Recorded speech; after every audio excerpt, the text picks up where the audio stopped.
Yo! Smash that like button. Smash that like button. What's up? It's Trenches News, man. Smash that like button. Shout out to all my shields. It ain't wrenches no more. They gave y'all shields, man. Just in case it get wartime. Trenches News provided y'all with shields. So it ain't wrenches no more. Y'all got shields now. Smash that like button, y'all. Smash that like button. Let me get in these comments. Shout out Sparks. Always on this bitch, man. Shout out to Sparks. Make sure y'all go and follow him on all platforms. Sparks do thumbnail, he do everything, man. Go and holler at Sparks. Shout out G Son 6465. I am no doubt. Reminder set. Shout out to you, man. Monty Cry. I'm good, bro. Shacky Shack. Go James. What's up? The mayor 205 East Birmingham. Shout out to you. Adia. What's the word, Adia? Appreciate all your support too. Stewie Griffin. Happy Valentine's Day to all the women. I didn't go live yesterday, man, because a guy hit me up as if I was about to set my live. And he said, man, I don't need you going live tonight, man, because my girl watch your show and I'm trying to do something with her. And I just didn't go live, man. It was weird as hell that somebody came through and said that shit. So I like go ahead and chill with your girl, man. I don't want nobody lurking for my address, to try to knock me off over that girl watching my shit. Shout out Bone Yak. Shout out Bone. Oh, they still got wrenches, Nene. You just got a shield. Killer Bill, Killer Blaze. Shout out Killer Blaze. Shout out King Malvo. Shout out to Real Parlay. Anthony Jenkins. Shout out Remy Rodriguez. Javon Scott. Dustin Turner. Almighty Props. Shout out Drone Mob. Shout out Street Code. Shout out Made Media. Shout out NC. Queen Lotus. Shout out motherfucking Savage Black. Shout out to all of them, man. All my mods, man. Shout out to everybody, man. Drone Mob. Shout out to all of them. Just in case I missed some. Anthony Peterson and the rest of them. Hey, shout out to Beezy Baby too. Um, First story I want to get into, man. First thing I want to get into is people minding they motherfucker business. Don't worry about what Trenches News got going on over here on everything, because all you need to do is know that I'm getting it. I'm riding around and I'm getting it, motherfucker, on everything. To all you broke ass peasants out there who worry about Trenches News on everything. Hey, and 2026, I don't have shit for nobody. If you ain't one of my mods or something like that, who helped me get this shit, help me turn it over, don't ask me for shit, or I'm screenshotting the shit that you begging for, and I'm gonna put it through my video. Now that could work out two ways for you if you beg. I could put the screenshot through my video, and then they could feel sorry for you and send you a cash app, or it could be embarrassing that you begging. You don't help me with this shit. You don't support me. You not getting shit. Don't ask me for shit. That goes to everybody on everything. Everybody, especially the motherfuckers in Chicago. I'm a big heavy on that one. You hear me? Don't ask me for shit. I'm screen recording it and putting it in my video on everything. Enough of the panhandling. Go and get a motherfucking job.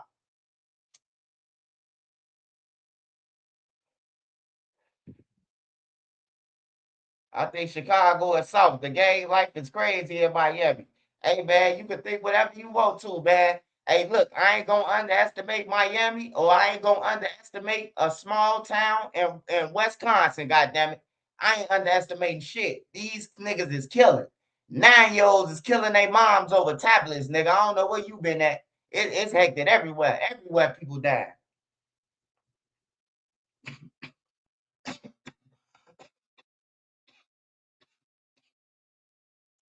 But I just had to say that first. Now we're gonna start off with Chief Keef and not Lil Durk. We're gonna start off with Chief Keef because I see a lot of people, you know what I'm talking about. They want the old wars to start back up and everything. Well, I'm here to tell y'all, man. Just like I told y'all that Little Mister, that King Von didn't kill Little Mister. Hey, look, O Block did not kill Blood Money, man. They did not kill Rio, man. Chief Keef cousin, O Block did not kill him, man. Okay? O Block didn't kill him at all, man. Hey, you remember when King Von and T Roy, right? They killed Jakira in April, right? Y'all remember what Jakira was bragging about, right? She was bragging about killing Blood Money, right? Y'all remember that shit? Go back to all the old tweets with KI saying that she killed blood money. She sipping on blood money and everything, man. Hey, how you know that they ain't do it for Keef? I mean, you just guessing. The killers wasn't in no car. The killers was on feet. It was somebody who got shot with blood money. The killers ran through the down the block and through the cuts. I'm pretty sure if you coming all the way from O Block and you gonna have a car, first of all, and you gonna drive off. The killers ran off as if they had a crib right up the street. You see what I'm saying? So I'm just saying, man. We just seen Lil Mister. Everybody came out. Lil Mister got killed by King Von. Well, who in jail for it right now? Who in jail for Lil Mister murder? Face World, right? They killed Lil Mister and they killed 12 more motherfuckers along with Lil Mister. You feel me? So I'm just saying, man, just let that shit go, man. Like niggas trying to get Chief Keef back off the motherfucking off the Richter scale. They trying to influence Chief Keef like they did Durk. That's how I see what's coming. Oh yeah, Keef and them killed them. They did this. Hey, look, man, they ain't kill his cousin, bro. They ain't kill his cousin, man.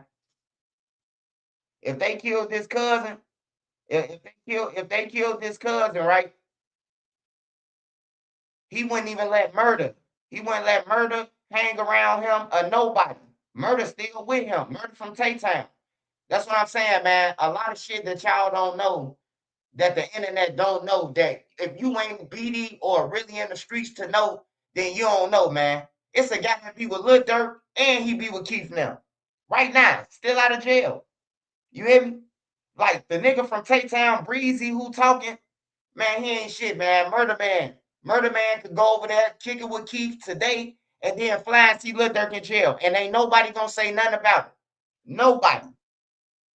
Nobody. You just gotta know, man. That's why I say the out of town bloggers, y'all cool. Y'all cool. Get your money if a motherfucker, if you gonna steal a story or make a story and it wanna happen. But y'all ain't from our city, so y'all don't know shit. Y'all just guessing and stirring up more shit. They did not kill motherfucking blood money. I know this for a fact on everything, bro. They did not kill Rio. I know Rio in real life on everything. The man got like 8 kids, bro. I know Rio. I know the person who got shot with him on everything. It was a person who got shot with him, bro. And they would have been saying Von them did it. It was Von. Von ain't wearing no mask. Von shoot motherfuckers without a mask on. He chasing motherfuckers down with no mask on and all that shit. You hear me?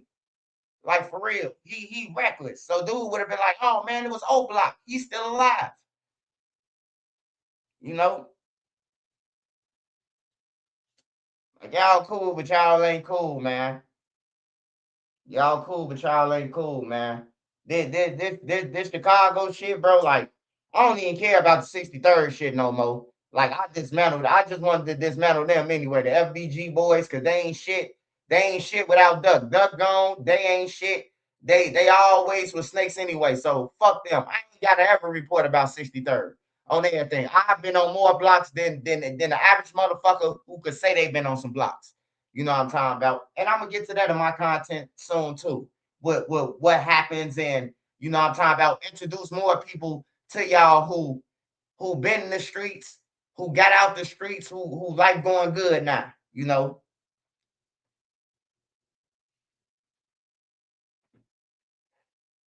But yeah, though, I just had to say that. And then I want to say this too. For the people who don't know, Chief Keef been fucking with NBA Youngboy. If you go on NBA Youngboy, one of his tapes, Keith then produced a couple of songs for Young Boy, you know. So all that Keith owe them loyalty, Keith don't owe nobody nothing, man. He don't owe nobody nothing, bro. Them niggas ran in his crib. They shot another BD while they went in his crib. Another BD got shot. You know what I'm talking about? I ain't gonna say his name because if y'all don't know him, then y'all don't know him. You know what I'm talking about? But one of the BDs got shot who was doing security for Keith. He got shot in the process of them robbing the crib, robbing them and stealing and shit. So Keef don't owe them no loyalty. And then I just want to ask somebody something. When have you seen Chief Keef with Lil Durk? Just think about it. When have you ever seen Chief Keef with Lil Durk? I mean, without Lil Reese and Fredo them. When have you seen them? You ain't never seen that. You don't never see that, right? And then another thing with the Keef situation. Vine them took them guns from him. You know what I'm talking about? When he was trying to look out for old Block, they just took some shit, you know. So he don't owe them no loyalty or shit, man. Keith is doing good. He excelling in life. He escaped all the bullshit that's to come. Like let the man live, bro. And then yesterday on the 14th, you know what I'm talking about? It was Rio Day. So Keith putting his picture up there doesn't mean shit. The Keith don't even know who killed him. Well, I'm pretty sure Keith probably know now, but I mean he probably heard about it or through the grapevine, but you know what I'm talking about? Vine them ain't kill everybody, bro. They him and T Roy and them. I'm sorry, man, but like whoever put that shit out there, like they just killed the whole fucking city. Like, nah, man. They killed some people. They did something to some people. But when you talk about like what look Miss that from O Block, man, by the time I get to motherfucking by the time I get to 75th and goddamn it state, I'ma turn around. You feel me? Like you into it with no limit and you from OBN. That's all the way on the low end, 39th. By the time I get to fucking 55th and Cottage Grove, nigga, I'm done thinking about shooting you now. I forget about that. I was finna go and pop you. You know, it's too far, bro. That shit too far away, man. O Block from what Blood Money got killed at. Like it ain't no easy kill. Like you walking out of Parkway and you going over the roads or Everhard or St. Lawrence and just shoot somebody and run back. That's easy. That's easy to get away. But I'm talking about 56 in Elizabeth and O Block is a nice stretch, man. It's a nice stretch, bro, to be on feet. Because the killers was on feet. We know that for a fact. They was on feet. They wasn't in no car. They didn't have no car. You can't say that, oh, the killers pulled up in a car and then drove off. You ain't heard nobody say that. You ain't heard nobody say that they was in a car and what car they was in and none of that. You never heard that. No, no, no. He died in No Love. That's where he from. Rio from No Love, man. He from No Love City. He be robbing people, bro. A nigga who robbed could have killed them. Could have killed Rio. Rio be doing shit, bro. Like, you know how many people got shot in O Block and ain't never did shit? That ain't never got no get back? Like, for real, bro. Like, come on, man. I'm just saying, just look into it before it spread out to some shit it ain't. The killers are dead already, man. Rio is blood money, man. Rio is blood money. Rio Hess, man. I done been locked up with Rio on 63rd with Rio. That's Fredo, keep cousin. That's all they cousin. On everything, bro. Like, I know these people, bro. Like, I've been in the street long enough, man, to know if a motherfucker who killed who and everything, bro. Cause it's like the city is big, but it's small. Cause if you know somebody from over there, or you intertwine with a circle, then you'll know who did it.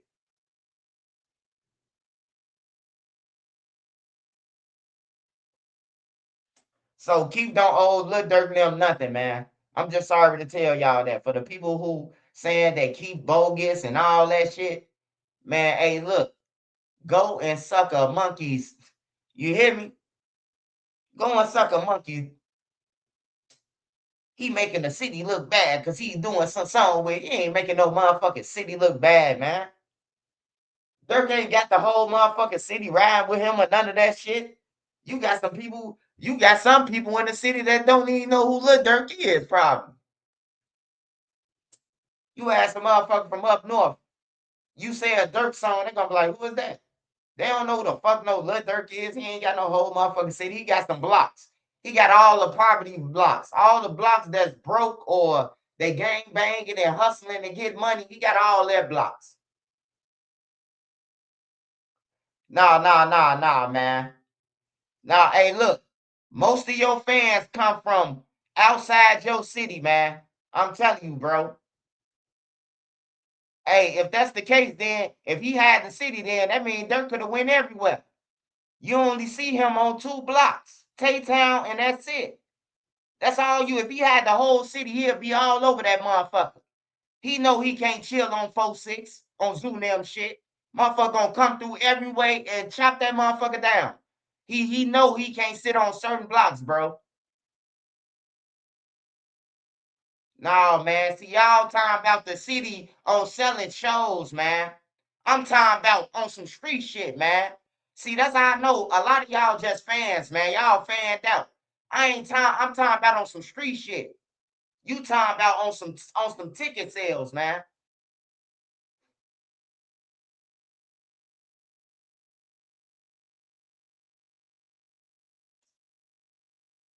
If that man had the whole city, man. Hey, look, this is what I mean when you say you got the whole city. Bum J. Bum J could go to the PDs, to the Stones, to the Vice Lords with the Lake Kings. Bum J got the city. Bodil got the city. That's when you say you got the city. When you could go on every block. I could go over here with Duck them, and then I could go and kick it with Dirk them. That's having a city, nigga. If you ain't got that, you ain't got no motherfucking city. You ain't got no city. Let me break it down for you fans and that don't know. That's what having a city is. What Bum J and them doing, nigga. Bum J could go anywhere. He can go from the low end to the hundreds. Ain't nobody gonna do shit. Ain't nobody gonna do nothing. He like Derrick Rose, nigga.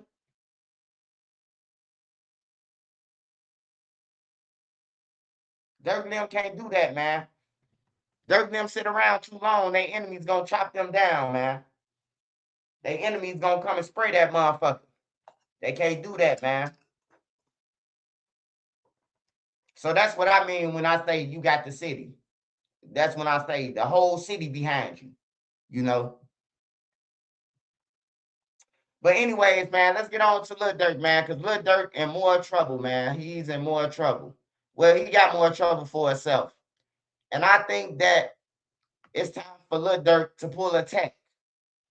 And what I mean by pull a tech, I mean by Lil Durk needs to go to file a motion right now. He needs to file a motion. Hey, if you listening, Big Durk, because I know you be listening to my shit.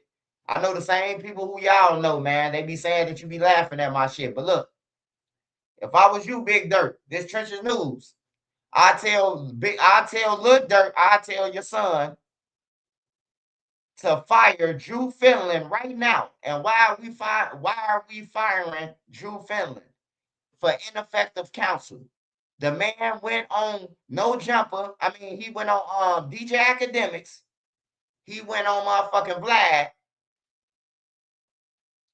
and he exposed Dirk legal strategy. And Dirk could fire him if he want to. He exposed the legal strategy. He said the feds lying about this because the song was old, and you know what I'm talking about. He had a nigga come out and show proof. He was supposed to hold that shit, man. He was supposed to hold that evidence, bro. He wasn't never supposed to go on Vlad or none of that shit. So that's ineffective counsel, man. He let the feds supersede Dirk. I thought Drew Finland was with the feds when he did that shit. When he was on Vlad and them, I'm like, what the fuck is this lawyer doing on Vlad, man? Like this, a lawyer tell you don't talk to your case about to nobody. This man was on, yeah, ineffective counsel. Yeah. He went in there and exposed Dirk. He exposed Dirk legal strategy. Dirk could have went to trial, man, and Dirk could have had them. They would have had to come with a RICO after this on everything. If Dirk would have went to trial and was like somebody lied in grand jury at trial, they would have had to come with a RICO after that. Because they wouldn't be able to do no stalking shit. The charges that they did would have been thrown out. Somebody lied in grand jury. But by Drew telling it on Vlad TV and on DJ Academics, the Fed superseded their indictment. They took off murder for hire and put stalking. They said Lil Durk didn't pay for it, Diddy them did. They changed the whole motherfucking script. They changed the whole script. You say, didn't he hire him after the interview? Man, Drew Finland been on his case, man, since Durk got charged, bruh. That motherfucking interview was why Durk was in jail for this case.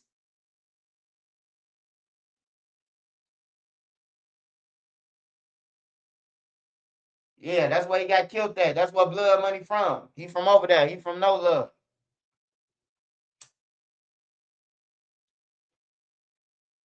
But yeah, that's what I think that Durk only chance of getting out. But I'm a react to Cuff Boys breaking it down.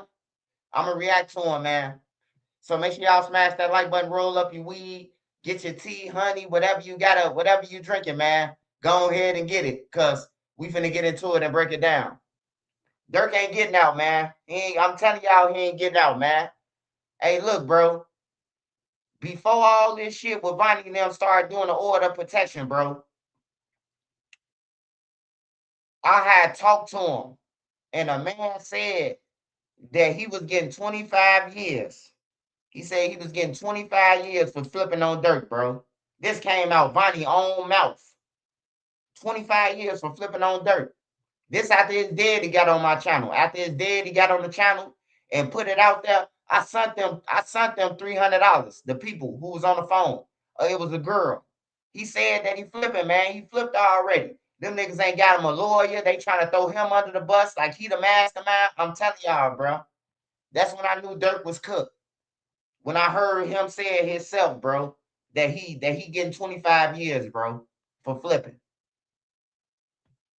He don't know Dirk and them anyway like that. He didn't know Dirk and them all their life, so why wouldn't he tell on him?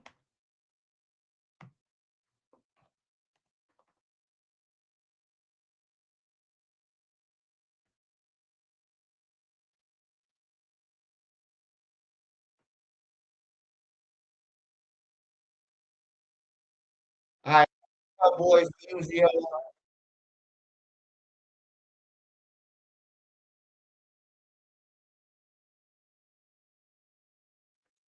Hey,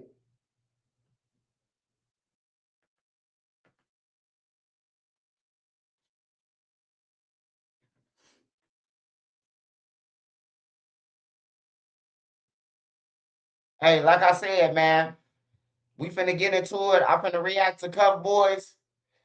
And when I tell y'all how people throw people under the bus, Dirk and them lawyer threw somebody under the bus. Whoever Blood or Unk is, they threw him under the bus. They said, no, man, he wasn't talking about Dirk. He was talking to Blood or Unk. So you telling me that Blood or Unk, they the ones who was talking about murdering a motherfucker? Like, they threw somebody up under the bus in the paperwork, man.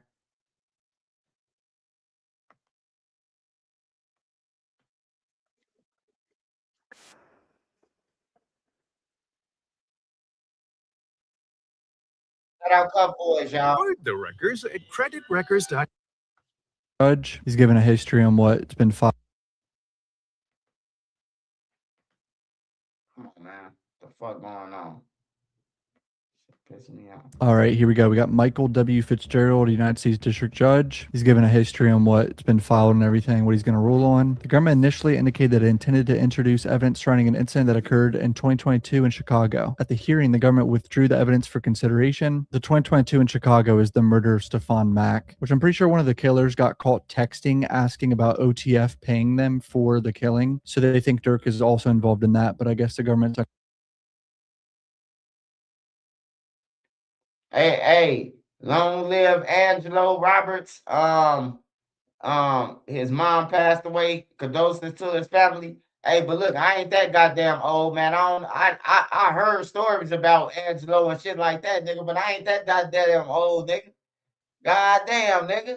What you thought I was 60, 50, 70? No, man, hell no.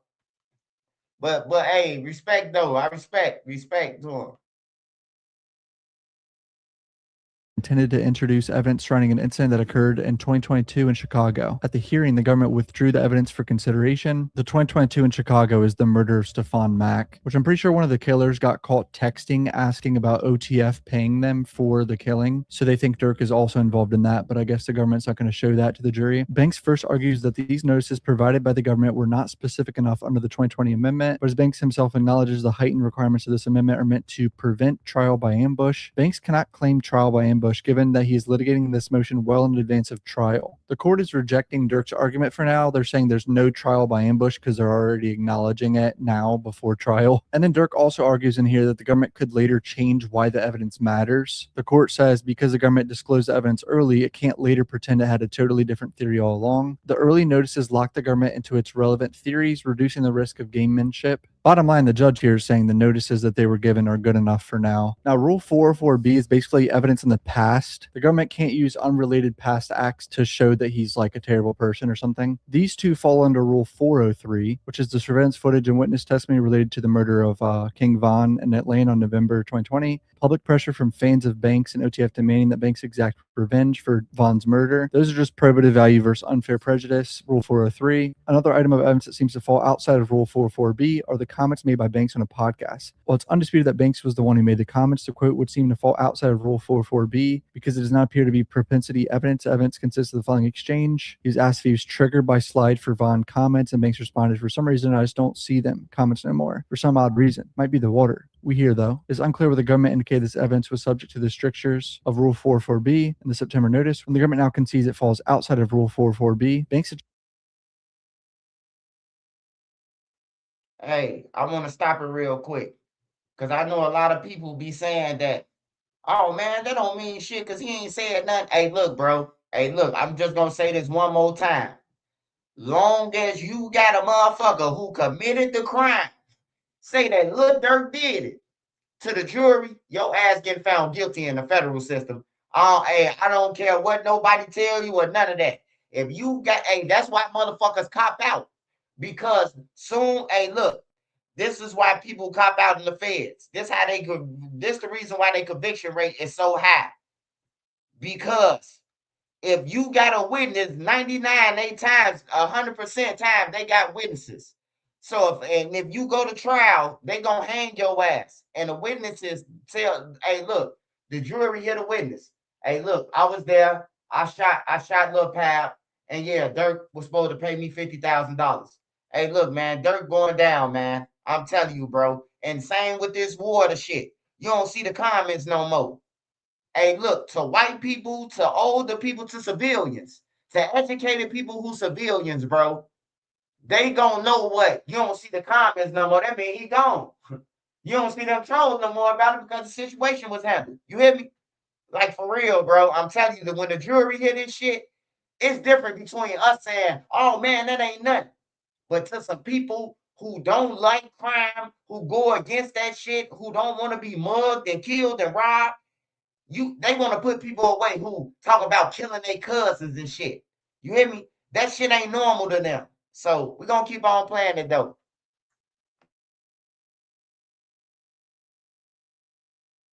Suggests the government benefits by casting this evidence as inextricably intertwined with its prosecution of the case in order to avoid the safeguards of the Rule 403. The government itself presents no argument or case law that this evidence should be exempt from Rule 403 because it is intertwined with its presentation of the case. According, the government will consider the evidence under the Rule 403 standard. So the court is going to weigh whether or not it's probative or prejudicial. The judge is saying this isn't character evidence, and it's about context, motive, and pressure. So the judge is evaluating it under Rule 403, which is kind of an L for Durk because it's a much lower bar. All right, so now the murder of King Von is in here. More details. Surveillance footage and witness testimony related to the King Von murder. The government argues it is relevant to show the motive for the crimes in this case. Von and Durk were friends. Durk then offered a bounty for revenge for the murder of King Von. Banks argues that there's no probative value in delving into the facts and circumstances of the incident that led to King Von's homicide, and that surveillance footage and witness testimony would only serve to improperly bolster the government's theory. The Banks sought revenge against TB. Quando Rondo is TB, by the way, because Banks was not aware of the details of the incident. There's no need to present evidence of those details. Banks argues that the murder of King Von was attributed to Timothy Leaks, and that because Banks did not target Leaks'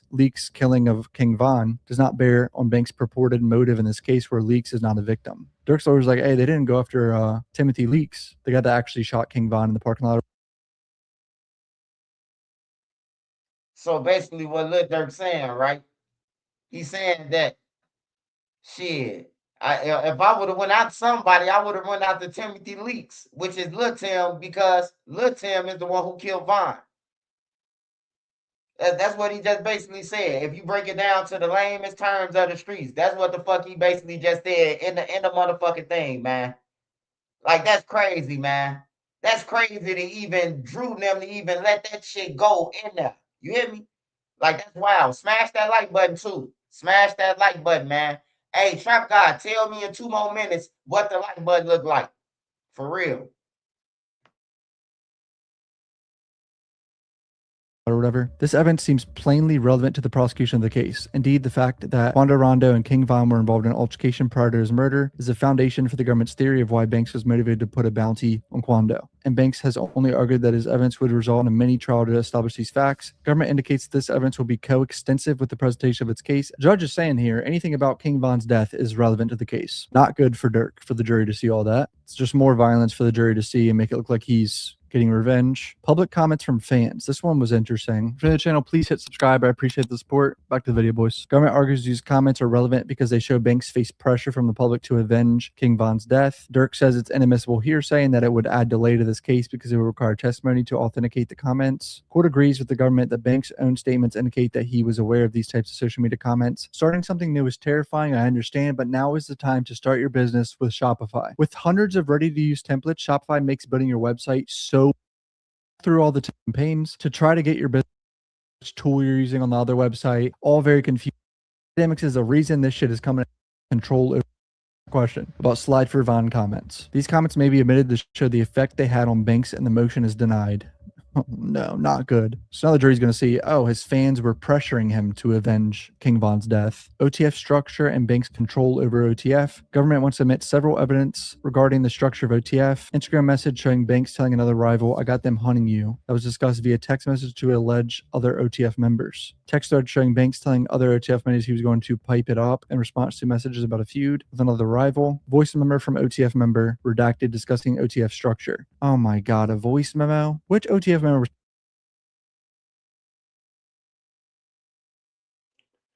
Hey man. Hey, look. I know all y'all say I hate Dirk, man, but I get pissed off every time I hear Dirk with all these broke motherfuckers, man, and he discussing some shit with these broke motherfuckers, man, and he got all that money, man. That's crazy, bro. Man, hey, look, I ain't touched probably a quarter of what Lil Durk touched, bro. And that's crazy, bro, that he threw his whole fucking life away for these bombs. And now all these motherfuckers, except Didi and Brown Eyes and what's her name, everybody else telling on him. Everybody else that flipped on this nigga. He done took care of him, gave him 50, hundreds of $1,000, chains and tours, and like that's crazy, bro. That's crazy. Just to be their friend, bro. Just to buy a friend. That's crazy. That shit pissed me off every time thinking about it, man. Dirk was out here buying friends, man. Out here paying for killings and shit, man. Like that shit's stupid. And the killers ain't gonna tell you, no, bro. Hey, look, you go home, do this. We just gonna do this on our own, bro. So you won't get tied up in it. The killers want to take pictures with you. They so fucking fanned out. Like it's crazy, man.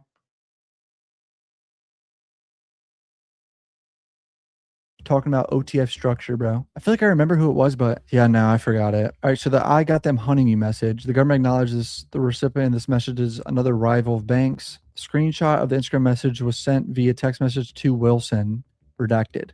Responded to his text message warning Banks to protect himself in light of the threat stating if you talk to them, blood on DM, text them in vanish mode. The government asserts the message makes clear that Banks, not another OTF member, has control over OTF associates that were hunting the rival. Demonstrates Banks has modus operandi of threatening rivals, funding acts of violence against them, and Banks' control over his OTF associates. Banks responds there's no evidence that he ever followed through with any punitive threat. This evidence illustrates the nature of conspiratorial relationship and demonstrates the existence of a criminal association. The need for evidence of prior threats against rivals discussed by OTF members is high to show that OTF was not merely a group formed for musical purposes. The court agrees this evidence has a high probative value, as Banks intends to argue that OTF was only formed for legitimate purposes. The probative value outweighs the relative prejudice This motion is denied. Now the jury's going to hear that he was haunting rivals. Not good. In this thread, the group is discussing a feud with another third. Hey man, I know a lot of y'all people don't understand how serious this shit is, man, because y'all ain't never probably been been in it with like y'all ain't never been involved, and that's cool. You ain't gotta go to no feds or none of that. But look though, man, it's bad, bro, when a jury that's in California, they get to live that you was in Beverly Hills with choppers. And a motherfucker got killed near Beverly Hills with some choppers. Or with something sound like a chopper, a switch. You hear me? Like it's all bad, man. I'm telling you, bro. Like, hey, for the young niggas that's coming up, the young niggas who wanna be like Durk next and do the same shit. Hey, bro, don't even do it, man. Don't even do it. Don't throw your life away, bro. Hey, Trump ain't pardon him, man. That nigga said fuck Trump. Dirk said fuck Trump, man. Trump ain't pardon that nigga, man. Hey, Drew Finland used Lil Durk for publicity. That's what he used Lil Durk for. I'm gonna take this case whether we win or lose. We still gonna be big shots. You know, that's how they playing with Lil Durk life like that. Drew is. Party. In the context of whether this third party was properly retaliating for King Von's death, Banks write, "I'm finna pipe it up." To which Redacted says, "Blood, it's green." Emoji of car and green light. Getting shit together now, no phones. The government contends, Redacted. They're literally in a group chat talking about retaliating for King Von's murder, and one of them says green light and emoji of a car. How stupid can you be? Putting the shit in black and white for someone like the feds to see it. So stupid. The government argues these text messages are thus relevant for the same reasons as set forth, prove criminal enterprise between OTF members, and to show knowledge, intent, plan. Banks replies later in the message saying, "That's all, just letting y'all know I'm finna speak up." And he wants the rule of completeness to have the entire text thread presented to the jury. Would be speak up, as in pipe up, and the evidence therefore has no probative value. All right, so that's going to be, I'm guessing the judge is going to be like, just save this for trial. Court disagrees there's no probative value to the evidence, even considering the broader context of the messages. While the jury may ultimately choose to believe Banks' interpretation of the messages and meaning of pipe it up of the government's, the evidence is still relevant under the government's theory, and that it helps explain both that OTF is engaged in criminal enterprise. Banks says it will delay the trial, define the phrase pipe it up. Government has identified this evidence will likely come in through witness testimony. Redacted, denied. More self-snitching and messages. I mean, even if it doesn't mean it, what the government's saying, it means the jury's going to see it, apparently. So voice message set conveys direction from Banks about how his funds should be spent, including he wants people to get sliders and stuff like that for sure. Redacted only refers to someone named Blood directing the use of the funds. Banks responds there's no evidence that Blood was a reference to Banks. Redacted were messaging about someone named Unk. Government explained at the hearing that Redacted. While Banks is free to argue the voice memo is not about him, the government may present the evidence as it would be relevant to show the structure of OTF and the relationships between Banks and co-conspirators. We're going to hear the voice memo about someone being directed about funds and shit. So far, honestly, this is not going good for Durk. So, attempted killing of Quando Rondo in May of 2021. The government contends that the evidence of the 2021 attempted murder will come in through the testimony of a snitch, according as in William. Hey, look, Vonnie, it don't matter. Jam, it don't matter. Jam them could play crazy today. They could say, I ain't helping y'all. Right? Get up there, play crazy, go. But they going to jail still. They going to jail for the rest of their life. Vonnie could play crazy. This who gonna slam Dirk right here. Whoever this person is, they gonna prove the stalking. See, hey, look, it's levels to it, right? So now they going back. They going all the way back. And they finna prove that Lil Durk been stalking Quando Rondo. And they got a witness who was there. They got a motherfucker witness who was there saying that Lil Durk was aware of it. That's all you got to do is prove that you was aware. Yeah, if I was Lil Durk, I'd say Vonnie did it. Vonnie did it on everything. Fuck Vonnie and Flocka Jones. The testimony regarding the uncharged 2021 shooting provides necessary context. Redacted. The evidence of 2021 shooting is thus inextricably intertwined with the underlying offense because it's part of the same transaction as the stalking charge alleged here. Banks argue at the hearing, redacted. A lot of shit redacted, bro, because snitching is involved and they're protecting the identity from the public. As the government argues, the reliability of threshold for the admissibility under Rule 44B is not a high one, and testimony of a single witness can be sufficient. Given the evidence's high probative value to the stalking charge, the relevance is not substantially outweighed by the prejudice. The motion is denied. Jesus. Now they're getting the jury to see. Hey, when I say Lil Durk done, I know he gonna cry all night. Federal coming, shooting, money on people head, all songs. Hey, look there. Hey, I know he fell on his knees when the law came for real though. I wonder if he fell on his knees. Hey, somebody need to go and get that video footage of they need to, hey, he did something, nigga. He did something. Hey, if his name involved in all this shit and everybody saying he did it, he did something, nigga. Oh, they think I know he finna cry all night. Hey, don't retract. Hey, all you bloggers, don't retract y'all shit. What's going on with Blood Money? King Von them ain't killed Blood Money, man. They didn't kill Blood Money. I'm sorry, man. Wrong answer. Just like they said that King Von killed Lil Mister. It's some guys that just got indicted by the feds. They got 13 murders. They call face for 'em. They killed Lil Mister. So try it again, man. Come again. All hey, y'all listening to niggas who they was inside some gates and they seen some shit. They scribbled it on their notepad, got on YouTube and created their life, man. Ponderando was shot at too before this, before he was shot at again in LA and someone died next to him. All right, the music emissions. Government's introducing lyrics and all that bullshit, music videos, key visual depictions, blah, blah, blah, prominent placement in music videos. By and large, these are not compelling reasons to omit the videos. Most of these purposes could be accomplished by omitting photograph snapshots from the videos, depicting certain individuals together rather than showing the actual video. Showing the video is therefore not justified where less prejudicial alternatives exist. This is a W for Durk because they're not going to show the full music video, just screenshots. Imagine an 80-year-old lady seeing these music videos, bro. Not talking about DD being in a video that functions as a reward for the alleged criminal conduct at issue in this case. Such a video would thus be highly probative. Government has to lay foundation to support its relevant theory. All right, so it looks like this specific video with DD is going to be allowed in with other co-conspirators. All right, the admissibility of rap lyrics. They want to show background and development, explain the motive for attempting to kill Quando. The lyrics in the chart and the government's response are much narrower than the lyrics identified in the January notice. Banks argues the cited lyrics are entirely non-specific and they do not reference the alleged victims nor any circumstance of this case. The court will thus go through each proffered theory of relevance identified in the government's chart to determine whether the lyrics are indeed relevant to that theory, and if so, whether the relevance is outweighed by prejudice. All right, so this is a case-by-case basis on each individual lyric, it sounds like. They be on my page like Slide for Vine and know they trolling me. Got it back in blood. Y'all just don't know. That's how it's supposed to be. Don't respond to shit with Vine. I'm like, get you tripping, go get your gun, blah, blah, blah. The court agrees the lyrics are relevant for the stated purpose of showing motive for DB's murder. Just as the podcast comments above demonstrated awareness of public pressure, these lyrics are relevant for helping to establish Banks' potential motive in this action. The discussion of violence in conjunction with getting revenge for Vaughn makes the evidence more probative than prejudicial in this instance. So these two lyrics about getting revenge for King Vaughn coming in. We ain't trying. Hey, now tell me that don't sound bad, man, for a motherfucker who worked hard for their money and is killing in their neighborhood and shit. And then you gotta listen to this lyric right here. Um, I'll wait. No, it ain't the I don't want the nigga who you catch. That one ain't get in yet. But it's this other one. It's this other lyric. Oh yeah. Go get your gun. The feds, we splitting, we sliding, the feds, they coming.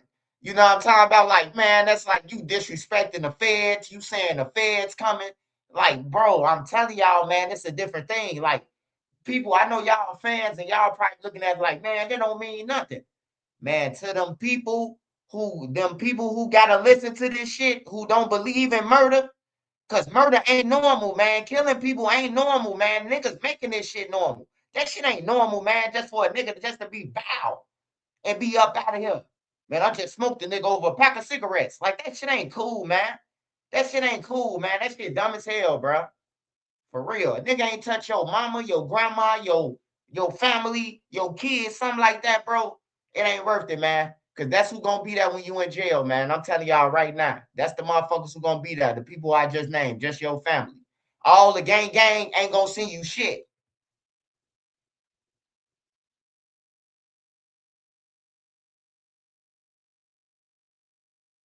Trying to make peace with them boys. I pay rent. They're my shooters. I don't want no who you catch. I want the one I paid for. Trolling ass. We shot your homie. Hop in traffic. We in Cali ride through Beverly Hills with choppers. The third and sixth lyrics on this list were uttered in songs that premiered after SR's murder. However, the fourth lyric was recorded a year prior to SR's death. These lyrics do not seem to establish that Banks is a leader of OTF and thus fail as to relevance for that purpose. Rather, it appears that the government seeks to primarily establish through these lyrics that Banks placed bounties on rivals. To the extent that these lyrics communicate Banks bragging about placing bounties or even his willingness to place a bounty, the court determines that these lyrics cross the Rule 404B threshold as being admissible for a purpose other than propensity. Relationship between Banks and Didi. Got Didi with me, blah, blah, blah. Y'all know, pause and read these Didi lyrics if you want. Government, again, overestimates the proposed evidence. Certainly, it may be germane to the conspiracy charge against Banks and Wilson, but the lyrics here go far beyond simply alleging this fact. In particular, the court discerns no relevance whatsoever as to the following portions of lyrics. So he's letting some of these lyrics in, some aren't allowed in. Still kind of not good for Durk, honestly. This is all not good. And that's pretty much it. The jury's going to see that he wanted revenge and text messages allegedly, and he had a bunch of pressure for fans trolling him and shit. I mean, also going to show King Von's murder and all that, the attempted murder in Quando Rondo. Like, this shit is not good for Durk, bro.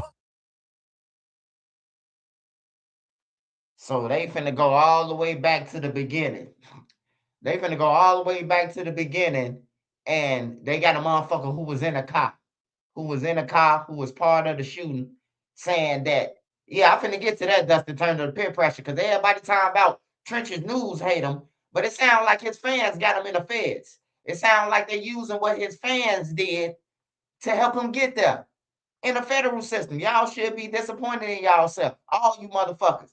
Because instead of y'all saying, no, Lil Durk, don't slide for Von, he done already killed 5, 10 niggas. Y'all was saying, get him. Go and slide for Von. When y'all gonna slide for Von? Y'all help that shit out, bro. Y'all help them. Y'all fans. Y'all Durk fans, y'all help them get in there.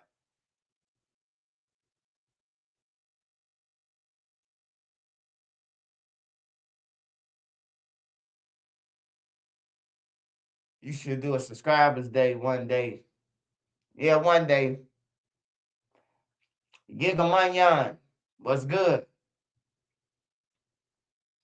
So they finna go all the way to the beginning, and they got that person saying that they was stalking them and they attempted to, kill them, but they ain't killed them. And then they gonna fast forward it to Jam, Didi, Brown Eyes, Flocka, all of them getting off the airplane.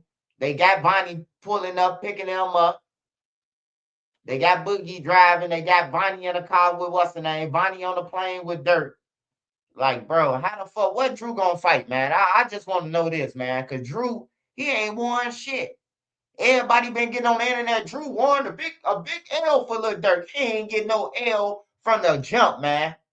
The biggest L Lil Durk had in his favor, if Drew would have shut the fuck up, the feds wouldn't have known that they lied in grand jury.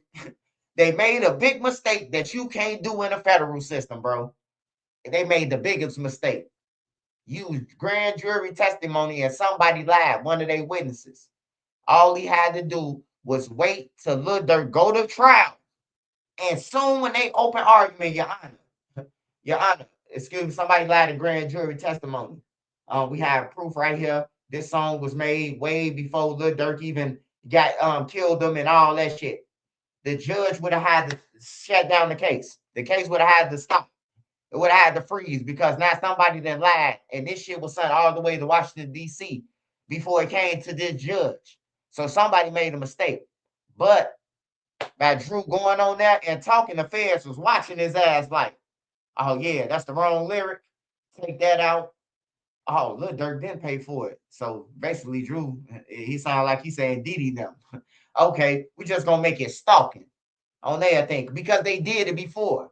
Then he watching DJ Academics talk about the shooting in Atlanta and all this shit, and the feds put it together. Durk his own worst enemy, man. Durk did this shit to himself, bro. He rapped about it. Bro, you ain't supposed to be rapping about no murders, man. Everybody talk about they snitch K. But little do they know, if you saying You better keep your gun for him. You better keep your gun for me. You gonna end up by a tree. And a nigga by a tree, man, you the snitched on us. Shit, we might as well go to the police station. The police looking at us now. That we on the radar now. All them niggas jumping around like monkeys because he's saying their names. And I ain't just talking about Durk. I'm talking about all the rappers. You know, they always got to put the shooters in there. My shooter, he got 10 hats. You know, you just put the law on him. That's snitching, man. You just put the law on him. And then when he go to jail, just like T Slick them, Bloodhound them, they was rapping about it. Q50 them bragging about the 10 hats, bragging about the kids that got killed at the school, but come to find out Q50 ain't had shit to do with it. But Q50 talked about the motherfucking murders more than the niggas who did the shit.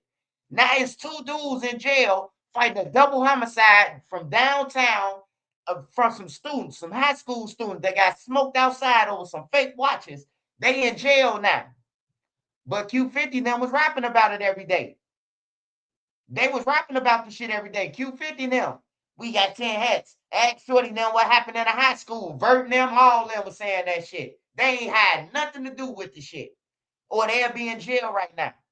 They ain't had nothing to do with it. But they was bragging about it. Shout out West, man. Shout out West for sure.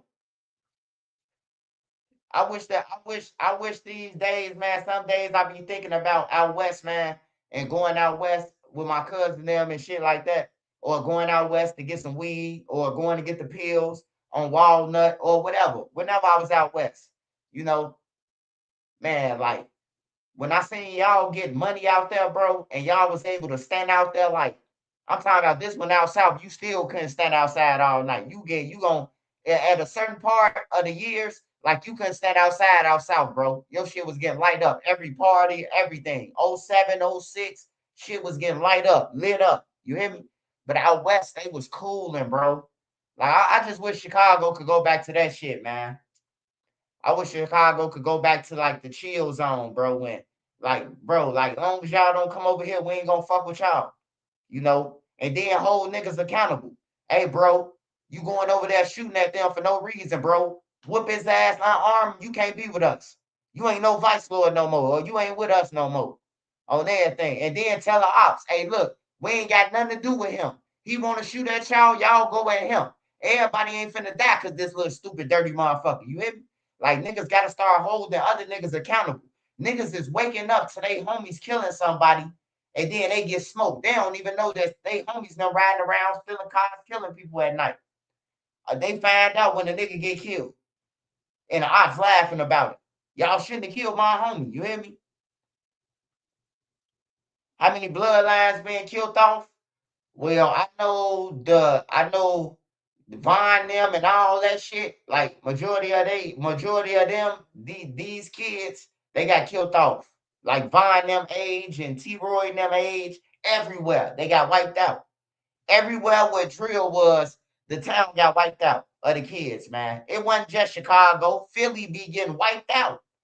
Man, y'all, hey, look, Chicago is on the radar because it's like Chicago on the radar because it's like motherfuckers was bold about it. Talking about murders, kill people, going live about it and shit. Everybody wasn't doing that in the different states. But Philly, man, I be checking out Baltimore news, Philly. You gotta watch other people news, man. It goes down in some other towns, bro. That I be like, damn, they just killed 4 people. Like shit that we don't be hearing about, bro. Like you just got to check out other town news, bro, and you'll be like, damn, yeah, Memphis, definitely Memphis, Texas, it be going down, bro. I ain't gonna lie, it be going down, man. You got to watch Ohio news, Minneapolis news. It goes down, bro. Louisiana, yeah, I be watching all that shit. I watch all the news. Me and my wife, we got a channel that got all the news stations. We go through them and we be watching this shit, bro. And there be shit going on. And I be like, damn, bro, it's bad everywhere. Like you can't go nowhere and be safe, man. Like for real, you can't go no damn way and be safe. And that's what it's about though now. It ain't about who got the most hats or who killed the people, bro. It's about trying to live, man. Like, who the fuck want to wake up and look over their shoulders every day, man? Like, for real, who the fuck want to wake up and have to know that, man, I might die today. I might die today because, some shit that we did 8 years ago, or some shit that my big homies them did. We out here dying, all me and my friends. We done picked up a war that we ain't had shit to do with it. Niggas just gotta get grown, man. Niggas gotta get grown. Niggas gotta look at each other like, man, bro. Like I'm a man before anything, and not this gang shit, bro. Cause everybody can holler all this gang shit. Hey, look, you not loyal to your own homies. Y'all don't follow the rules, man. Cause I done been in jail with all the killers. 051, Lembron, every motherfucker, Tay-Town, every motherfucker BD block. I done been in there in the jail with all the blocks, the GDs, the Stones, everywhere. You know what I'm talking about? And one thing we all had in common, the one conversation that we all had that was in common. We ain't fucking with nobody when we get out because they ain't sent us shit. All the killers up in there, bro. I'm talking about all the killers, bro.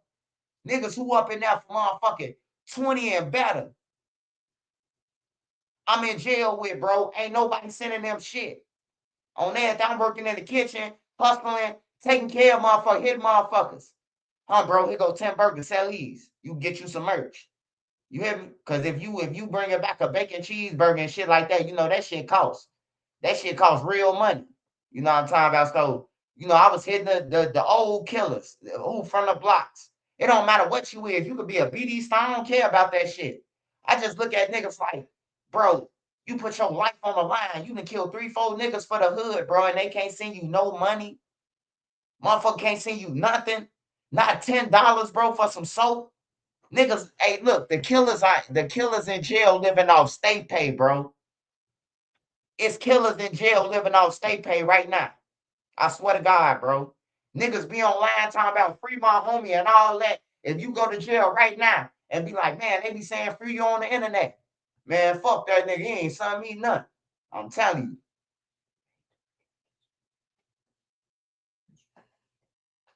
All the work in the kitchen, 45 a month.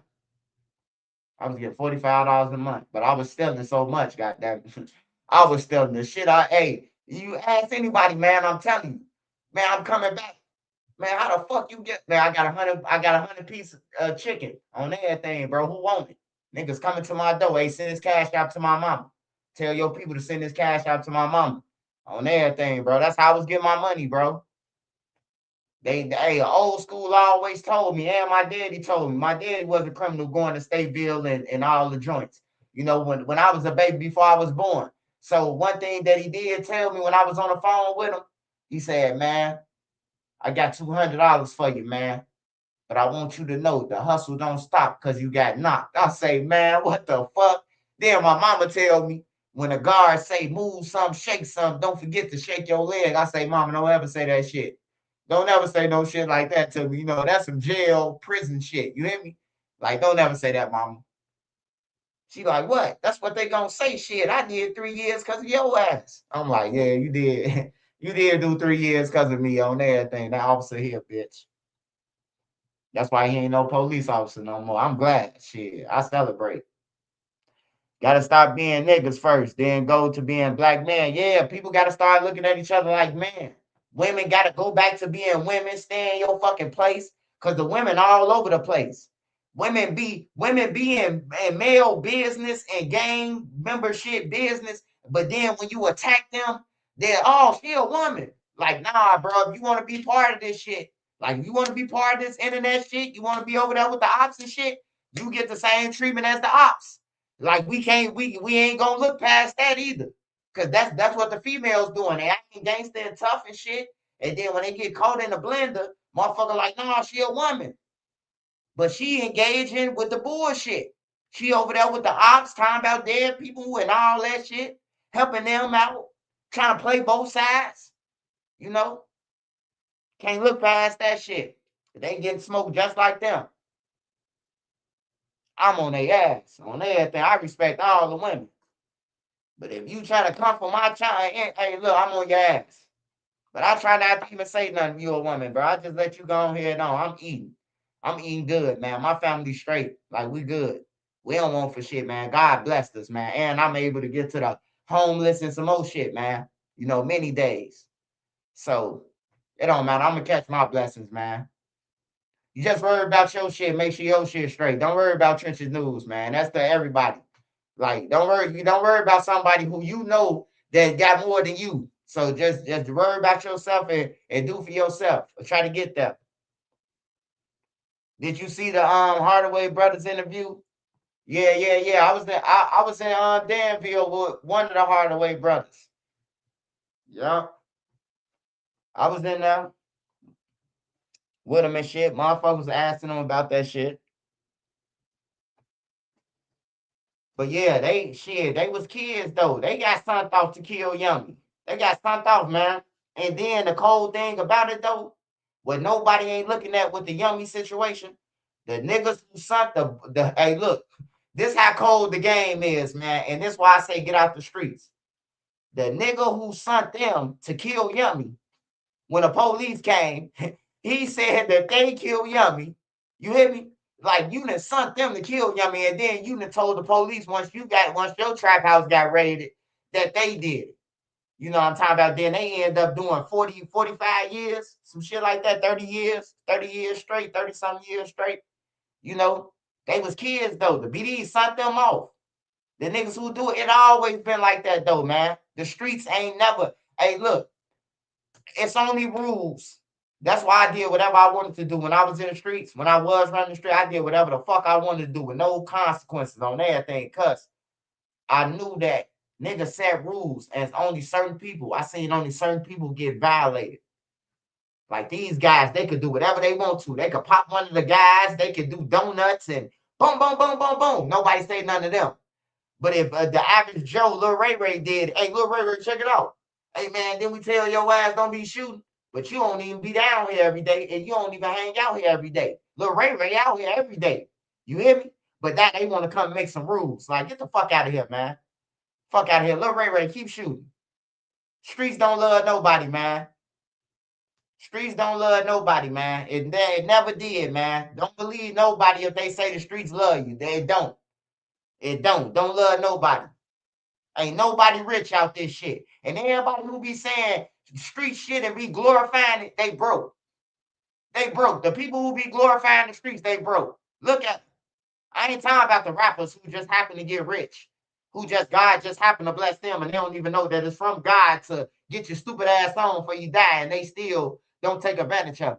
But I'm just saying, bro, like most of the time, most of the people who I see glorifying some street shit or this, they broke. They broke on everything. They real broke.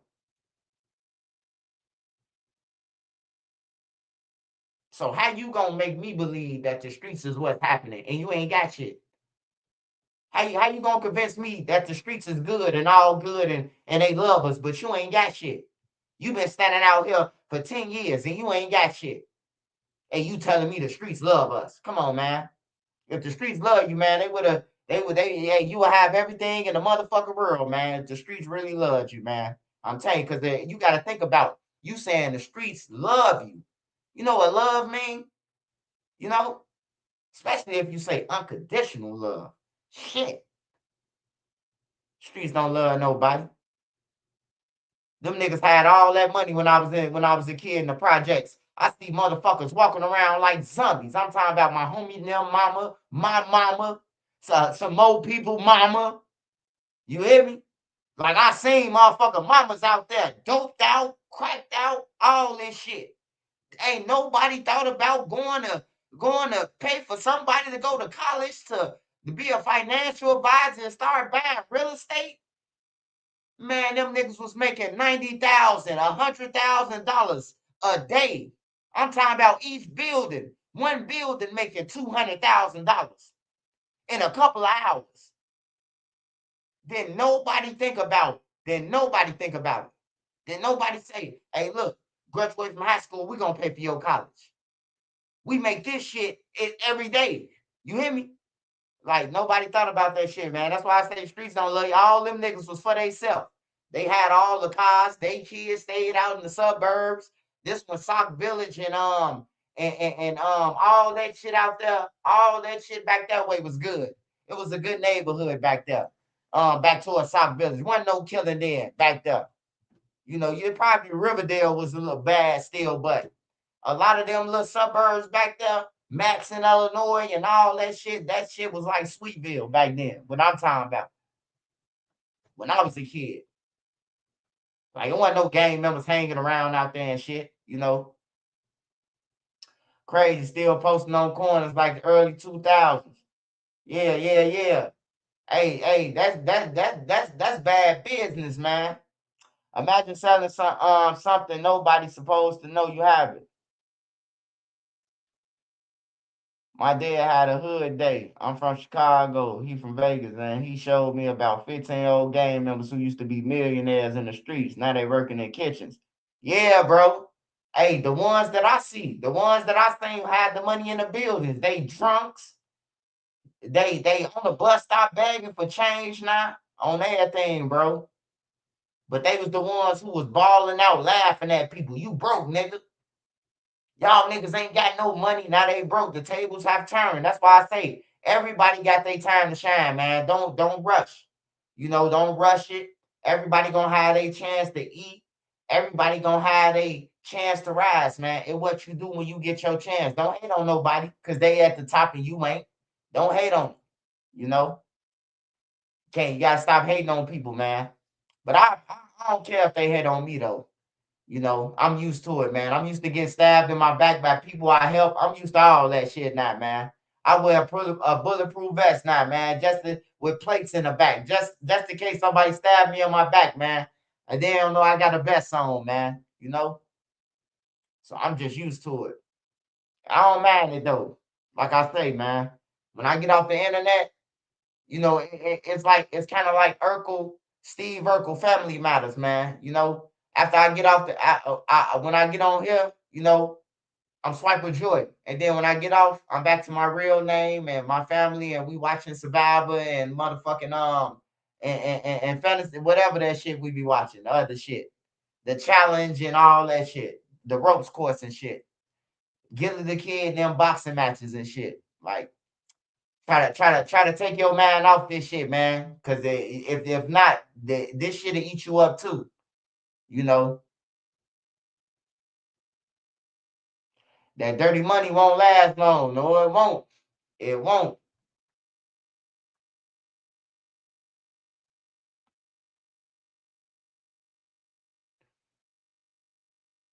Jokers be 50 with no driver's license. Hey, that's the true statement, man. I know a lot of niggas who my brother and them age that ain't got no driver's license, that ain't got no IDs, bro. Like, how the fuck is you 49 years old and ain't got no ID, bro? Like, that's crazy. How you 50 years old and ain't got no ID, bro? Because that street shit. I'm a real nigga. You know what I'm talking about? That's what they say. They real niggas. I'm a real nigga. You ain't so you cause you ain't got no ID, you a real nigga. Like niggas' minds is fucked up out here. Like the wrong shit is glorified to them, but you know the right thing. I heard a nigga say, I heard somebody say on the real that came down, and they said that they ain't get no job. They ain't get no job. They feel like, you know what I'm talking about, since their parents had them, that their parents should take care of them. I'm looking at this shit like this shit can't be real. This can't be no real, you know, saying this motherfucker said he ain't getting no job because his parents made him.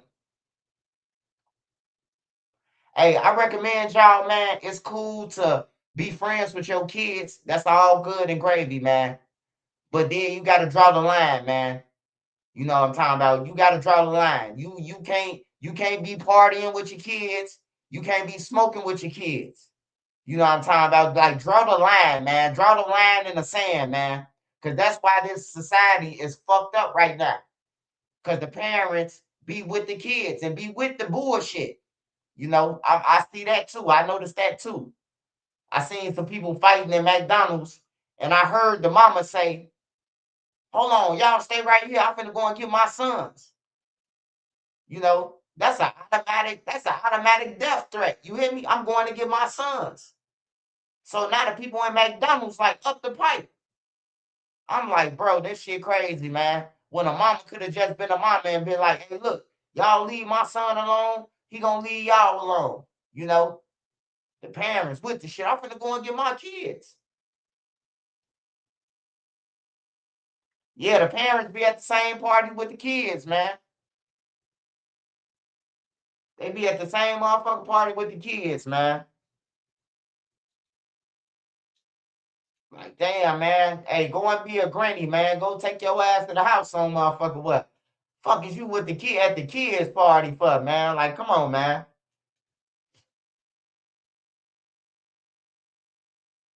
I don't know. It was a real. It was somewhere in Chicago though.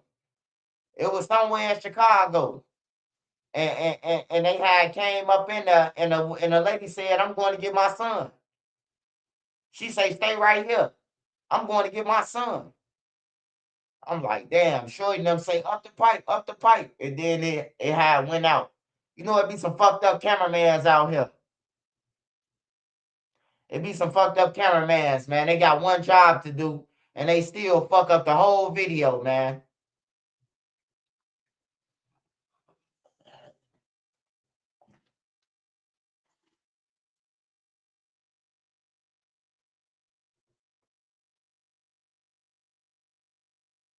Now, if your kid's grown, hey, shit, and you want to have a drink with them or two or whatever, you know, I guess shit, that's your prerogative. They grown, man, but at least give them the decision, man. You know, like I ain't never want, like we ain't want our parents in our shit.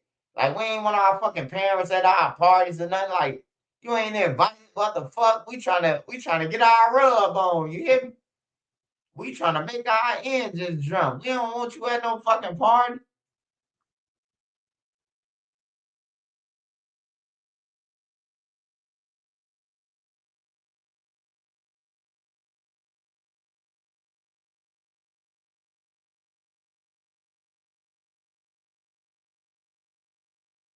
Hey, look, it would have came to the point, man, that one of our mamas was in a party, bro. Everybody would have been like, hey, we would have went around whispering.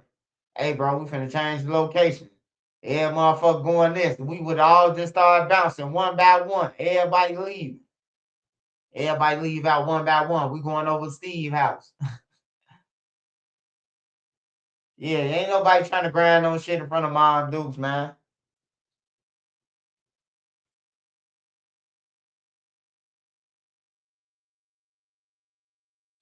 And then that twin shit, I see why they be doing that shit. The parents dressing the kids up with makeup on and shit. Like, it's just all foul, man. Like, give your daughter a chance to be a kid, bro. You got them dressing like grown ups and shit, putting on outline and makeup, man. Little 5 year, 6, 7 year olds, man. Like, give them a chance to be kids, bro. Give them a jump rope. Like, let the little girls be girls and shit, bro. You ain't got that no more. You ain't got that no more, man.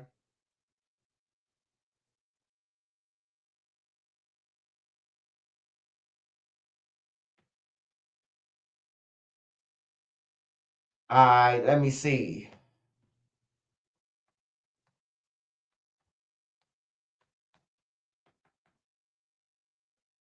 Oh, I do want to say this.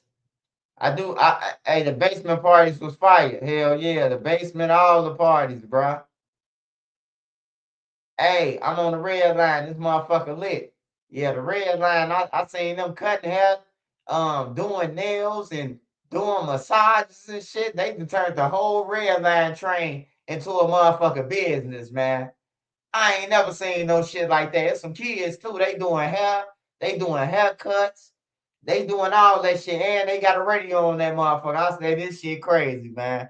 They done took over a whole L train, but at least they ain't killing. Shit, they could be outside killing.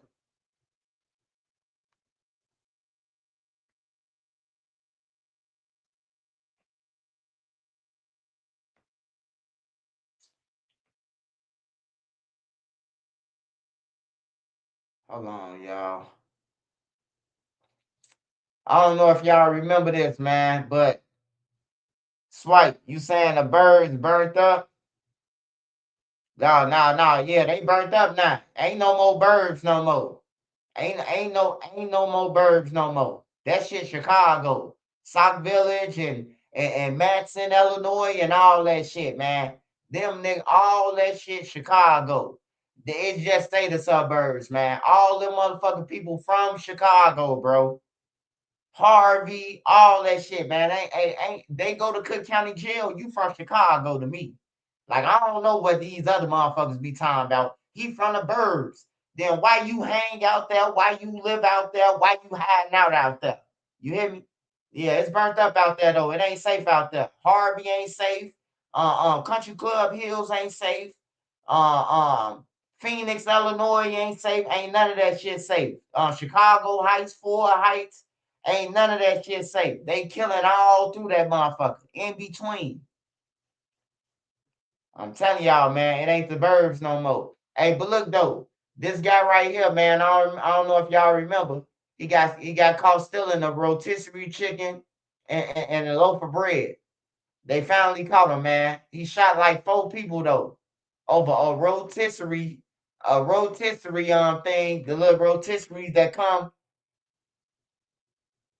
the rotisserie chickens that come in a little container, them and a loaf of bread. So they finally caught the motherfucker.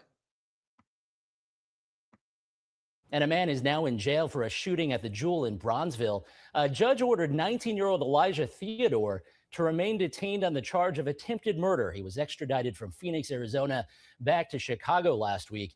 Investigators say he shot a 46-year-old man who was a security guard at the Jewel on 34th Street back in November. 2 other people in the store were also shot. Theodore is due back in court on Friday.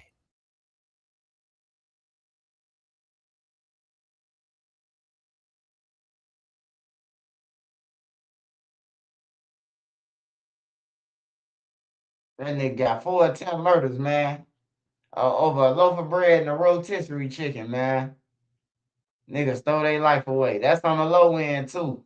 That's right by Lawless. Where Mono them from.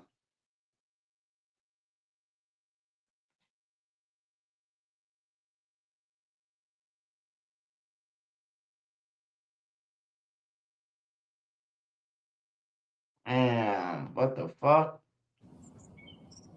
The way you see an idea in your mind.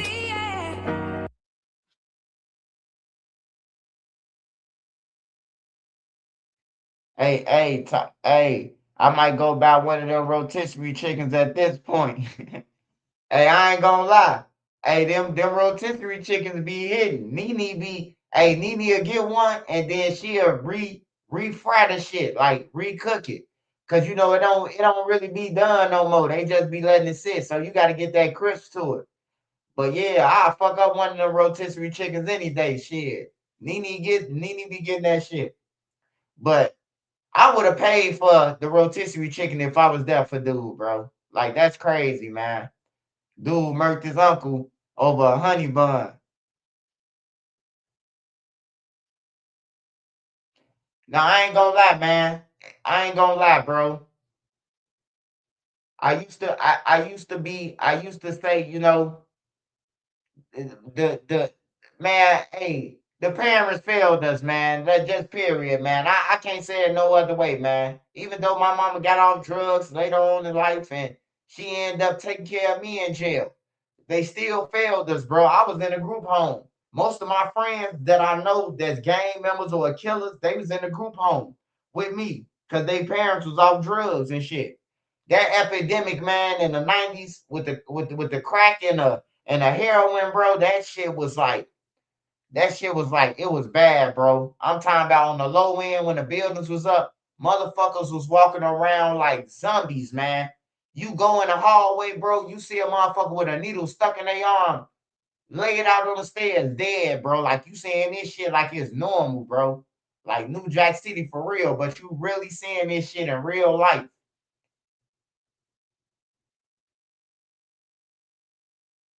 Hey, but I want to say this. Oh, dude killed the girl over the French fries. Hey, I want to say this to all the women. Hey, be careful to all the women. Please be careful about, you meet people on the Facebook app or Plenty of Fish or Bumble or whatever app you on. It's a killer out here that's luring people in, and then they never been seen before. So just make sure you be safe and aware. If you can't get no nigga in your neighborhood, you thirsty anyway. You just a thirsty motherfucker hoe. On everything. That's all I'm saying. But yeah, the parents failed us, man. I can't even say it, bro. That's why you got to try to teach your kids different than what your parents did. Because in reality, they failed all the kids, man. I don't give a fuck. I ain't trying to argue with nobody on everything. They failed. I ended up in a group home. Shit. At 11, 12 years old. But the group home was the best thing that ever happened to me. I must say. I know I can count on you. The way you describe it to a friend.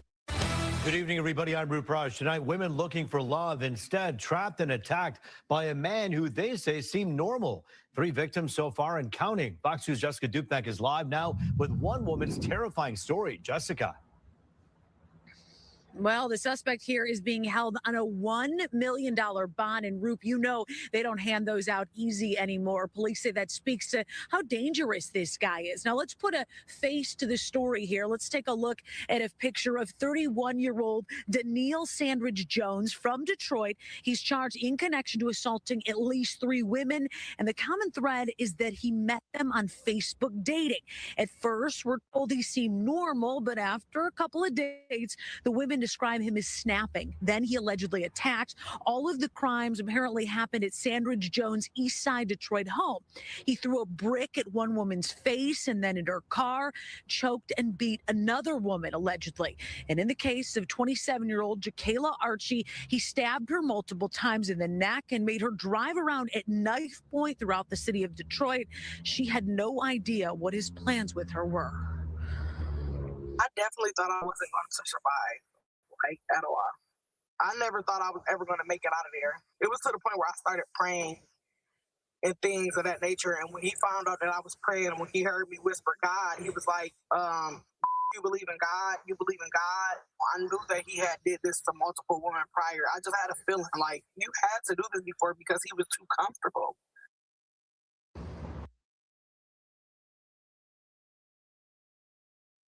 And to make a long story short, hey, women, y'all be careful, man. I'm telling you, man. And I don't even see why he had to do that. Man, all you gotta do is literally smoke with a motherfucker. Hey, baby, hey, you wanna come chill and smoke? But he trying to tie a motherfucker up and shit, man. Like, it's weird ass niggas out here, man. Y'all be careful, ladies.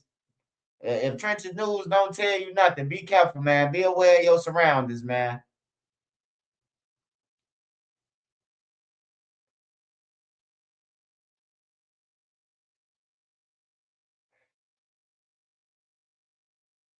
All right. So I don't know if y'all been on my channel, but we used to talk about Nazaria Harris, man. She was killed and murdered. I think this her daddy who did the shit. But it looked like the coward pleaded guilty, man. He need to be effed over for the rest of his life, whatever prison he go to. I ain't for violence, but some people need to get it though. He need to be stuck it too, man. We begin with breaking news in the case of murdered Detroit teen Naziah Harris. Her accused killer, Jarvis Butts, has pleaded guilty to second-degree murder and criminal sexual conduct in 5 other cases. Good evening, everybody. I'm Roop Raj. Butts' guilty plea comes just days before his trial was set to start. Let's get live to Fox News' Ingrid Kelly. She's in Detroit with more on his sentencing agreement. Ingrid. Well, good evening, Roop. You know, Butts actually entered that plea at Third Circuit Court. But, you know, the question still remains, where is Naziah's body? This is the culmination of perhaps a proper decision on his part. Jarvis Butts. Oh, the fuck up, man. These motherfuckers that made a deal with this nigga and ain't got the girl body. Man, come on, man. Like y'all the sweetest people in the book. Oh yeah, we're gonna make a deal with you. But y'all ain't get the little girl body back. That's crazy, man. This some crazy ass shit. Hey, is this her daddy?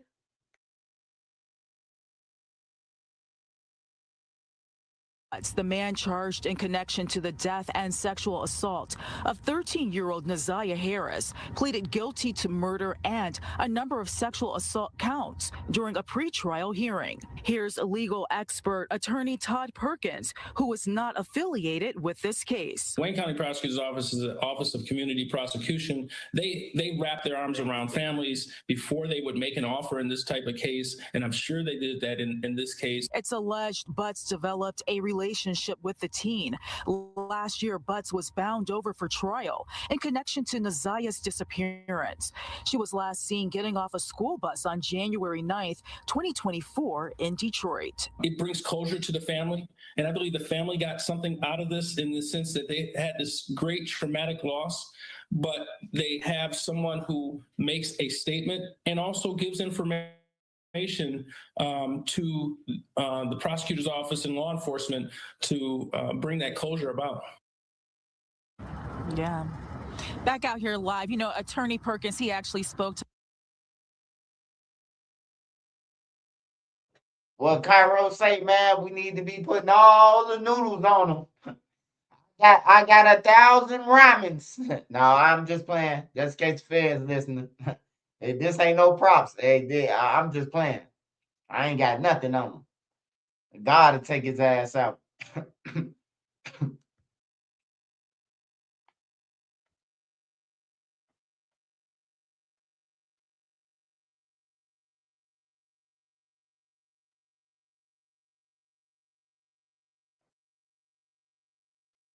Man, I'm gonna say this again, man. Whoever got that old lady, man, get that old lady up, man.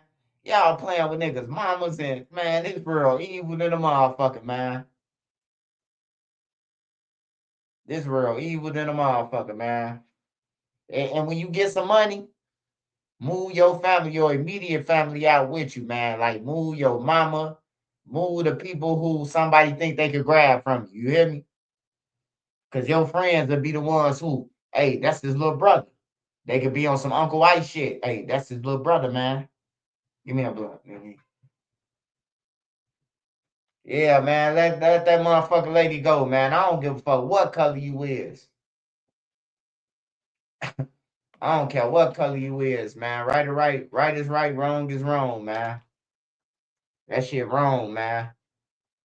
Motherfucker playing, taking people mamas and shit like that, bro. I don't play like that. That's why I say fuck the streets, man. Fuck all that bullshit. And that ain't even no street shit. That's the motherfucking that's the motherfucking political or the daughter been reporting about somebody and they want the family member.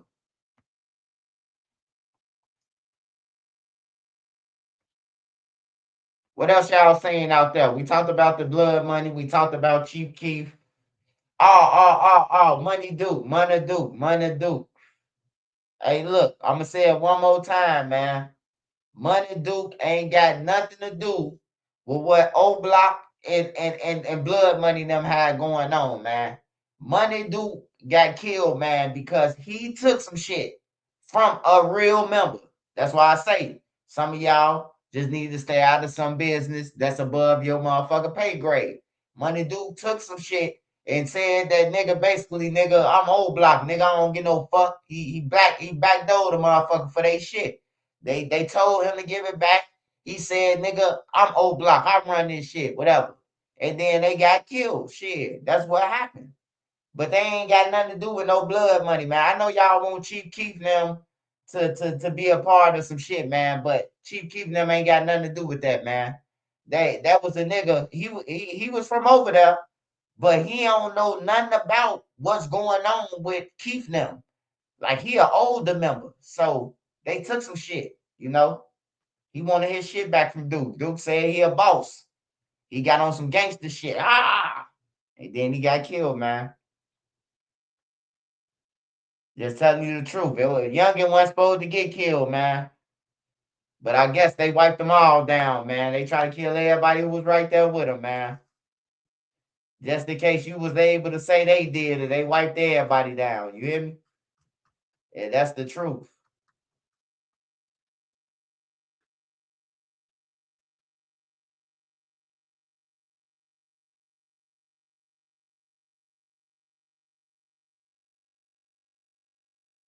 Yeah, it's just the truth, man. Like certain people ain't going if you take some shit from them, man. A lot of people ain't going for that shit, man. Especially in Chicago. Like it's a pride thing, bro. Like a nigga ain't gonna let you take no motherfucking 10 pounds, 20 pounds of weed that's smoking and just be like, oh man, yeah, they from O Block, so we just hell no. Oh, we need that shit back, nigga. You hear me? We need that shit back. That's how it was, man. Then they all on live. They told everybody what they was going. Like it was just weird with Money Duke. I hate that he did though, man. Condolences to his mom, his brothers, his grandma. Condolences to all of them, man. Just type in Memphis news today, shooting in Google. You always be able to pull up something. Swipe. Oh yeah, yeah, yeah. I know about Memphis. I know about Memphis. Memphis, all that shit, bro.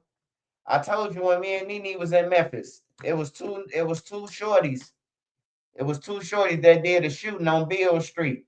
When we got home and we seen Memphis News, the same two shorties that was outside the hotel that we stayed in, they was on thing for two murders.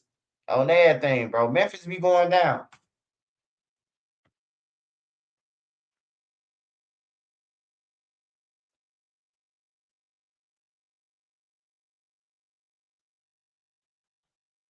I wonder what's happening with Dolph Killer.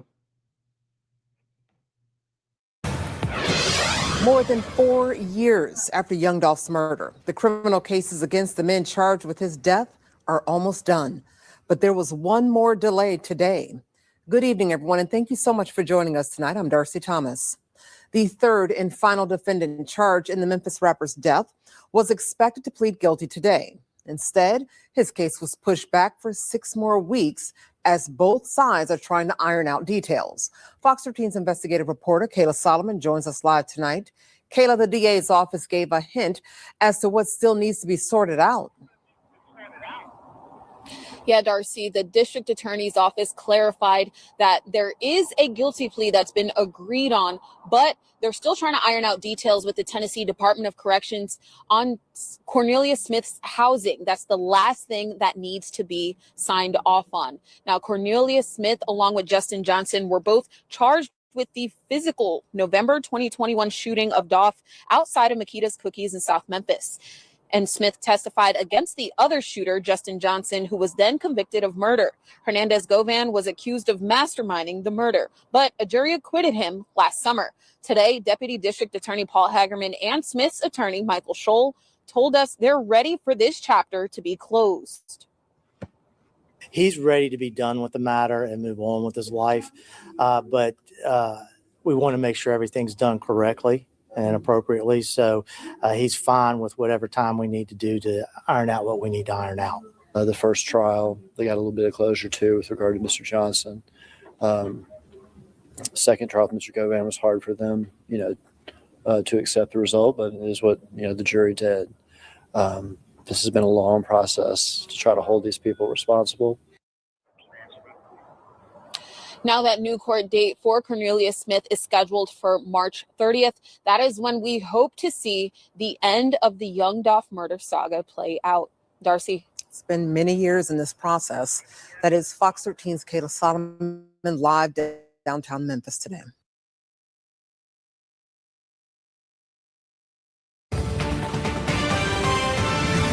A small town mayor busted for cocaine, then busted once again for failing a drug test.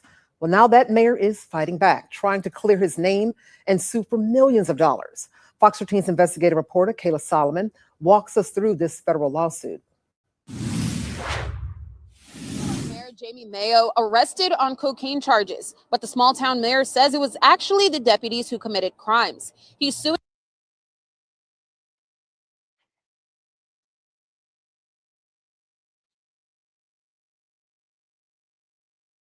That's the cocaine nose, man.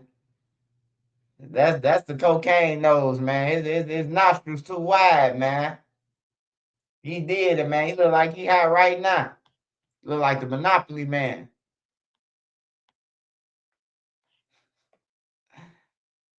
He look like the Monopoly man, don't he? Yeah, that's his shit. That's his shit, man. He look just like the Monopoly man. Don't collect 200 pass go and none of that shit. Your ass going to jail, nigga. That's your shit. That's his shit. All he needs is that little hat on.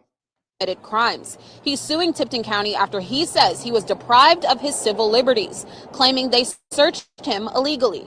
The lawsuit claims Mayo was a passenger in a truck going to a family event. An affidavit shows deputies pulled that truck over for dark window tint and broken taillights. It said Mayor Mayo was acting suspicious, so they got the driver to consent to search his vehicle, and they found a white crystal substance under Mayo's seat. That tested positive for cocaine. But the lawsuit also included pictures claiming police were targeting him, lingering in a barbecue parking lot across from a bank where Mayo would stop to use the ATM. It also included a picture of Mayo at the ATM to show he was sober. The lawsuit claims Mayo was targeted in an act of retaliation because he had previously recommended terminating police officer Daniel Carter, one of the officers involved in his arrest, and who he says was spotted at that barbecue restaurant. The lawsuit says Mayo submitted to a drug test, which was negative for cocaine, but positive for fentanyl. He says that was a false positive because he has a prescription for opioid painkiller tramadol. Mayo is suing Tipton County.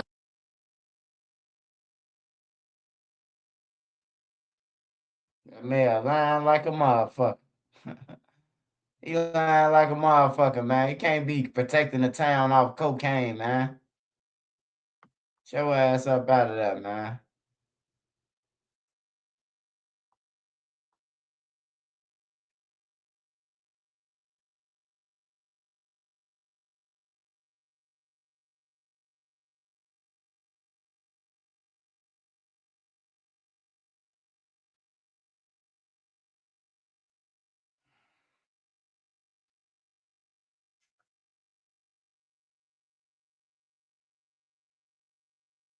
Smash that like button, y'all. Smash that like button. I'm finna roll up.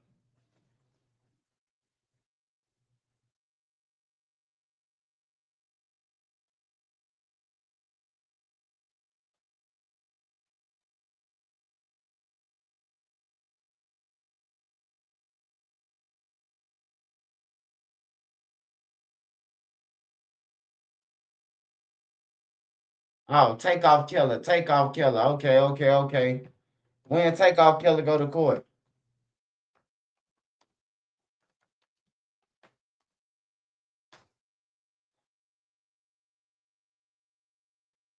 It say 2 years,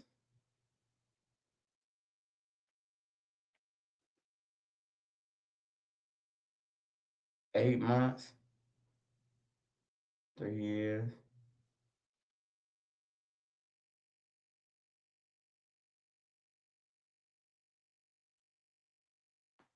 Hold on. Mr. Clark, this down, add. This is Patrick Clark. He's charged in the death of Migos rapper Takeoff. He was back in court today for what was supposed to be a pre-trial hearing, but that has now been rescheduled for January. After that hearing, we can expect a trial date to be set. Until then, both sides have spent the last several months exchanging evidence and ensuring discovery is complete. Takeoff was shot and killed around 2 in the morning on November 1st, 2022, during a private party at a downtown Houston bowling alley. His attorney tells us there are no plea deals being offered, but they want the murder charge dismissed. I haven't gotten any word that the case will be dismissed. We'd like the case to be dismissed. We believe it should be dismissed, but we've got no inclination that it would be dismissed. So we're headed to trial if that doesn't happen.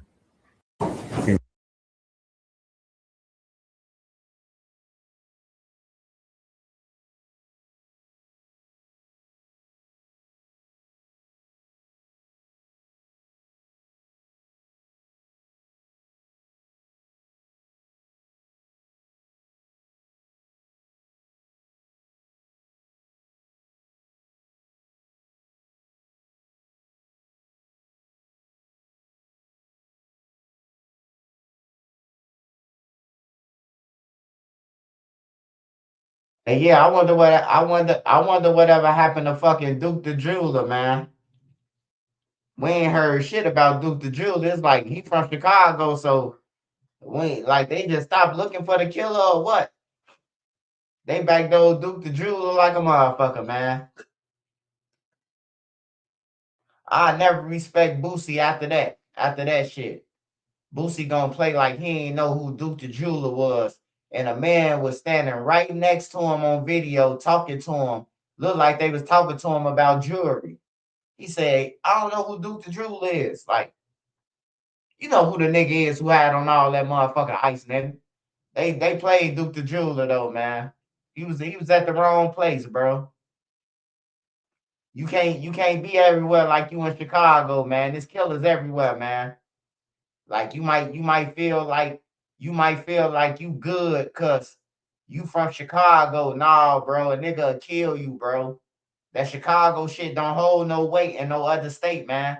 Like some niggas probably be like, yeah, he from the go, bro. But a lot of niggas gonna be like, I don't give no fuck, nigga. We finna rob him. You know, I don't give a fuck where he from, cause they killers just like you. They rob people just like y'all do. It's niggas in different states, bro, that get out just like the other motherfuckers. Yeah, Jay Prince them some hoes, man. I don't fuck with them. Him, his son, and none of them, bro. Like they did Duke the Jeweler. I ain't heard nothing about Duke the Jeweler.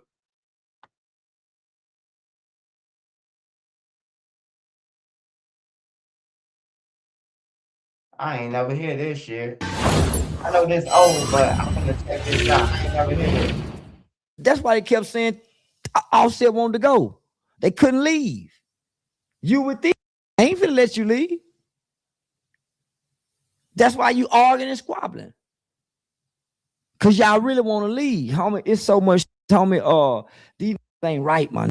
These industry, these street, homie, they're projecting these rules and then come here playing like they admirable men with street rules and street exit. Nah, homie, them little was set up that night. That's why they on these damn podcasts talking about it and making sure they on every guy. When did gangsters start talking and explaining criminal cases? They was set up that night, homie. And everybody know that, but everybody. Everybody in there that night know what the play was, man. Everybody in Texas know what the play is. If you rapping, you celebrity, if you like the strip club, you like to do this, you check in with them, they bringing them bad dice on you. Why you think they Duke the Jeweler, they really couldn't get him? That's why they had, come on, homie. If you coming in to check in and you got to stay with this group and they taking you around, they ain't taking you around and introduce you to people. They taking you around so everybody get a piece of you. You nigga better realize everybody, all your people ain't your kind. So you think you checking in over here, you checking home, these ain't having you checking in for the well-being and the safety of you just because you black? And they want to make sure another black man come through here and get the love and no, they ain't doing that. For one, they know you ain't putting no money back off into the community, so they're gonna try to play you out of it anyway. It's just like in the streets, homie. When he come to a town with some money looking fly, there's about some, even with the gambling, homie, all the gamblers looking at each other. All gamblers. So if you want to gamble, even in the casinos, they looking at you. But they ain't gonna kill you. You ain't gonna come up dead. They ain't gonna rob you. Gambling with your people, you gonna come up dead. Even just watching the dice game. Even just watching and being around the dice game.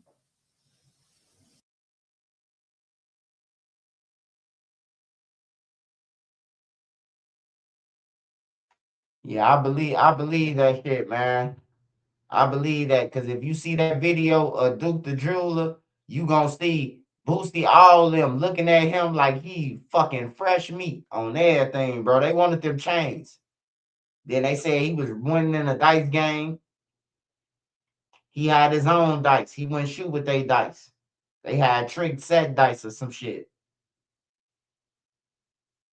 Yeah, that's crazy, man. Adia, what's up? Hold on, y'all. I'm almost done rolling my weed.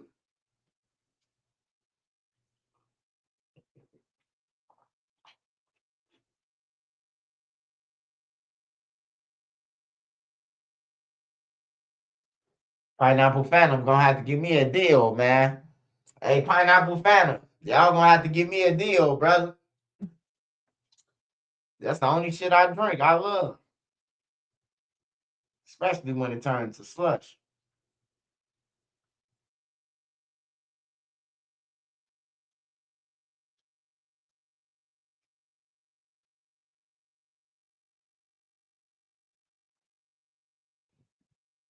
Rich people setting up other rich people. Oh yeah, yeah, hey look. That's why I be saying, like, when people be saying, when they be saying, like, man, they got money, man, they'll, like, when you in a certain field of rich people, like the rappers and all that, they got grimy motherfuckers around, man.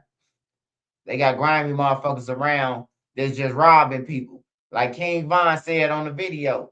He said, man, I had told Durk, man, shit, I'm robbing everybody he be around.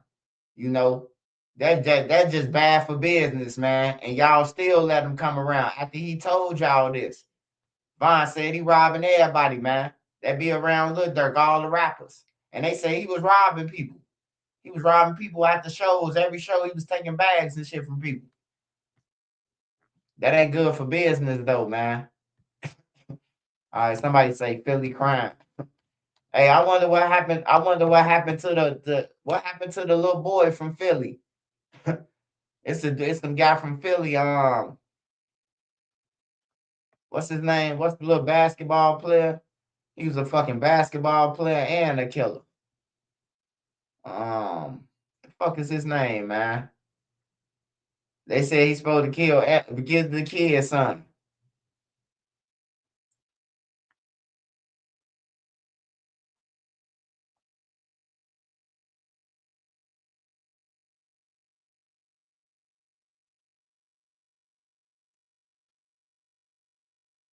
Yeah, they don't be playing in Philly. They be getting big, wicked.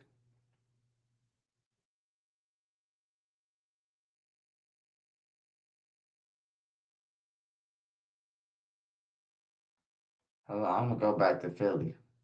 I'm gonna come back to Philly.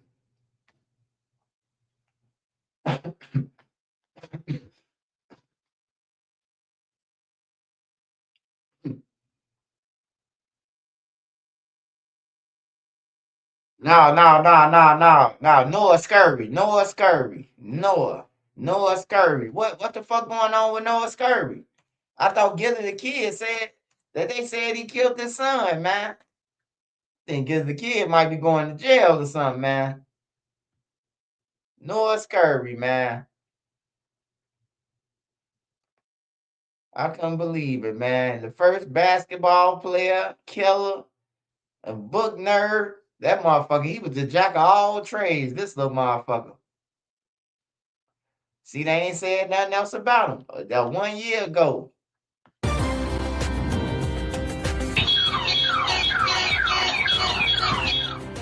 Breaking right now, chilling video just obtained by CBS News Philadelphia showing the exact moment a gunman ambushes a local teenager on his way to school right in front of his frantic mother.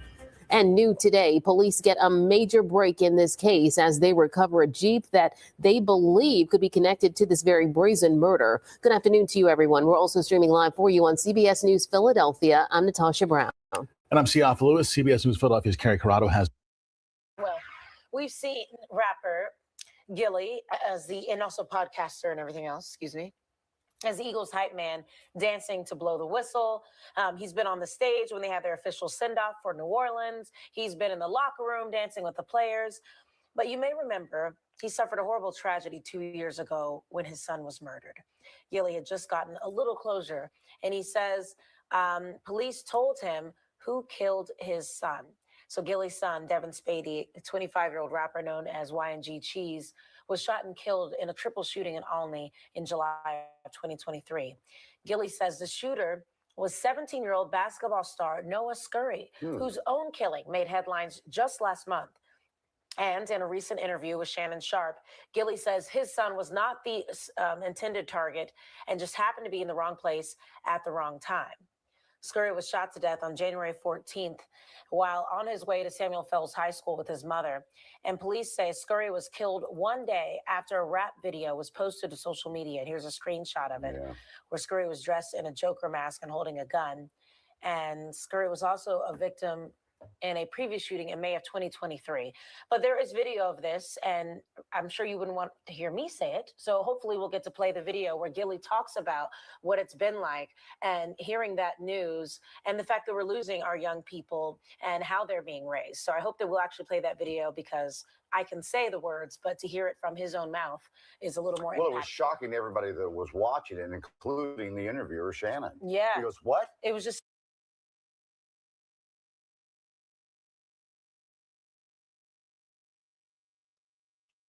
Hey, you see how people like what? The police told you what? Like, I think Gilly was riding off that Lil Durk and them shit. That yeah, police told me. The police ain't told you that shit.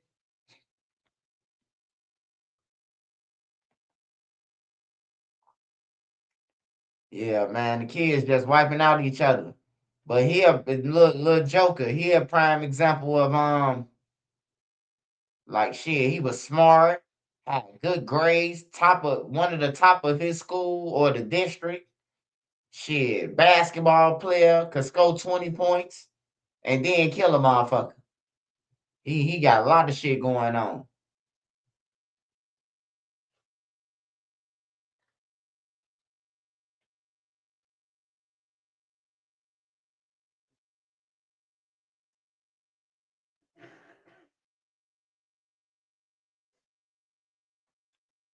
All right, let me see.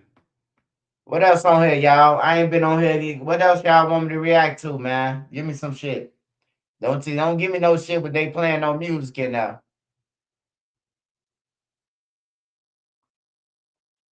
Say Gilly weird, but I can't put my finger on it.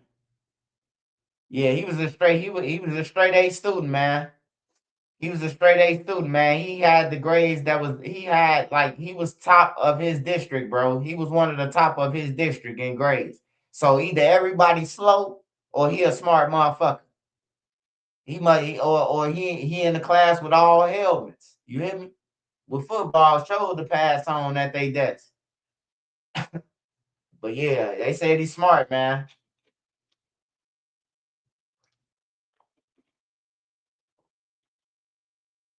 Yeah, that's what's missing, man. Ain't the money. Talk about bros. What's that? What the fuck is that you talking about, brother?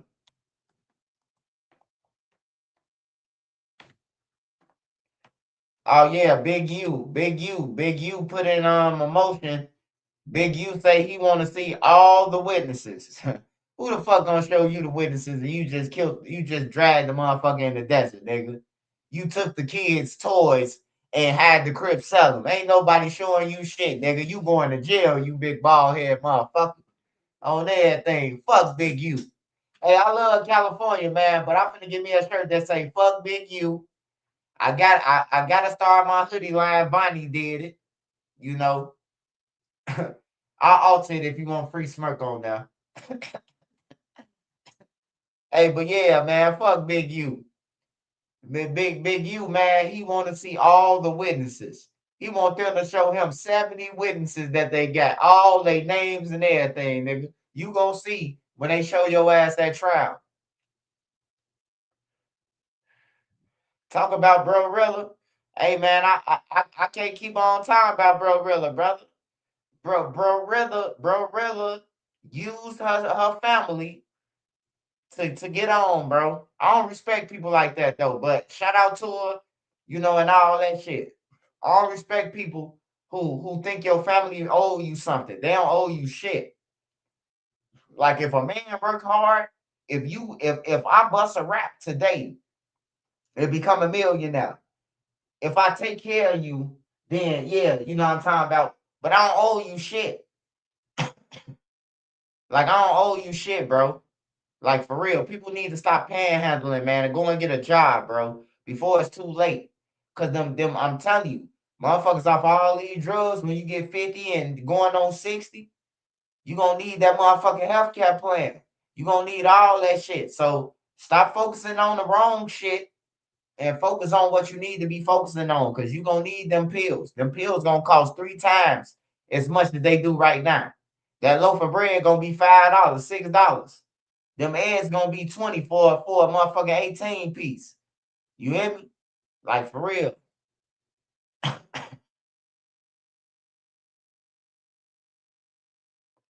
Yeah, man. You trying to use a family member like you ain't to be trusted.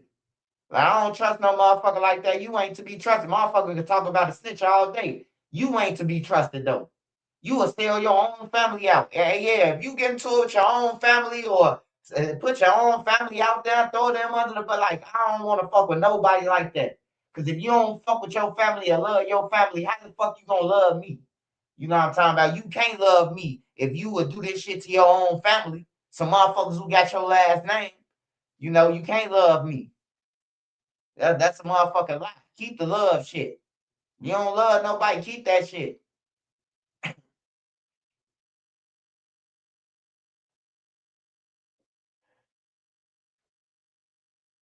Yeah, that's some suck ass shit, bro. Really doing, man. She give me the vibes that like I'd rather my sister be laying with the roaches and rats with me right now than behind money. The fuck out of here. I'm pretty sure. I'm pretty sure Glorilla and them gave them shit, but it may not be ever enough for a person. Like, what's enough? Hey, look, this how real shit is, y'all. Harvey asked her. Harvey say, "How much do you want from Glorilla?" Like, say if Glorilla got $3 million, $4 million, how much do you think that you should get out of the 3, 4 million? She said $2,500. I say this bitch gotta be slow. He just said 4 million. She said, all I want is 2,500. I said, yeah, this bitch slow. Yeah, she's slow. Hey, to all my family members, y'all already know don't pull it. Cause I'll get on the internet and tell you I ain't gave you shit, why I ain't gave you shit, and how I ain't gave you shit. And in the future, you ain't gonna get shit. I'll break it down for you. I don't owe you shit. You ain't stay up all night, 13 hours on the live with me. You ain't do none of that shit. I don't owe you nothing. I don't owe you nothing. You don't smash the like button. I don't see you on the membership. I don't owe you shit on everything. You don't support me.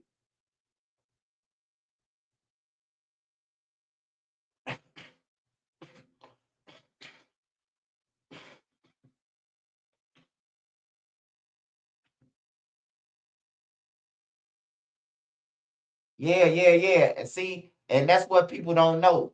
Like when you say I need help, help is temporarily. Help is just temporarily. Help ain't forever. When you say I need help, a motherfucker help you then. Like I need help this month, I ain't got nothing. Then a motherfucker give it to you. Not every time when you ain't got shit, you think you finna third pick me or somebody else. Like, nah, that ain't no help, man. Help is a stepping stone, man, to get where you going. Like if I say I need help getting home, and a motherfucker ain't got no car. Hey man, I got $100, man. You think that'll make your way home? You know, like that's the stepping stone. That's to help me to the way home. Motherfuckers be getting that shit confused. Like motherfuckers just be too entitled, man. It be crazy, bro. Like you owe me. Don't nobody owe you shit. If you wouldn't sweat with them, if you ain't helping them get content, if you ain't doing, don't nobody owe you shit. And that goes for everybody. Family members, cousins, aunties, uncles, grandmas. Don't nobody owe you shit. Go out there, get a job, and get your own shit. And stop begging, panhandling. For real. Finesse 2 times told her if she needs 2,500, sell it. Now to Finesse 2 times, man, he gave me creep vibes, man. He be talking about what he be high talking about some what's up with Aspen Cashman. What's up with him? Like he trying to traffic her or something, bro. I'm like, she better stay away from him, man. Like I done seen 3 different videos where he asking where Aspen at, man. And it's scary, bro, because he high drugs asking this shit. Hey, what's her name? Aspen Kitty Air. I'm like, this nigga, man, he better be cool. Ashman them gonna put some in his drink.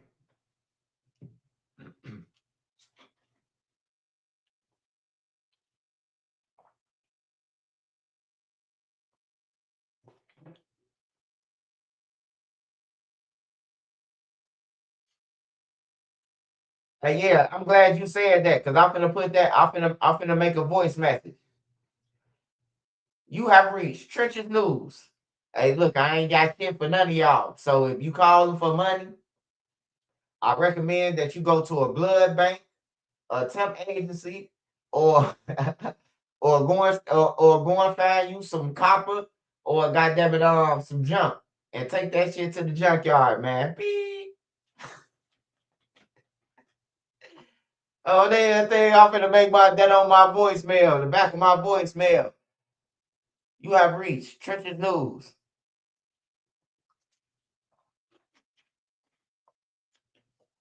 Take your ass to a plasma bank. Sell your motherfucking plasma for that 3.5 you want. I ain't got it.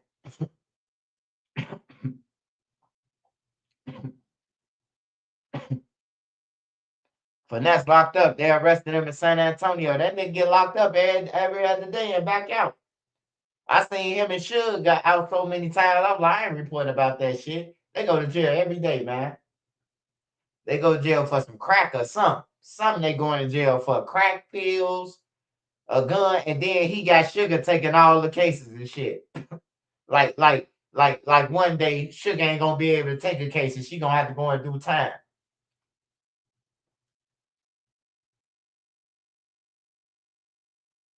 Who Shiesty hooked his mama up with a new house.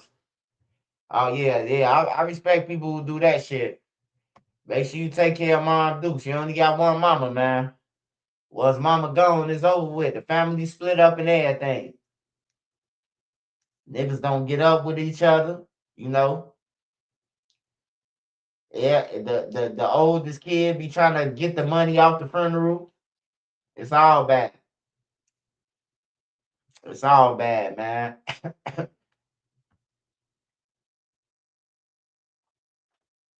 Who Shiesty, bro? That must be all urban.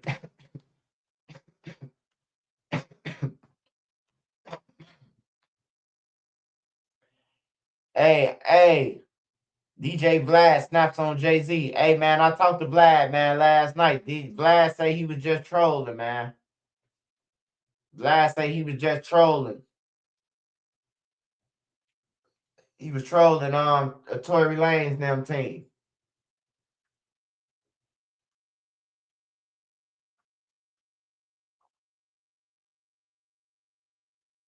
Maybe Weather goes off and said on people saying she's living off her dad's money. Man, who gives a fuck? If you living off your dead money, man, you got a good daddy, nigga. Fuck you talking about? You complain. I ain't living off my daddy money. Like, that's a bad thing. Like, hey, look, I just want to say this, man. This right here, y'all. Soon we'll be telling the whole stadium how Liberty Mutual customizes car insurance to save people hundreds. Whoa. I'll go get us tickets. Only pay for what you need.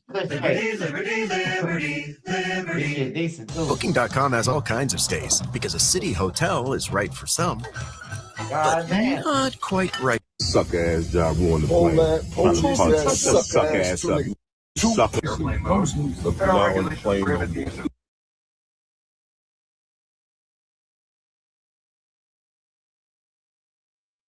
Hey, y'all, I just want to say, y'all, this right here, motherfuckers too grown to be acting like this. This shit ain't cool or none of that. All them niggas 50 years old, man. And they on an airplane that's federal. It's a federal offense. And they on the airplanes beefing over some shit that happened 30 years ago, man. That ain't neither one of them had nothing to do with it but Ja Rule. They just taking up for 50 at this point. Like, I understand, man, 50-year-old boss and you ride with 50, but you finna go to federal prison. Even though he rich, he gonna take care of you. You a clown. Like, that it make you look bad, bro. As a man, as niggas who men, they looking at you like you a flunky. You did, even though 50 rich. Like, you a clown, bro. You doing shit. You doing clown shit, you know?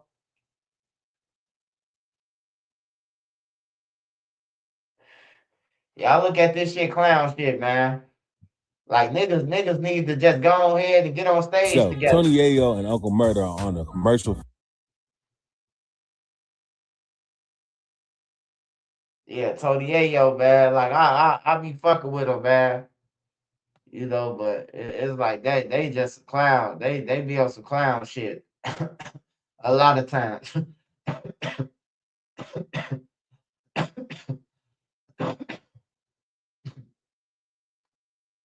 Paid off the shooter. Shit.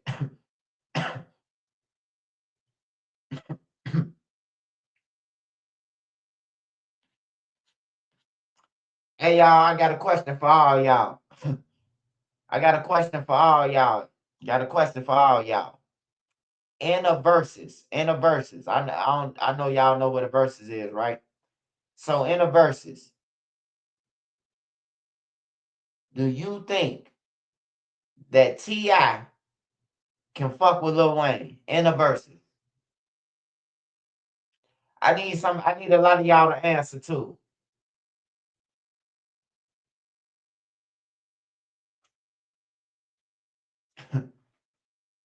GFBT. Oh, what's up, tall man?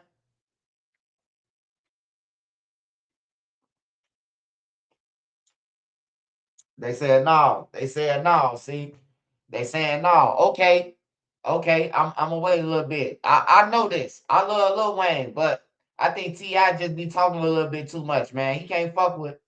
He can't fuck with. Yeah, I be smoking on the good shit, man. Hey, I'm fortunate. I'm blessed, man. I thank God for y'all, bro. You know, and you will get blessed too. Everybody will be blessed. Just you ain't gotta hate on nobody, none of that. When God see that you need it, He gonna give it to you, man. You ain't gotta hate on nobody. You ain't gotta try to be friends with nobody because you ain't got shit or none of that, man. You can just be yourself, man. T.I. can fuck with Wayne. They rap about two different things though. T.I.'s more street. What? Are you serious? Hold on. Ray Shane. Shane 32776. You just said Lil Wayne shoot a nigga in his porch and watch him fall in his kitchen. The sky's the limit. You know here before I knock it off your shoulder. You say T.I. rap more shit than Wayne? Nah, man. You might see me in the street, shorty, you don't know me. Man, get that shit out of here, man. Hey, he ain't fucking with Wayne. He can't fuck with Wayne. I ain't gonna even lie, y'all. I had to talk to y'all about this, man, because I was arguing with a couple of people, man, on the phone. We was on like a group chat, and they were saying that T.I. could take 50. They said he could take 50. And I kind of had to agree on that. If you go off hits, T.I. got 50 Cent. I ain't gonna lie. If you go off hits, he got 50 Cent. T.I. got a lot of hits. But he can't fuck with Wayne. He can't fuck with Wayne at all. But I think if him and 50 had one, he'd get 50. He got 50.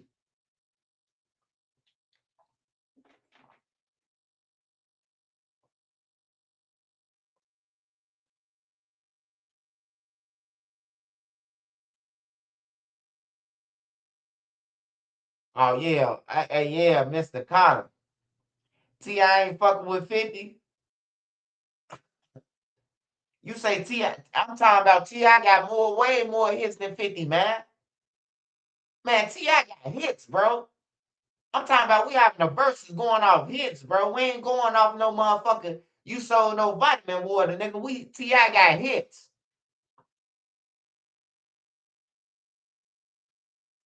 Bro, hey, look, T.I. can't fuck with Wayne, but I ain't gonna sit here and act like that shit with that stand up. All you niggas on there stand tough. He say you better scramble like eggs and break fast. Hey, that's what Wayne on that bitch, man. T.I. got, hey, look, bro. T.I. got that motherfucker. Hey, look, go and listen to Stand Up, man, with Wayne them on that. Stand Up, man, I'm telling you, bro. T.I. can rap, bro. Nah, man. T.I. got hits, man. T.I. got hits too, bro. T.I. got a lot of songs, bro. He got a lot of songs. He got a lot of shit, bro.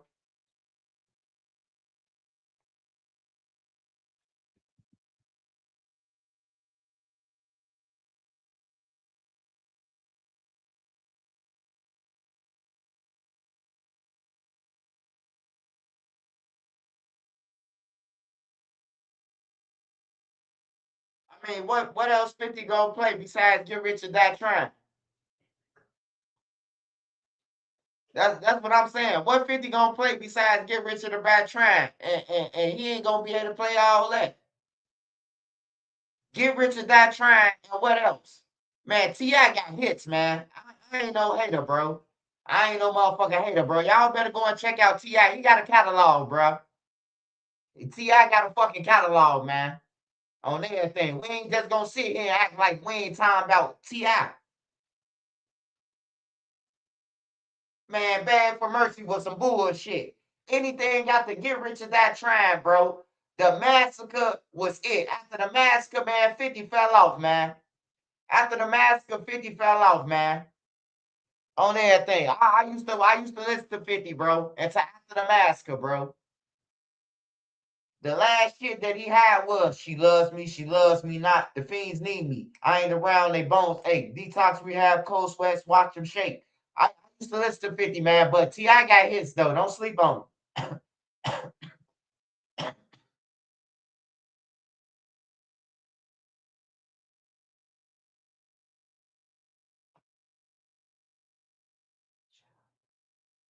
Yeah, 50 got, yeah.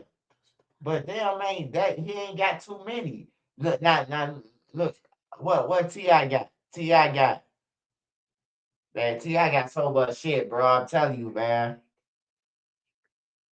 Yeah, he got everything, bro. He got a lot of songs. He got hits, bro. Like he got a catalog. When I thought about it like, damn, T.I. And then I say, no, I ain't sleep on 50, bro. On 50 Cent, bro, got Get Rich or Die Trying, and he got motherfucking the Massacre. 50 Cent ain't been on shit since then, bro. Like for real. He ain't been on shit since then, since the Massacre. That's them the coldest 2 CDs 50 got. The Massacre and what's the name?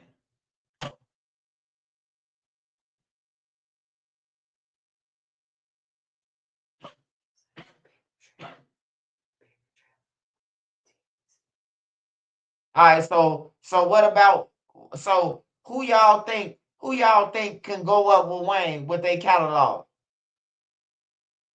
Who got a catalog that can get with Wayne? Yeah, ain't nobody gonna try to hit list to no motherfucking Candy Shop. He gonna lose off that. Cause if he play Candy Shop, now T.I. could come with that. I'm the hottest brother rate. I need a soldier with Destiny's Child. If he want to play that, like T.I. got songs, man. I'm telling y'all. 50 Cent play Candy Shop, and then T.I. play motherfucker Destiny's Child. I want a soldier, nigga. Y'all forgot he was on that song with them? On everything. And Lil Wayne, wasn't he? Lil Wayne was on that too, wasn't he? Jay-Z. Yeah, I ain't gonna lie. Jay-Z got a catalog, but he ain't fucking with Wayne, though. I ain't gonna lie. Jay-Z got a catalog, though. Jay-Z got Blueprint, Dynasty, Blueprint 1, Blueprint 2, Dynasty, Volume 1, Volume 2, Volume 3. Man, Jay-Z got a catalog, bro. Like Black Album, Jay-Z got albums, bro. That ain't even the 444, whatever that shit is, the OJ Simpson shit album. Jay-Z got a catalog, bro. He got a fucking catalog. I ain't gonna lie to you. He got a catalog all the way from Reasonable Doubt to what's the name? He got a catalog. Kanye got a catalog too. Kanye got a catalog too. People sleep on Kanye West. Kanye got The College Dropout, Late Registration, them classics. I ain't trying to argue with nobody. Oh, there thing, bro. College Dropout, Late Registration, bro. A nigga gonna have some problems with some of them songs that Kanye West got on there. For real, bro. Like he'll end a couple people careers off them 2 albums. Hell yeah, his catalog long like a motherfucker. His catalog long. Eminem.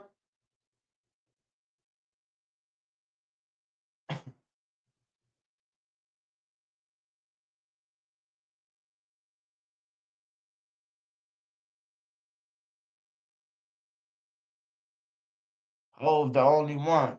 So they saying Jay-Z. So they saying Jay-Z. They saying Jay-Z and could probably be up there with Wayne. Drake easily washes Wayne. Hey, look. Hey, look. I ain't gonna lie to you, bro. Hey, look.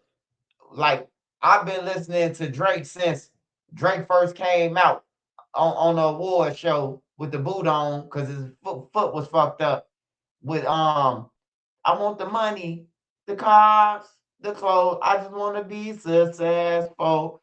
Like Drake got a catalog, but Drake ain't fucking with Wayne, man. I'm sorry, man. I'm sorry to blow your high, whatever. Drake ain't fucking with Wayne, man. But Drake got a catalog though. He say Drake got 30 writers. Shit. I ain't know nobody wrote for Drake. Shit, now I know now. I just seen the dude on the reel say he homeless and he wrote all Chris Brown songs. I'm like, how? That nigga, hey, look, that nigga said he named a whole bunch of songs, bro. He on Skid Row. He said that he wrote motherfucking a whole bunch of songs he named. I'm like, damn, bro, how the fuck is he on Skid Row and he wrote for Chris Brown? Like, how, bro? Like, you got to be a crackhead to write a song and let a motherfucker give you $2,000 a like, hell nah, bro.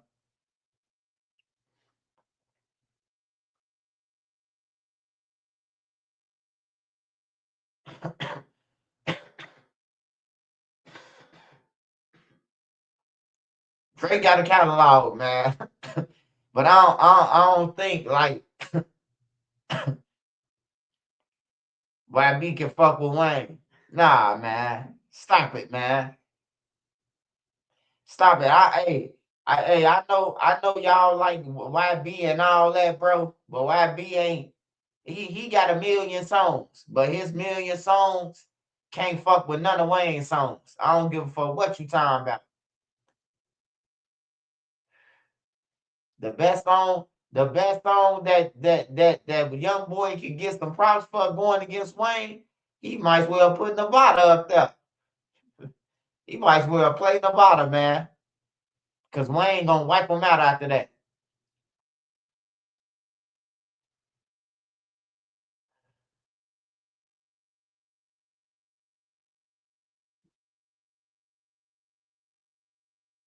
And YB ain't fucking with no Wayne, man.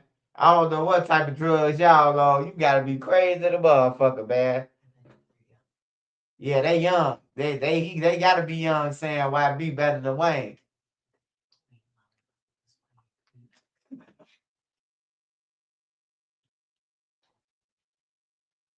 Hey, Wayne, hey, look, I'm gonna name one album that I'm gonna tell you to go and listen to. One album that I put against anybody's shit. One album from Lil Wayne, The Dedication 3. The Dedication 3. Dedication 3, I put up against any album that you try to come with. Dedication 3, Lil Wayne. On everything. And I ain't even talking about all Lil Wayne other shit. I'm talking about just the dedication. Just the dedication, man. Dedication 3, bro. Hey, that's killing everybody's shit. Cause Wayne was back then, Wayne was just jumping on songs, bro. Like like your song could come out, he'll take your beat and we won't even listen to your song. That's how it was, bro. 06, 07, 08. Like everybody who made a song then, once Wayne jumped on it and remixed your shit, we ain't even want to hear your shit no more. Like we ain't want to hear your shit no more. Wayne, hey, look, Wayne remixed Upgrade You. We stopped, the motherfucker stopped listening to the regular Upgrade and went to Wayne version. Wayne fucked over Mike Jones. That's who fucked over Mike Jones, bro. On everything. Mike Jones came out with that motherfucking Cuddy buddy, it's show you ride with me. That shit. And Wayne fucked this shit up. I have relations like I'm kin to the girl. What he say? I knock her out like mama brought her into the world. Wayne went crazy on that shit.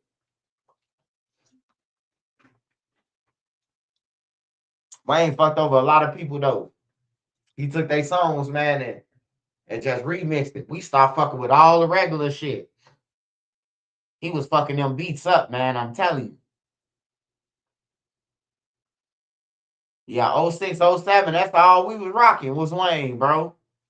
The sky is the limit. Every party, every DJ that come through that motherfucker, DJ Monty, DJ Limo, any DJ come through there to DJ, bro. They playing nothing but Lil Wayne, man. All that summer, the 06, a little bit of Rick Ross too. Rick Ross was in there with Every Day I'm Hustling and some more shit. Gucci Mane, he had came out with Freaky Girl. She's a very freaky girl. So they had a little play, but Wayne was killing it, man. Wayne, I ain't never seen nothing like that. Like every cop that we see riding past, everybody playing Wayne, bro. Like the whole Chicago, bro. Every time you see somebody, what you listen to, bro? Wayne. Yeah, Ross got hits. Yeah, Ross definitely got hits. Ross got a lot of shit too. He been in the game. He been in the game. Like a lot of people be saying Future and shit. Future can't fuck with no Lil Wayne, man. He got a lot of songs, but he can't fuck with Wayne. Cause he don't be talking about shit. We don't be understanding that shit. We talk about hoes and all that shit. Pimpin' Sierra and shit. He started talking about 50 Mini Man. I'm telling you, bro. 50 Cent. Hey, look, I just told you. Drought 3 equals one of 50 Cent albums, man. On my mama. The album with Sky's the Limit on there. The shit when he rapping like he Jamaican, Wayne switch it over. Me the king of the jungle. Alone that I came, but I'm leaving with them too. Girls give me brain like Temple. I'm telling you, hey, look, they can't fuck with Wayne, man. He turned into a Jamaican and then switched it up. And then switched it over on 5 different beats, jump in behind each other. Hey, they can't fuck with Wayne, bro. They can't fuck with Wayne. I ain't gonna lie, bro. He the GOAT, bro. Wayne is the fucking GOAT, bro. Wayne the GOAT, man. I ain't gonna lie. Man. Like I done heard Jay-Z. I went from this the line that I went from to listening to songs, right? It happened like this. It was, motherfuckers was listening to Biggie and Pop, Biggie. I like the Biggie though. I ain't gonna lie. I like the Biggie. I like the Biggie, the swag, the jean suits, the cool G sweaters and shit. He was a fat motherfucker, ugly but fresh than a motherfucker. You hear me? So I tend to go. Pac was like one of them. And then when I seen Pac on Juice, I ain't like him since then. Since I seen him kill Raheem. So I ain't never liked Pac after that. You know what I'm talking about? I'm like, damn, he done killed Raheem, bro. And then he done hugged the mama. That fucked me up in the head when I seen Juice as a kid. I was young when Juice came out. So when I seen Juice as a kid, I'm like, damn, this nigga just killed his friend, bro, and then hugged his mama. That was the first time I seen what we call a back door. You hear me? Like when I seen a back door as a kid watching a movie, bro. And I ain't never liked Pac since then, bro. For real. I ain't since for that movie, bro. He shot Big Steel. God damn it, try to kill his other homie. I ain't like that shit, bro. For real. And he started all the shit. Remember, every time the dudes see them, they'll be into it with Pac. They'll be like, yeah, man, I heard you was talking about my mama and fight. He'll see Raheem them and then be like, you bitch ass niggas, y'all ain't gonna do nothing. Always start something. I don't like niggas like that, bro. I don't like a nigga who gonna start something because he see us coming. Man, R. Kelly ain't get drugged by no motherfucking prison guard, man. R. Kelly trying to finesse, man. He ain't getting out, brother. R. Kelly trying to finesse, man. He done pulled 10 different moves. He done said that the guards done put a hit on him, the feds done put a hit on him, and some more shit. Like, ain't man, R. Kelly, he should never go to shower with a girl, man. He fucked up, brother. On everything. We ain't finna be reacting to no motherfucking R. Kelly. Shit, you with this trench of news. You want to go and react to R. Kelly, man. You need to find an R. Kelly channel, goddamn. Yeah.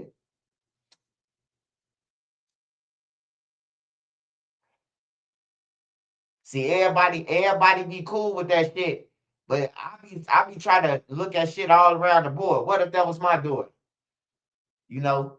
So when I had to look at it, what if it was your daughter? If a nigga say, what if that was your daughter, Swipe? Oh, we ain't fucking with R. Kelly then. Fuck him. On everything. That's how I look at shit in life. What if that was my daughter? You know? Like, hell nah, bro. I can't rock out to that shit. Even though a lot of them hoes need to be locked up. A lot of them need to be locked up with him. Sparkle, all them.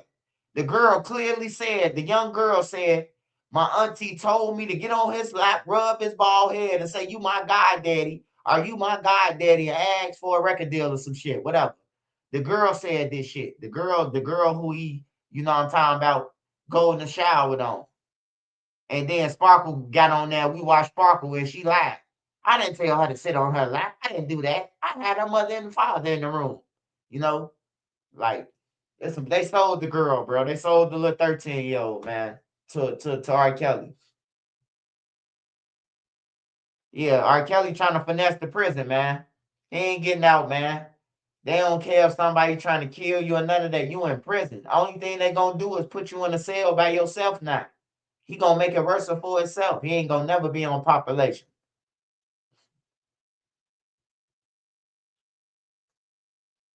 He should have thought about that shit, man. He should have thought about grown women, man, instead of kids. When he was in a position to get every grown woman he wanted, he could have slept with any grown woman he wanted. The lady who he married looked like a motherfucker, a California raisin mixed with Mr. Hanky. Like shit, I don't know what made him put a ring on her finger. So that threw me off right there. Like, yeah, R. Kelly looked like he married her just to get a woman who, you know, he could make piss in a bucket and shit. She looked like one of them, his wife. You don't want no bitch who gonna stand up for herself. You want a bitch who you control, you know. But all them hoes need to be in jail, man. Everybody who watched them, participated with it, they need to be in jail, man. Point blank, period, man. That's all I gotta say about R. Kelly, man. On everything.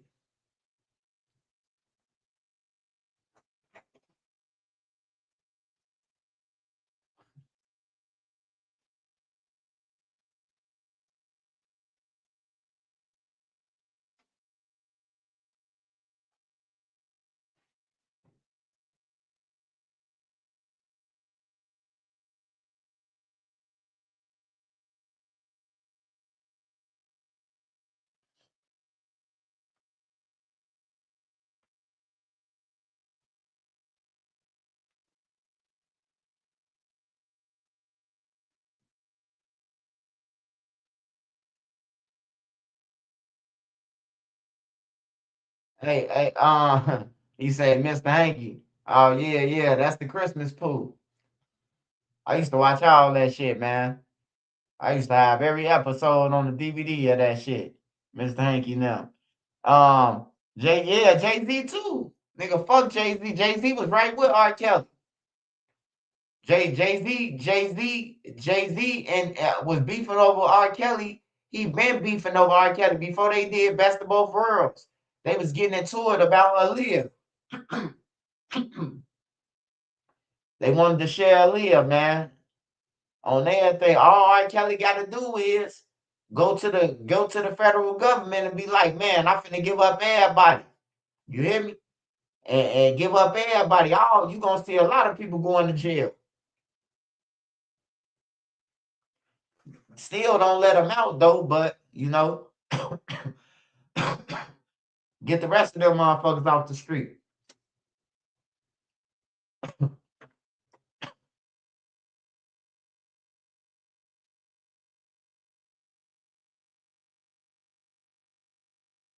Ruger TV.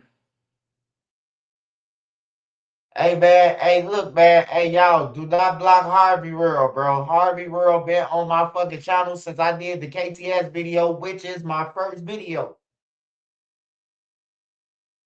Yeah, that's Harvey World, 147.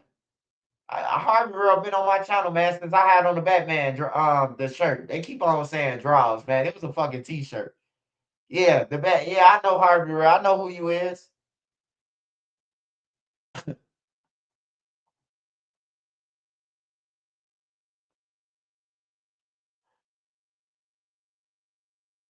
I'm going through my block list tonight because I see a lot of people that used to be on my page that ain't on there. And motherfuckers be coming through like, hey man, Swipe, why I get blocked? I be like, I know I ain't blocked you for sure.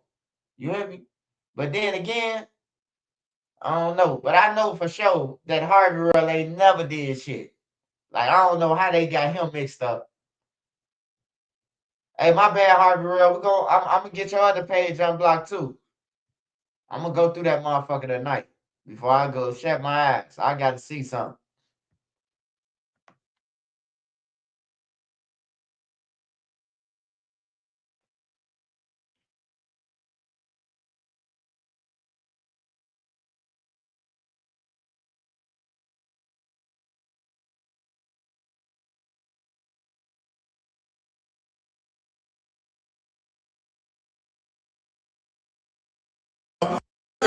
Train ran on it by Donald Trump now. They got it on there getting head and everything. Hey, what's good? We back. Hey, Nicki Minaj, she finna sue the shit out of Mike Epps. She just don't know, man. She finna sue the shit out of Mike Epps. Mike Epps better leave them people alone, man. Mike Epps crazy in the motherfucker.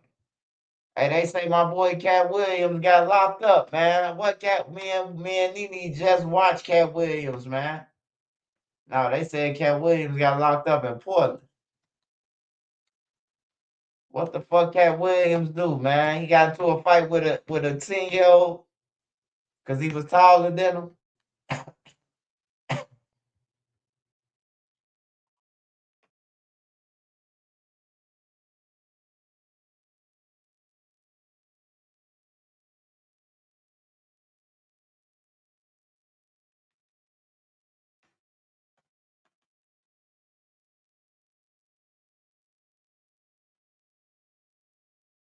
Williams is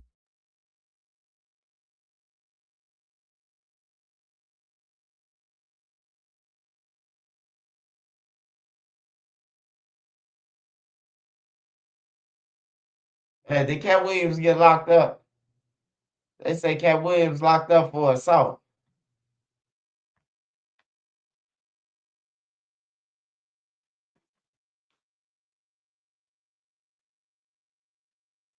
Man, we just watched the Man comedy show. How the fuck he get locked up that fast?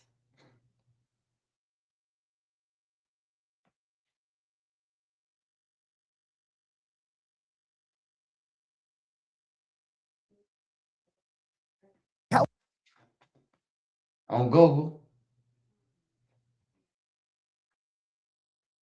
In Portland, Google Cat Williams arrested in Portland.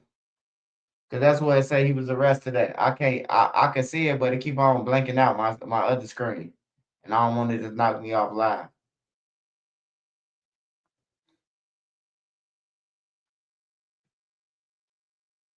For assault charge? Oh, that's what the fuck they must have been talking about.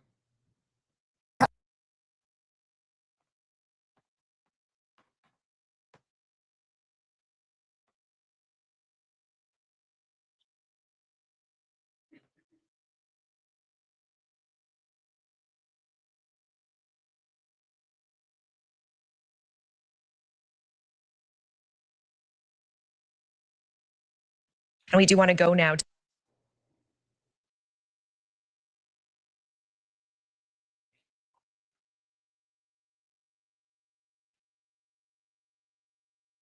Hey, um,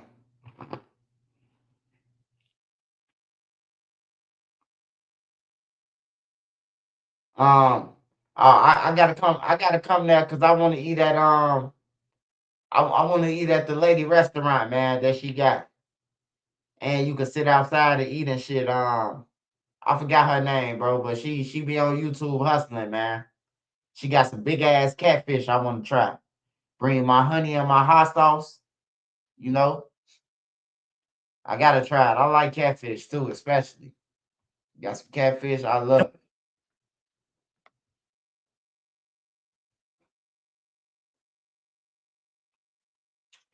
Oh, y'all, before we start this next video, I want to say the All-Star game, the NBA, they need to be boycotted, man. They taking our money. They taking all these off all these apps. They charging us for all these apps because, in order to watch an NBA game, even in your city. Yeah, the black woman in Portland with the goals. Yeah, yeah, yeah. I want to go to her. I want to go to her little restaurant while I'm out there. Find me something to do out there. Get an Airbnb and go and see some shit. See some different shit, man. I'm tired of being in Florida. I'm tired of going to everywhere else, man. Cali and all that shit. Time to go to another end of the map.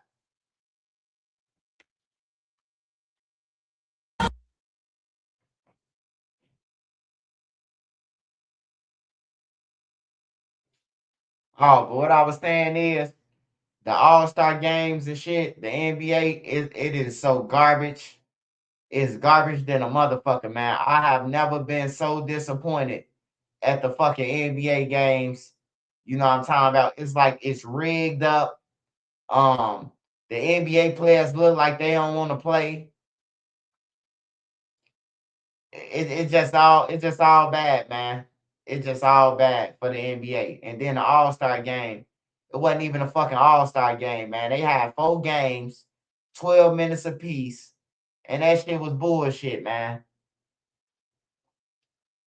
And them people probably paid all their money for that fucking All-Star weekend of garbage. Suck. That shit was ass. Everything was ass. The dunk contest, the 3-point contest. Like, they were so fucking desperate, they had to bring in all the old motherfuckers who was playing.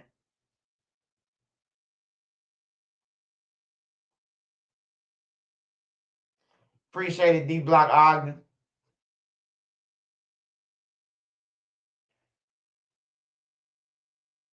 Man, they need to start putting some effort in some shit on their thing. They stealing people money from DraftKings and all these other motherfucking apps.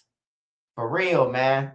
Like, it's like everybody that got lazy now, man. I'm starting to notice that. Like, everybody moving like a turtle now. Like, shit don't mean nothing to some, bro. Yeah, that shit rigged, Sparks. That shit definitely rigged, man. Like you got players that refusing to play. You got players that's like they coming out now on podcasts and exposing shit. And yeah, remember that game? It just so happened a game that he said that I done fucking gambled on DraftKings and lost my money. Yeah, the coach took us all out. Like the coach told us that we benched for the day. I'm like, what the fuck? So this shit rigged the whole time. Like they said who gonna win, who go to the playoffs, who gonna win the championship. Like this shit already scripted. Like they need to pay everybody their money back, bro. Cause people be paying for this shit, bro. And I guess Sparks said gooder than anybody. Remember, Swipe is entertainment.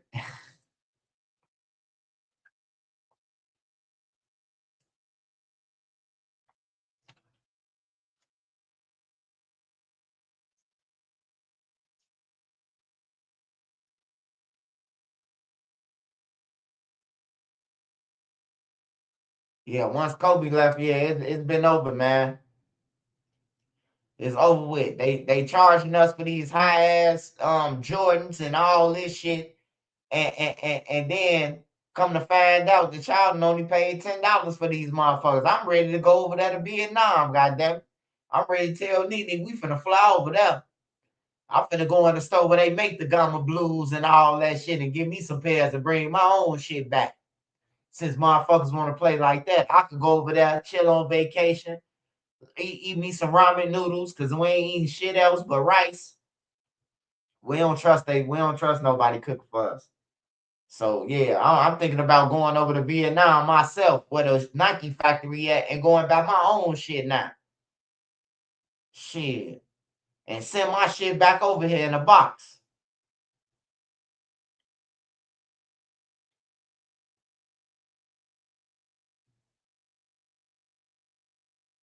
I seen JT Bigger Figure do that. JT Bigger Figure was JT Bigger Figure was at a Nike factory in one of them countries. And bro, the shoes that we paying $300-400 for, he got for $25 a piece, bro, out right off the press. I'm like, what the fuck? I'm finna start traveling. I'm finna get my passport. So I can start traveling, goddamn. Me and my wife, we going to everywhere where they selling the shit at, where the headquarters at.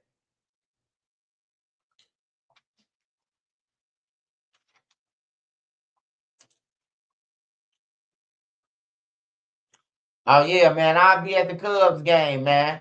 I'll definitely be at the Cubs game.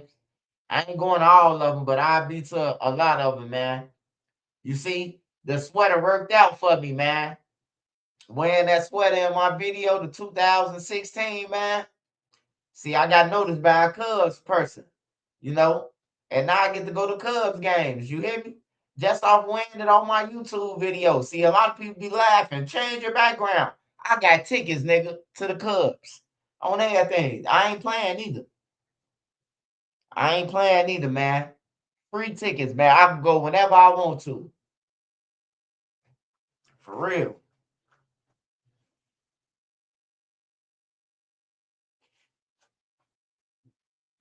I'm wearing a motherfucking hoodie, man, that people laugh at. People been laughing at that hoodie for 3 years. Hey, man, change that hoodie. Man, you think I only got one hoodie, bro? Do you really think I only got one fucking hoodie? Like, you gotta be crazy out your mind, man.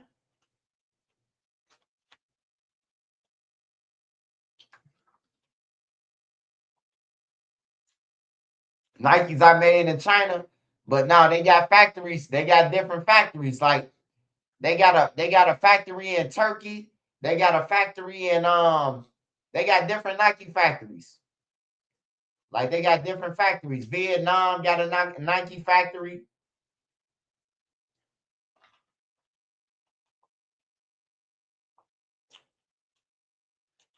Yeah, as far as they be like, you only got one sweater, man.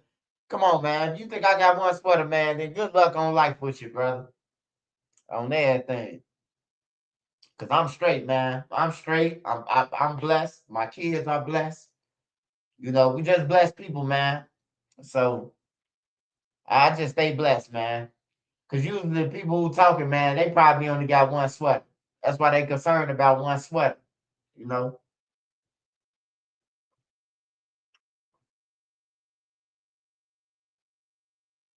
Who I got? Hey, win that fight, Blueface or Swaggy P? Blueface or Swaggy P?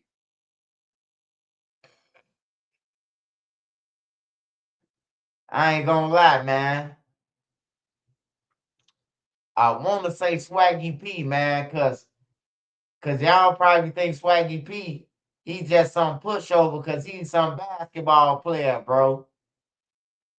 Like for real, bro. Like I know you want to say Blueface, man, but hey, don't sleep on Swaggy P, man. I seen Swaggy P in the gym, bro, and he was throwing them bitches. I say, yeah, he might get blue.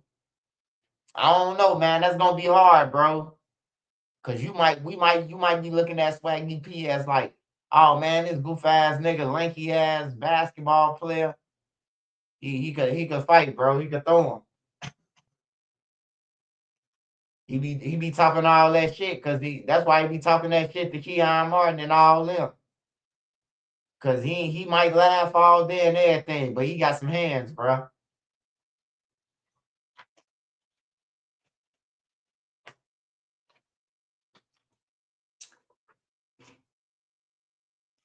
Sparks say, I don't know who either of them is.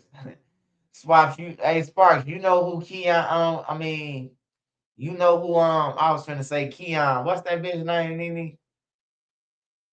Baby daddy. Krishan. Damn, Nene, you said that mean. You don't want me to talk to you? You said that mean than a motherfucker. You said Krishan. Like I'm trying to fuck on her or something. What's wrong with you? I don't even know Krishan.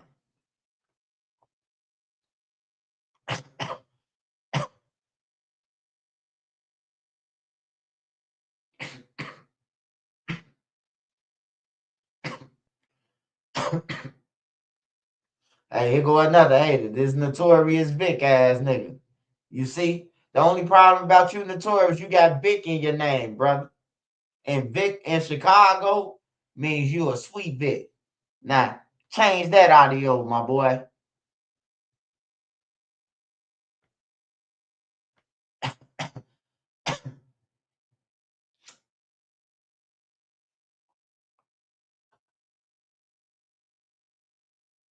Murders don't even get solved in Chicago.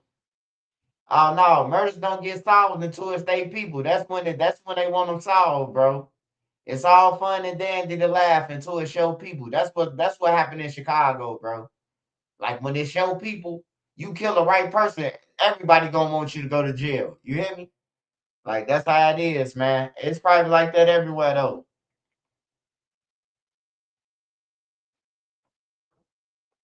The murders get solved. It's just when people, certain people, when people, it's they people. I just say stop the killing, period, man. It ain't even worth it, bro. Just a lot of people hurt when you gone. Everybody lying on you when you dead. Like, bro, it ain't what you think. Like, everybody gonna represent for me when I'm gone. Everybody gonna do this and that. Niggas ain't gonna do half the shit that you thinking they gonna do while you gone. They ain't gonna stand on business for your kids. They not gonna give you shit.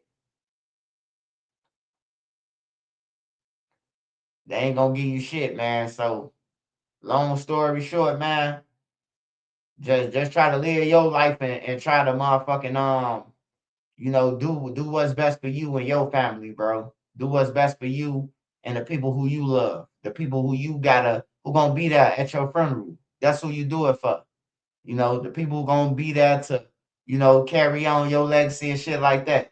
Cause trying to do it for a motherfucker who you never met in life and all that shit just speaks volumes about you.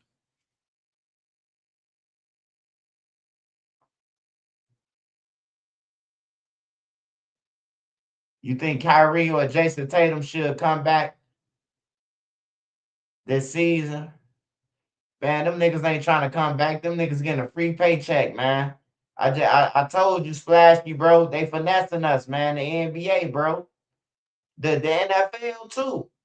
You seen the Bears quarterback. All the Bears quarterback, he had one job to do. One job, y'all. All he had to do was walk the ball down the field and then kick a field goal. This nigga threw the ball 20 yards ahead to the other team. To the other team, bro. On purpose. He did that shit on purpose, bro.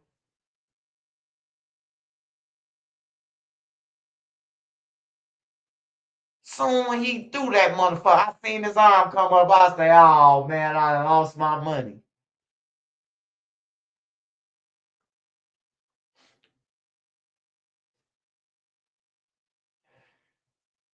Chicago has always been about gangsterism and politics since Al Capone. See, but I've said though, hey, look, this is what I've said. When people say that it's always been gangsterism and all that shit, right? Al Capone them was millionaires. Larry Hoover was 100 millionaire. You hear me? Lil Ray Ray them broke. Like some part of life, this shit gotta end, man. Gotta stop. Like motherfuckers gotta change their mindset. There'll never be another Larry Hoover. There'll never be another Al Capone. Cause if you ever get that big now, your ass going to jail before you even get started. You know? And that's why the shit keep going on, cause motherfuckers be like, oh man, yeah, Al Capone. Man, don't none of us know Al Capone, man. We hear about the shit and see movies, but that's it.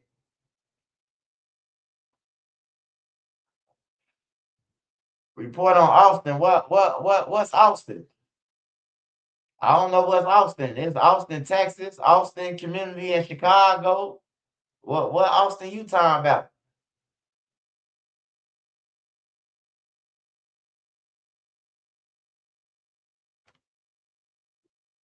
Yeah, Michael Jackson, man.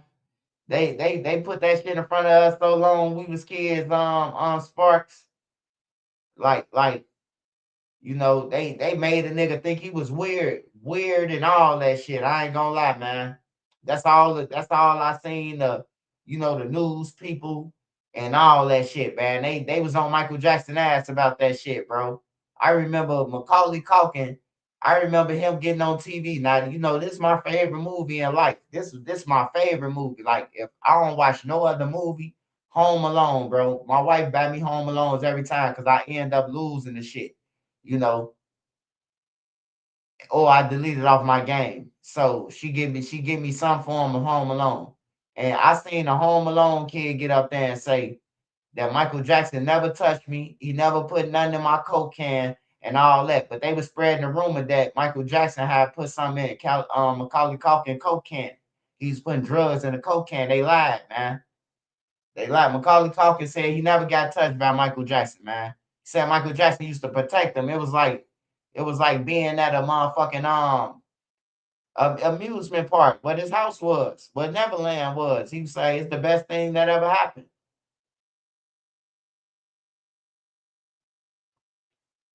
Hell yeah, I love Home Alone, man. But when Macaulay Culkin got on there and said that Michael Jackson ain't do shit to him, I believed him. Sheriff Grady, 48 arrested in drug bust. Oh yeah, I love Sheriff Grady, man. Sheriff Grady, man, that's what every law enforcement need to do. In order to stop crime in your area, you gotta blast that shit. That's the number one sheriff, man. That's the sheriff that I watch, bro. Like I just got put up on him like 2 years ago, but he be blasting motherfucker prostitutes, people who trafficking people, PDFs. Like he putting everybody on blast. The drug dealers, the cartels. He don't give a fuck. He putting you on blast.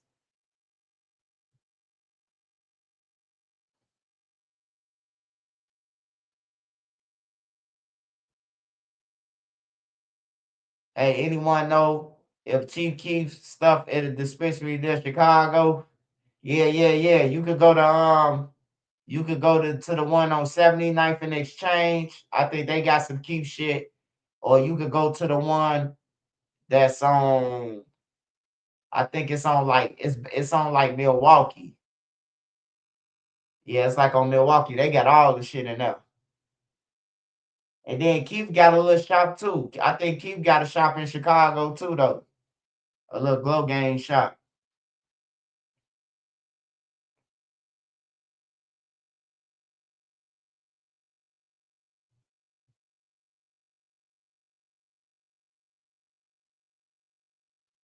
You say they ain't lying on Mike. Then hey, I ain't seen nobody come out yet and said he did it.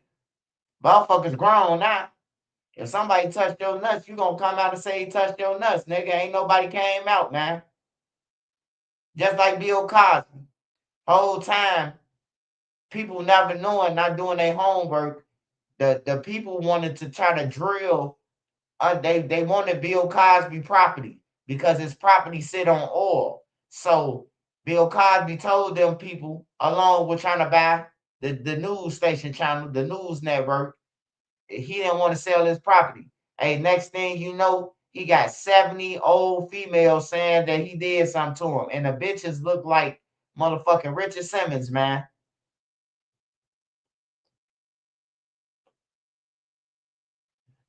So I don't know, man.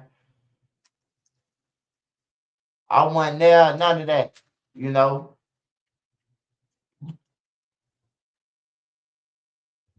What I can say is everybody was weird back then. Like when I was growing up, like everybody was like you will see a motherfucker dressed weird, you will see a motherfucker like acting like Michael Jackson. You will see all that shit when I was growing up, bro. Like everybody was really they self back then. You know, you could be yourself back then and motherfuckers would respect you. You know, now you don't know who motherfuckers is. So, yeah.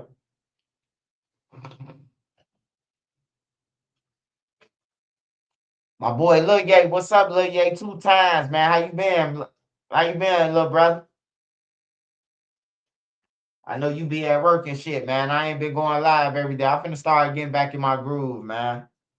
I've been trying to let everybody eat, man. You know, you gotta let the community eat who don't get a chance to eat on this motherfucker. I try to let everybody get their little money, man. Get their little coins.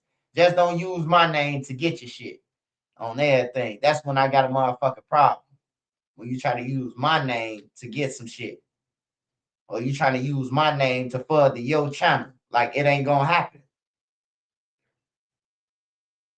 And anybody from Chicago act like y'all got something to do with something too, you gonna get it too. I'm putting belt to any motherfucker. And I ain't talking about no harming nobody. I'm talking about destroying your ass on YouTube, on everything. Because one thing I know, 2 things for certain. I'm way smarter than you motherfuckers. That's one thing for sure. You ain't gonna beat me on that. And then I'm from the streets, so that make me double trouble. You know, so just mind your business. If you don't want no problem with Trenches News, mind your business. I don't attack, I respond.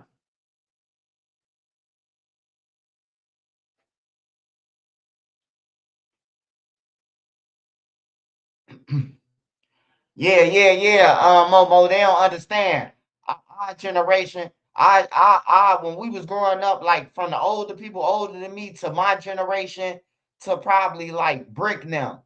Like you could be yourself, like our generation, like all our ages.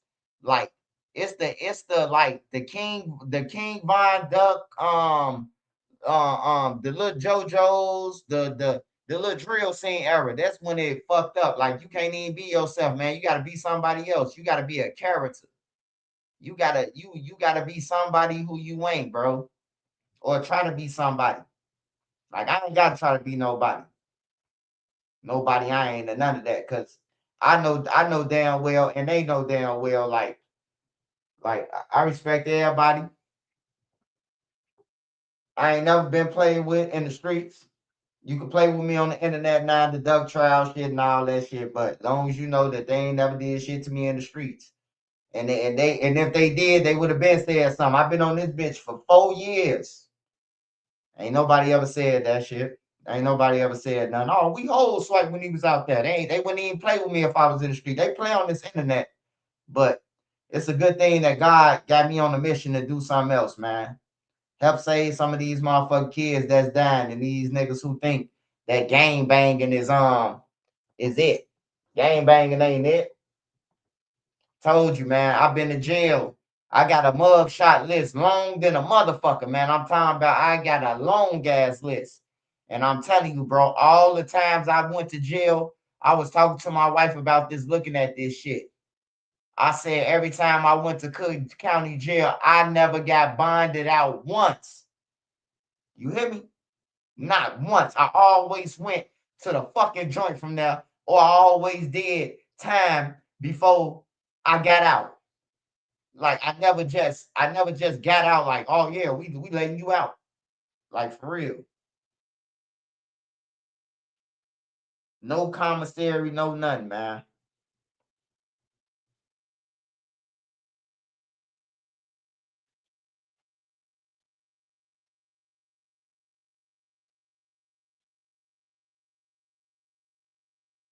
So don't let nobody send you off and tell you they're gonna be there, man. They're gonna ride with you till the wheels fall off. For real, cause once you gone, they ride with another motherfucker till the wheels fall off. Out of sight, out of mind. That's what it means. They used to tell me that shit all the time. Man, Scud, that don't mean they don't love you, Scud. It mean that they just they got shit to do out there. I'm like, bro, you gotta be a goddamn dick sucker. You gotta be that. If you sit here telling me your homies can't take out 10 minutes of their day to send you a kite, you know what I'm talking about? You been gone for 3-4 years. Your homies ain't thought about sending you $10, $20 in this bitch.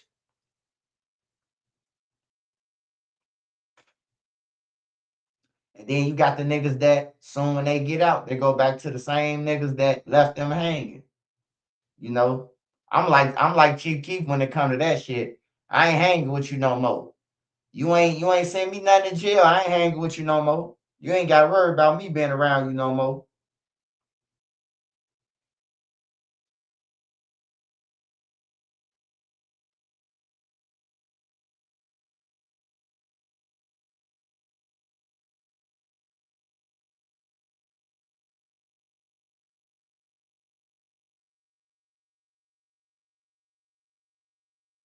Is it really that Von robbed Chief Keef? Yeah, Von took Chief. He ain't robbed him. He took his shit. Chief Keef gave him some guns to hold when they was over there, and Von took them. You know, Von had a crib right there. They had a crib right there, so Von had somewhere to put the guns at. So when Keith and them came over there to chill in O Block, they gave Von the guns and he took them. He said, "These ours, man. You ain't never did shit for us or whatever. Whatever he did." I know he took the guns for sure from him.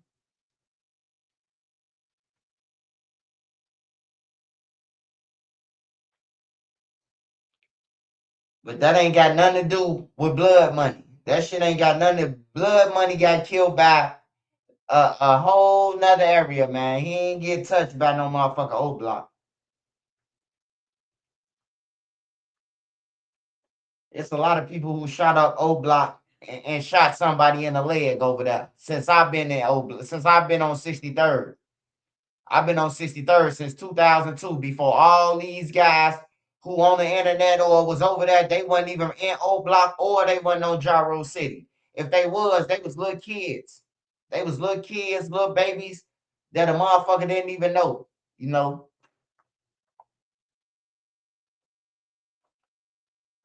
but Blood Money got killed on Elizabeth. He got killed in his hood, over there in his hood. Blood Money done did so much shit, bro. Like, he done did shit to other hoods, robbed other hoods. Like, he was a gangster, bro. He wasn't just no rapper. That was just happened to be Keith cousin. You know? He done did shit to a lot of people, though. For them to just put it on Vine, and he done did shit way worse to other people. Like, that's crazy. I guess Vine killed everybody in Chicago.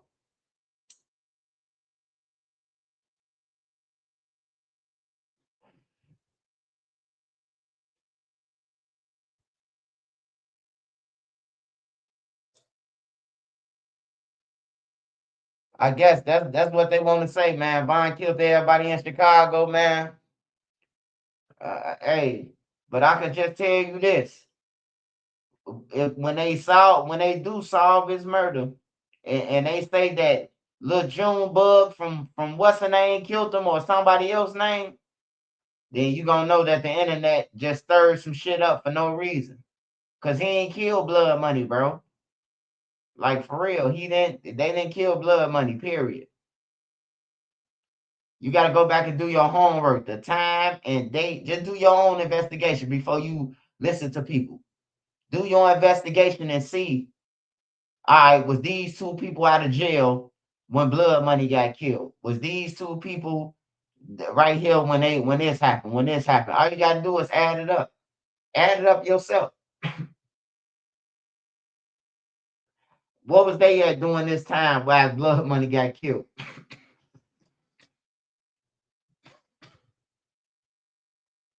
Yeah, I be hating that though, man. I be feeling bad though for his kids and shit, cause it's like All right, we reported about Vaughn and he was evil and yeah, you know, like that shit. But it just be new murders. Vaughn been dead for like 4-5 years, and it just be new murders that you be like, damn, how? Like one day, I seen a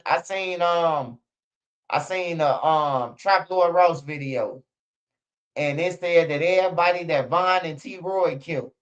It was like 3 people on there. They got backdoored by their own block on that motherfucker. That I know for sure that the streets know that these 3 niggas, 3 people on there got backdoored by their own homies. And they say that Vaughn and T Roy did it. I swear to God, bro. I'm like, boy, they just be putting bodies on motherfuckers. The whole hood know that T Roy and Vaughn ain't killed this one dude that's on that list for sure. Everybody know on 63rd who did it. His own homies. His own homies did it. He was around there trying to extort his own homies on everything. They killed him. They got down on him, man. But Trap Lord Ross say Vaughn them did it. So shit. I don't know, man. I just feel like Blood Money them, they gone now, man. It's over with, bro. Like for real. Only thing that could do is it ignite some shit between Keef and Old Block or something like that. Like these people gone. Fuck them. You like let them go ahead and sleep. You know, let Keef them be great. Let them leave them alone. This had Dirk them in trouble right now because somebody wanted them to go slide for Vaughn, his fans. They wanted Dirk to go and slide for Vaughn, and now that Dirk went to go and slide for Vaughn, now they talking about some. He gonna come home, he gonna beat it. He ain't do none of it. But you the motherfuckers who told him to go and slide for Vaughn. While Trenches News was telling him to run. Man, I've been telling Dirk to run, man, since 2021, bro. Cause I hated to see that Dirk was like he the first. Well, he ain't the first BD because Keith, but Dirk the first BD that won a Grammy that got songs with Drake and everything, like made it out the streets. You hear me? And to just, I'm telling him like to run, bro. Hey, Dirk, run. Man, I made so many videos telling Dirk to run, man. Hey, Dirk, run, bro. Just off the strength that Dirk was BD, run, man. They coming. You hear me? Like, he ain't run, bro. He ain't run at all. He ain't listen to me, man. And now that he in jail, now they want to try to put it on me. Oh, Trisha Dude's gonna be on there for him. I ain't gonna be on there for Dirk them. I ain't gonna be on there for Dirk them, Didi them. I knew them since they was kids. I ain't got shit to do with them. I know them. I ain't got shit to do with none of their cakes or none of that shit. I know these people. Like y'all probably fans of them and don't know. I know these people. I know their families. You know what I'm talking about? I know they mothers and fathers and grandmas and shit. So I ain't got nothing to do with them. I ain't got nothing to do with Lil Durk case and none of that shit. I told Lil Durk to run. That's what I did tell him. But nobody don't want to talk about that. Everybody talk about the Trisha Dude's gonna be able to stand on Durk now. No. If I get on the stand for Lil Durk now, I'm gonna help Lil Durk get home because Vonnie filed an order of protection on me and Flocka. So now I'm gonna help Lil Durk on everything. So you don't want me to get on no stand because I'm gonna help Lil Durk on everything. So they ain't gonna let me on the stand. Cause I'm gonna help Lil Durk. Vonnie did it. I'm gonna come in there with a Vonnie did it sweater. On some real shit. Like I said on Vlad, Vonnie did it, nigga. Bitch ass nigga gonna put an order of protection on me. And I'm freeing you in jail for a murder for hire. Like, come on, man. So now I gotta pay lawyers. I gotta pay lawyers to do this court case and shit like that. I gotta pay for this. Like, I gotta pay for a lawyer to show up at court. You know what I'm talking about? Like, this shit ain't free. Money Ike posted a pic of Von T. Roy, J Money saying it was a lie. Niggas wouldn't be going against them. Hey, look, man. Hey, look. Like I'm gonna tell you one more time, man. I'm gonna tell you one more time. I don't care if Ike Mikey, Money Ike, Sunny Psyche, whatever they talking about, man. Look, they didn't kill Blood Money. Bottom line, man. That's my final answer. Just like I told y'all that Lil Mister didn't get killed by no fucking Vaughn. I told y'all that. but a lot of y'all said that I was lying and that the guy Jay Hood was telling the truth because he was with Vaughn. But it says that hold on. I'm finna go to it. Matter of fact. Look. This why I tell y'all don't believe everything that you hear. Because the same person who said Lil Mister, Vaughn killed Lil Mister, he said that Vaughn them killed Blood Money. Watch this. What did it say?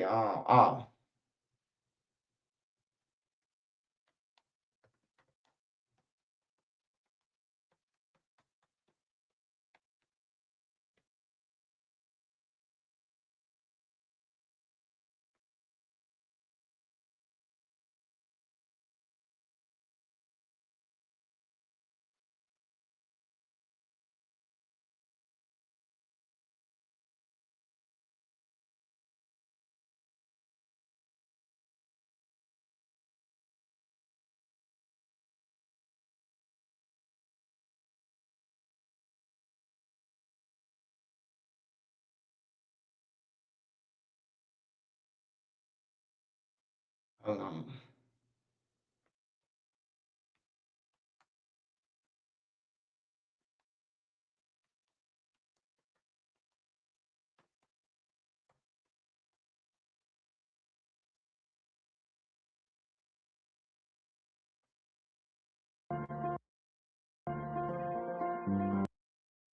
Beat your ass. Bitch ass. With you. 6'9". Nigga, Vaughn did kill Durk cousin. That's why I thought the whole get it back in blood was weird because he goofy nigga killed my cousin.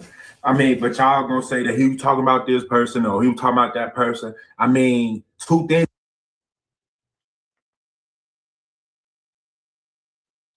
You see what I'm saying? Y'all see what I'm saying, right? So this a guy from O Block that said that Vaughn had killed Lil Mister. Now I'm finna fast forward it to 2025. Finna fast forward it for you. He just said it. Y'all heard him.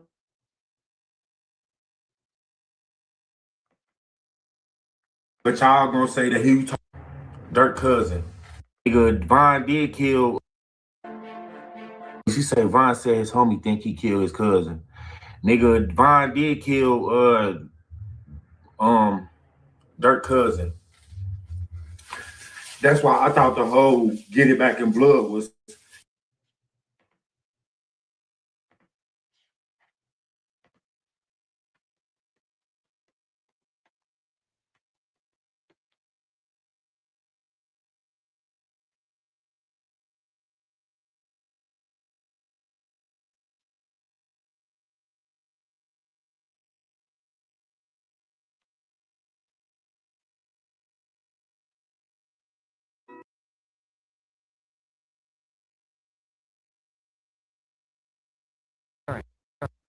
These eyes love a bold frame.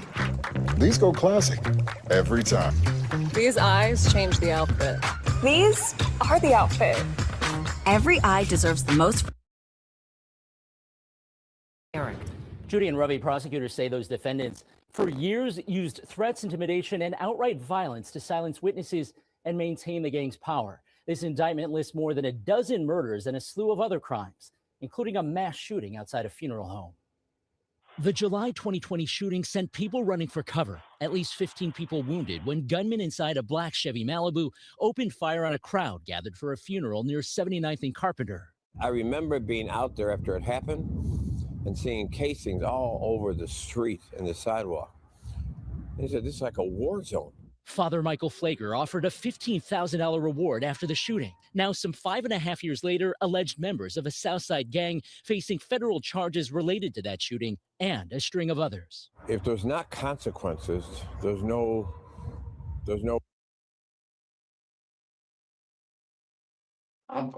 Hey, look, I know a lot of y'all might be like, why he playing this video? Because I'm playing this video because these the guys who killed Lil Mister. They ain't got nothing to do with O Block. They ain't got nothing to do with none of that shit. They from the block that's close to Mr. Block. That who been Dewey for them. This Dewey for them who killed Mr. But the guy just said, no, Mr. is Durk cousin. Mr. is Lil Durk cousin.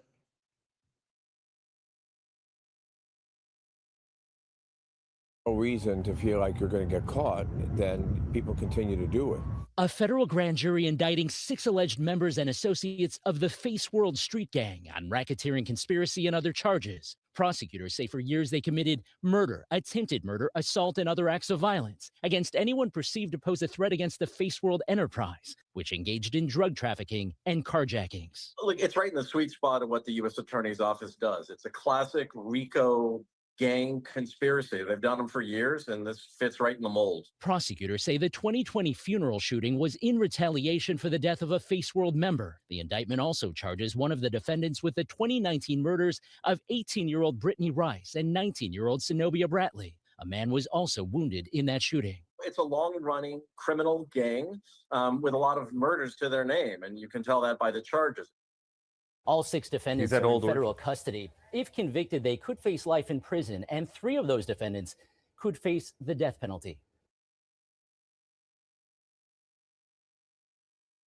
So long story short, man, ain't no need to slide the guys who killed Lil Mister. They wasn't Vaughn or none of them old block.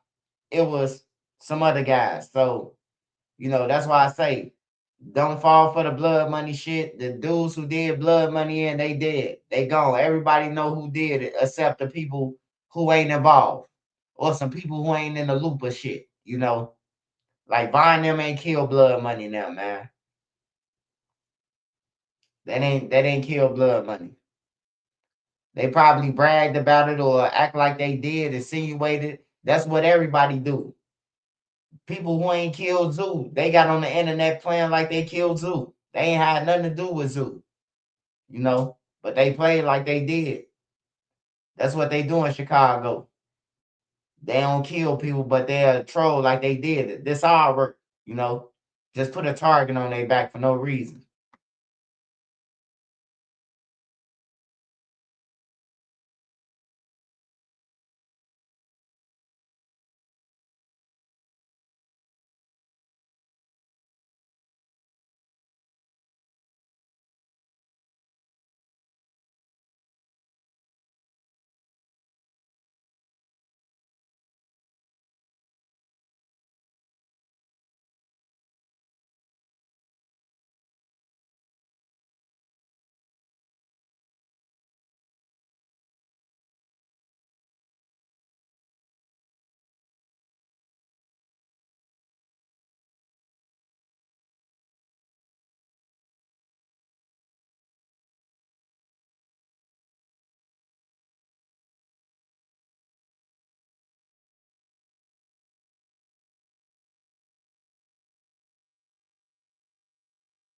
Hey, it was a lady who got killed on 65th and like Maryland or some shit like that, right?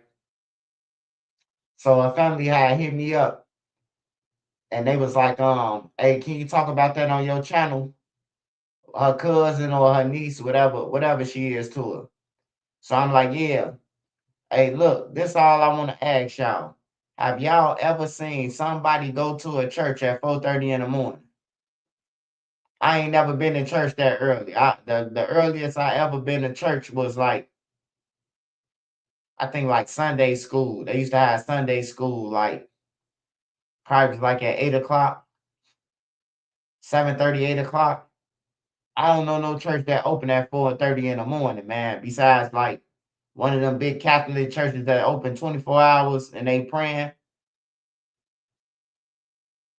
you know. Like it's just weird, man, that she was going to church at 4 in the morning. Did the pastor kill her? Was the pastor waiting on her? I'm confused, man. She just got gunned down for no reason, bro. She ain't had no ops. She was a grown lady, man. Y'all get in the comments, man. I don't know if y'all know the story I'm talking about. But it's a lady in Chicago who got killed. And they saying she was going to church at 4:30 in the morning. Man, I find that hard to believe, man.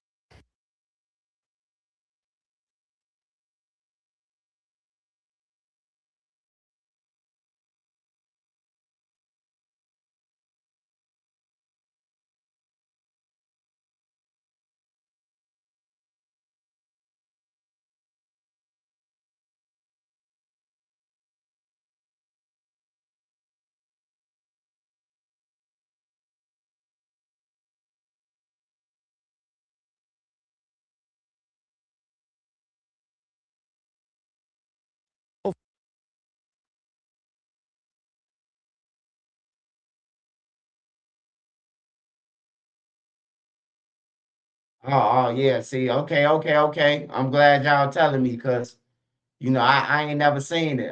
It was just weird to me when they said 4:30 in the morning, she walking through an alley. I'm like, what the fuck? Like, you know, I know I've been to church early too, Sunday school. My mean ass auntie, she used to make us go there. And I remember like we used to eat breakfast. It probably was like 6:30 or some shit like that, you know.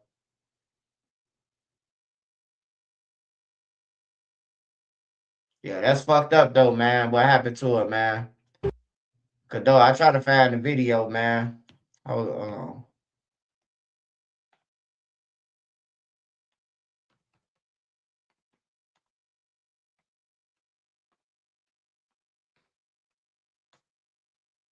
Tonight, Chicago.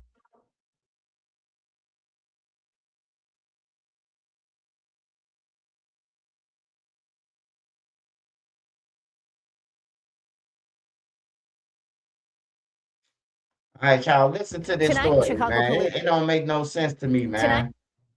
Tonight, Chicago police continue to look into the murder of a mother of 5, found shot in an alley earlier this month. As police search for the person who pulled the trigger, we started digging into why it took investigators more than 10 hours to find her body.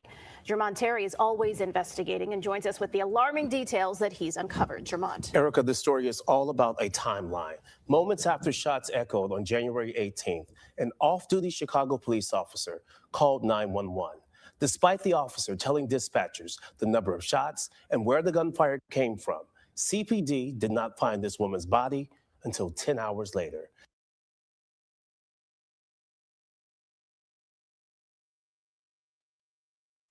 All right, okay. Hey, Ryan Jones, okay. You say you got the theory of somebody probably thought she was a guy. Okay, I thought that too. All right, but look,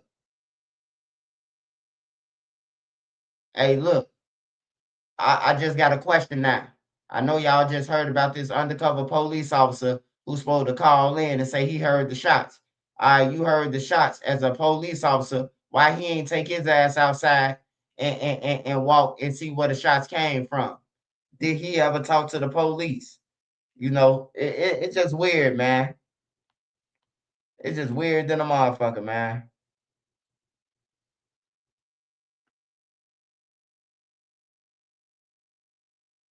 Yeah, I remember that. That's why I'm thinking, like, is this cop one of them cops? Because the last cop who killed the cop, they blamed the BDs for it. And the BDs didn't even kill him. It was the dude, the officer who killed his partner, man. But he blamed little BD now. Now neighbors are questioning what CPD did after that first 911 call. It's Sunday, January 18th, and you're looking at home surveillance capturing Chicago police putting up crime tape off 64th and Drexel. The police didn't get into this area until the afternoon. It's close to 3 p.m. that day. It's where someone shot Kiara Jenkins, leaving her to die alone in an alley. Can I get a crime scene tip? But this is going to be a person shot. 10-4, bonafide person shot. Dispatch calling for crime tape. Moments later, more video shows an ambulance rolling down the alley. And the timing is critical because these first responders are on the scene of a crime that Chicago police say actually occurred at 4:30 in the morning, a full 10 hours earlier, leaving neighbors in Woodlawn asking what went wrong. Why are you speaking? What's your true concern? I think it's just the safety of our neighborhood. Her being a mother, maybe she could have had a chance. As it turns out, at 4:54 that morning, right after the shooting, police received a 911 call, and not just from anyone. Law enforcement sources say an off-duty Chicago police officer who lives on the block was awakened by at least 5 gunshots. That officer told a 911 dispatcher the shots came from the alley. We've learned the officer even provided a badge number in hopes of police checking out the scene. Our review of dispatch communications revealed police knew about the officer's 911 call 10 hours earlier.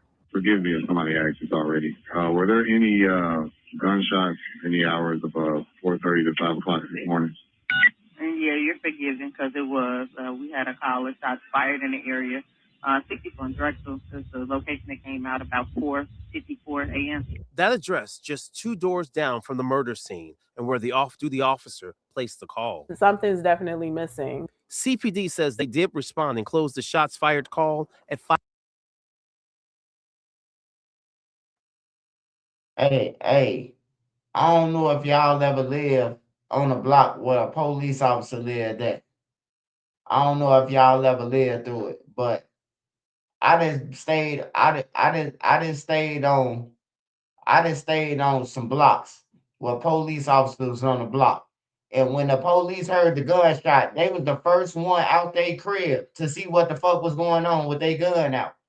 Like, she died 2 houses down from this police officer saying that she got shot. So he told them that it was right here and this, and this. It's just weird, man. Something ain't adding up, man. I'm gonna figure it out, though. I'm gonna figure it out. It's just something ain't adding up with that phone call 10 hours later. And she got shot on the back of his house, 2 houses down from him, from where she got shot at. The phone call came from. Because it was. We had a call of shots fired in the area. 64 and Drexel is the location that came out about 4:54 a.m. That address just 2 doors down from the murder scene and where the off-duty officer placed the call. Something's definitely missing. CPD says they did respond and closed the shots fired call at 5:08 a.m. In this alley, there are many buildings and homes with security cameras, and the vast majority of them will capture any car or person walking down the alley. Now, many shared their surveillance video with me. Others let me look through hours worth of footage. If Jenkins was shot at 4:30 in the morning, and we now know an officer dialed 911 about shots fired at 4:54, there are no records from any of those cameras of a squad car coming down this alley. If a police car had come down the alley and at 4:30 in the morning, 5 o'clock in the morning, the camera. Hey, look, once again, y'all. Hey, look, I don't expect for y'all to be in those streets or could relate to this. But if there's some gunshots, if a person gets shot up 2 doors down from your house, that shit gonna sound like it's in your house. 2 doors down, gunshots, multiple gunshots, it's gonna sound like the gunshots is in your house. You hear me? Like, something just ain't adding up with this shit, man. I swear to God, bro. It ain't adding up. No other phone calls. Nobody else called in, but he called in minutes later after this shit. It's just something ain't adding up. 4:30 in the morning. It's snow outside. I know the killer's still riding around lurking and shit. But I don't know, man. It's just all bad. She walking through an alley anyway is bad for a woman. Camera would have picked it up. The only shots fired you had was from earlier this morning, right? Yes, 10-4 at about 04:54 hours. 64 South on Drexel was the location with 5 shots heard, but nothing was found. The department did not elaborate on what closing that shots fired call entailed. Jenkins' body was found in the alley near her car by a friend checking on the mother of 5 when she did not show up to church. For that much time to go by, it doesn't make sense. What's even more troubling, neighbors are reflecting on something else from that morning. I thought it was kind of weird that a car alarm was, constantly going up. It woke me up out of my sleep. While the off-duty officer heard gunshots, others heard an alarm blaring on and off from the alley for more than 40 minutes. That car alarm, what was that alarm? Was that her trying to get help? Was that her trying to alert, someone that I'm over here? Police have not said if Jenkins' car keys were next to her body, but we do know her car, purse, and identification were all found on scene, leaving neighbors to wonder about those last moments. If the police had come in the area, when the 911 call came in, they could have heard that, and maybe that would have made a difference. And I feel like the family deserves to know, where was the police? Where was the response?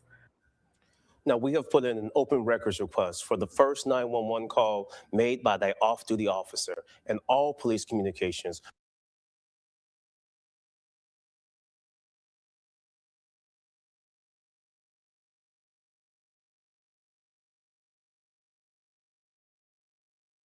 New details tonight in a violent Valentine's Day homicide in Jefferson County. Thank you for joining us for Fox 2 News at 7. I'm Caroline Petty. The sheriff says the suspect in a Fenton murder is now dead after taking his own life during a standoff at a Festus hotel. The Jefferson County Sheriff's Office says 69-year-old Billy Moman was found dead around 7 Sunday morning. He'd shot himself inside the Holiday Inn Express on Gamble Cemetery Road. Sheriff Dave Marshak says detectives tracked Moman to the hotel Saturday evening after identifying him as the suspect in the murder of 46-year-old Mary John Ludwig. Ludwig's body was found Saturday afternoon, Valentine's Day, inside a home in the 2600 block of Winding Valley Drive in Fenton. Investigators say she'd been stabbed and shot. Authorities say Moman and Ludwig knew each other, but their exact relationship remains unclear. Out of caution, deputies evacuated hotel guests and employees before negotiators and SWAT officers spent hours trying to get Moman to surrender. Authorities say he refused to exit his room. SWAT later used a drone and discovered Moman dead inside. Deputies did not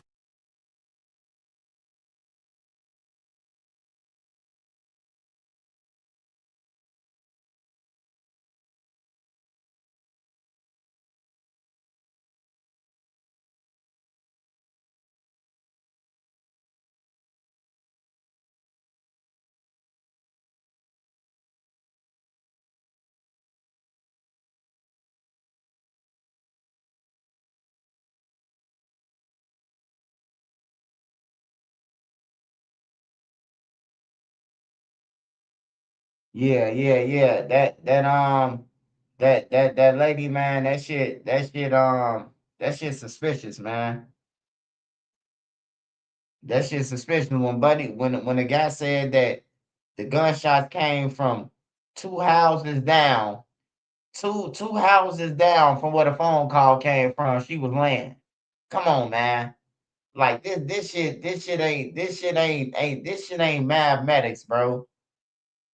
Like, and then it's a cop to call in and say, "Oh yeah, I heard this, gave the direction and everything."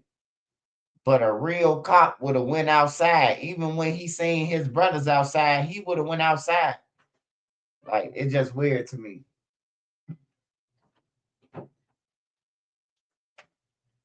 Yeah, I think the cop killed her.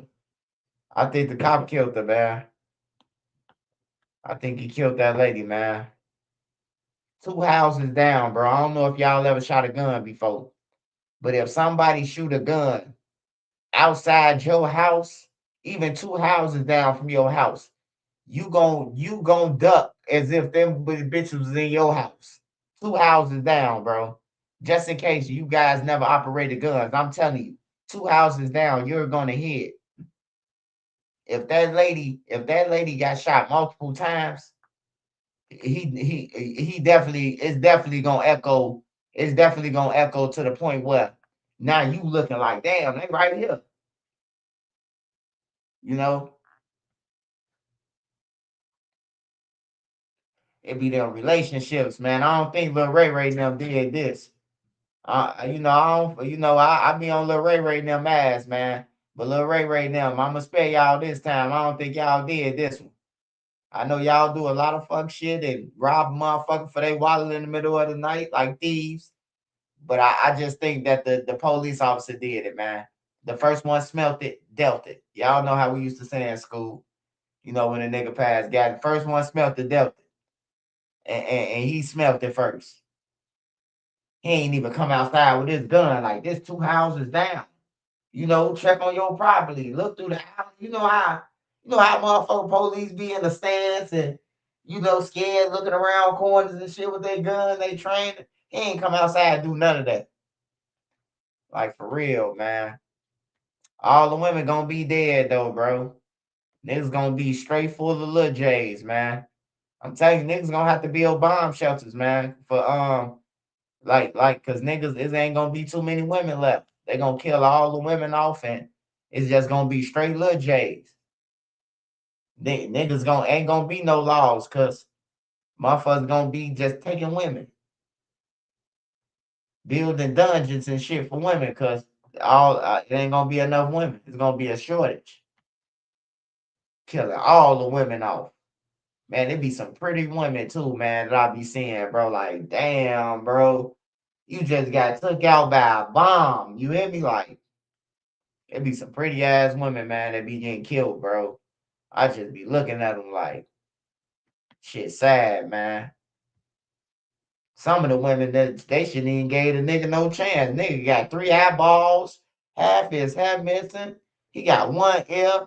How you get somebody look like motherfucking motherfucker Jada Pinkett in the primes, goddamn it. Like, I don't be understanding this shit. Like, how can a nigga with 3 eyeballs game you? He got 3 eyeballs and a half. Probably got 5 nipples. How the fuck did he get somebody look like Jada Pinkett Jr.? You know? Look like Danny Lake.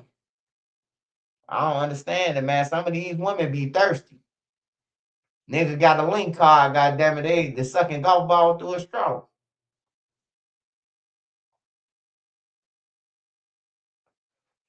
It's okay to have a game, man. I know you ugly, you got a woman, man, but some of these women, I be like, damn, bro, when they show the nigga who killed him.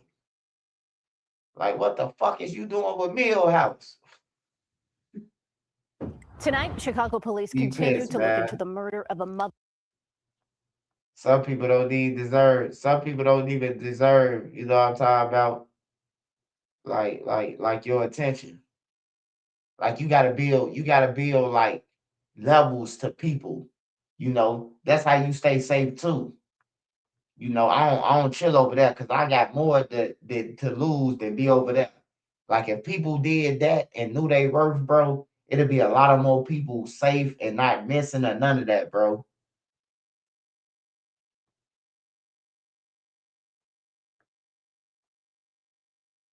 Damn. Is it up there? Is it up in the As stuff? Planned Parenthood Chair, Donna Miller made sure all Chicago women have access to health care. As commissioner, she created a program to reduce maternal death rates. Now Donna's running for Congress to stop The owner of a Montclair jewelry store is speaking out after an armed robber pulled off a violent smash and grab this week. Yeah, but he didn't have an easy time doing it. A shop employee fought back, and all of it was caught on video. Chris Wolf joining us live from Montclair with a story you'll see only on 5. Chris? That's right, Rick and Kareem. Shortly after 7:30 p.m. That's until a man pretending to browse around the store walked out, walked back in, and then charged behind the counter, brandishing a handgun and also a stun gun at the female employee, demanding diamond rings and fine jewelry and telling her to keep quiet. But this armed robber underestimated his victim. Instead of surrendering and backing away immediately, she puts up one hell of a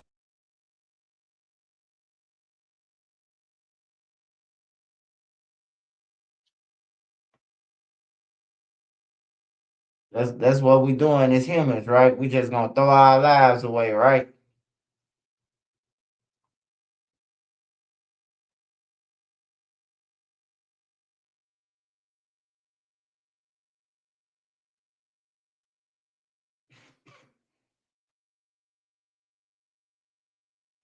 Man, I'm tired of seeing this shit about Epstein. I ain't gonna lie, bro. Like I'm tired of seeing it, man. We seeing it, but ain't nobody going to jail. So I don't want to see the shit no more. Like, ain't no use to seeing it. Why is we seeing paperwork and ain't nobody in jail but the lady? Like, everybody in the paperwork, but ain't this the first time? Hey, look, man, I don't even talk about Epstein, man, but look, I'm gonna talk about it right now. Cause this shit crazy, man. This the first time that I ever seen a whole bunch of names that was redacted, unredacted, and in the paperwork, but ain't nobody in jail. Like, that's crazy, man. That is crazy, bro. Like, for real. Okay, Epstein dead. We get it. He gone. When y'all gonna start arresting some of these other motherfuckers? Like, for real. Y'all let off all the paperwork without locking somebody up. Pusha T, Jay-Z in there, and some old people. But y'all ain't locking nobody up. So why? That's why I'm talking about Epstein, y'all. That's why I be like, everybody know what he is. He's sick than a motherfucker. But when you talk about Epstein, you gotta add on the Clintons. And I know they family, bro. And that shit crazy that, Bill, it ain't crazy that Bill involved at all. Bill just like a little head or something. He going to sneak off on his wife. He been doing it since the White House. If y'all don't know who Bill Clinton is, he was the first president that got some top while he was doing a speech. And then went to the house and say, I didn't puff. He said, I puffed, but I didn't inhale. I say, what the fuck? These niggas crazy, man. Hey, Trump told the reporter said, Mr. President, with all due respect, your name came up in the paperwork 15 times. Trump say, did it say, he say, trust me, I'll be in jail right now if I did anything. Next question. And then she said something. He said, you're a poor reporter. You're biased. If I did something, the Democrats would have got me in jail. I say he ain't lying. They want him in jail bad. I remember seeing news stations, like every news station I turned to. Trump this, he did this, he did this. Like every station, I'm like, damn, Trump ain't got nobody with him. He got all the news stations against him. But he don't get no fuck. That's one thing about him, bro. Like he don't get no fuck what I think, what you think. He just wake up and be like, it's war on everything. We finna go and take this. We finna go and kidnap. Like he the first president that I ever heard say we kidnapped him. Like what the fuck? Like, bro, bro, like, is you serious? Like, is the president using the word as kidnap? The nigga say they kidnapped the dude, bro. Yeah, we kidnapped him and we coming from the guy from Cuba. I'm like, damn, 61st and Wallace, person shot. Wallace is the wall. That's Taytown. That's bad Taytown. Wallace would be the wall. The wall. Wallace, Low, Union, Emerald, Halston. Yeah, that's Didi them block. That'll be Didi them shit. Cause Princeton will be the next block over. Yeah. Well, no, that's down from Didi now. That's down from Didi now, but that's still a hood, they area. Somebody shot on 61st and Wallace. Check on your peoples, y'all.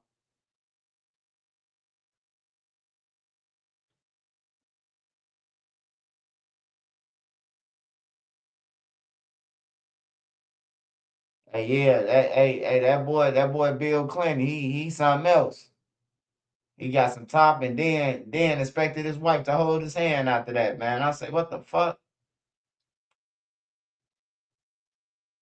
Hillary Clinton rolled with him through that shit though. He rolled with her through her bullshit too though. She was overseas killing motherfuckers. We never knew.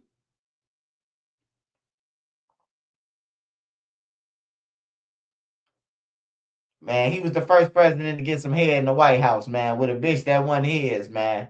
He got down, man. His wife in the white room, he getting head in the green room, nigga. He got some head. You hear me? That's all that matters. Yeah, he got caught. He don't only just get some head, but he got caught.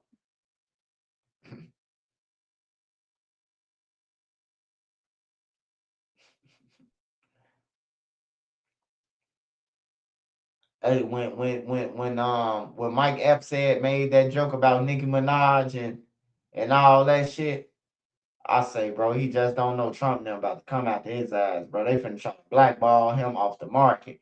But only thing about a comedian, you can't blackball him. It's too many social media places. Like if you funny, you funny.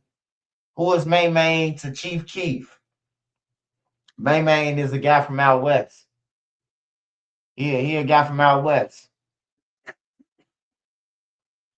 that been riding with Chief Keef since shit. Since after Chief Keef got on and after he got on, Chief he started hanging out west and he met Main now. I think he met Main through one of his cousins or something. But yeah, he be with Keith now.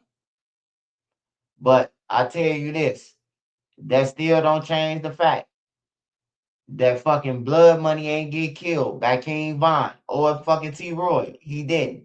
I know y'all want to call them the Splash Brothers and y'all hoping that they splashed every motherfucker, but they didn't kill Blood Money. That's the thing about it. That's the one thing I do know.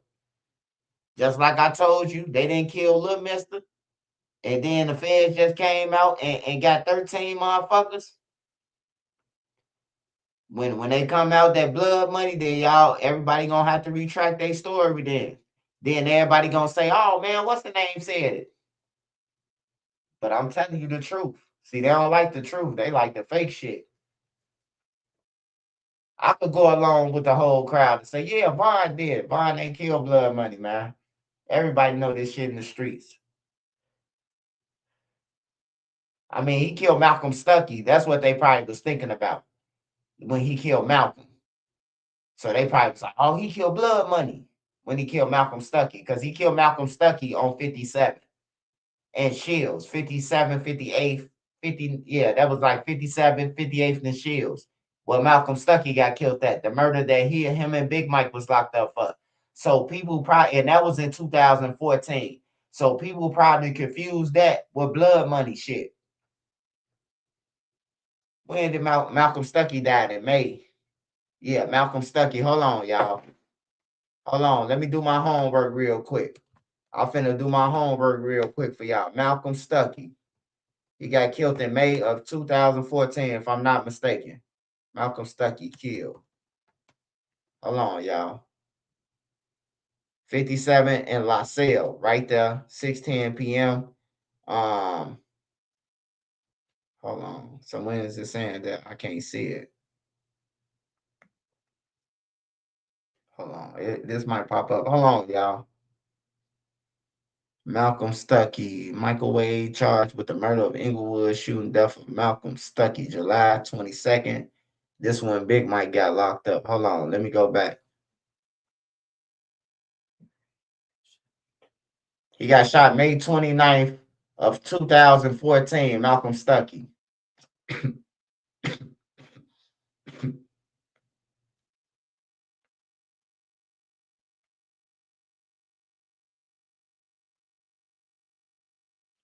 So that's who they probably mixed up. The bloggers or whatever. They mixed that up like, oh, he killed Blood Money because it was on 57. But Blood Money got killed way past that.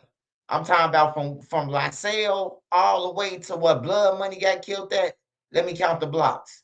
You got La Salle, you got Shields, you got what else blocks after that? Man, you got a whole bunch of blocks that's missing after that. Wait, Princeton, um, Princeton.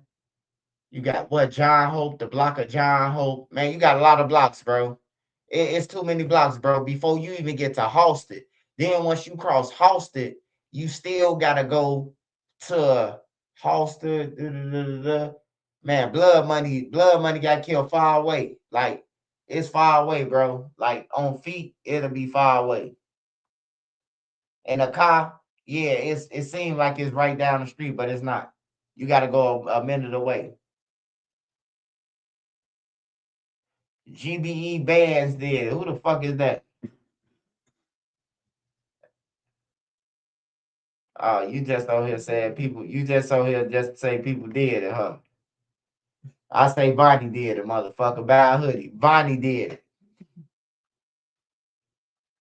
Bonnie did it in all colors, man. If you want to support Tristan News, Bonnie did it, because he did it. He definitely did it. But Durk said Durk fucked up. I can't help him because he said I did it, we did it, he did it, we did it. You know, but I'm saying Bonnie did it. But Durk didn't admit that he did. It's in the water. Oh, matter of fact, hey, let me see. Yeah, Malcolm Stuckey got killed in May 29th. Blood Buddy got killed in what's the name? Hold on. Let me go back to my thing.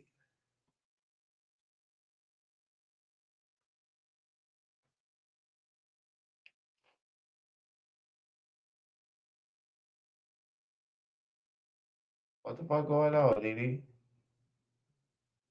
What my thing at?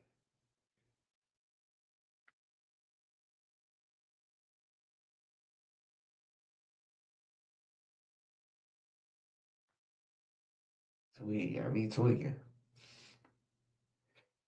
They got me tweaking like a motherfucker. All right, hold on. I was finna show y'all something, man. What the fuck was I just talking about, DD? My brain just glitched. Malcolm Stuckey.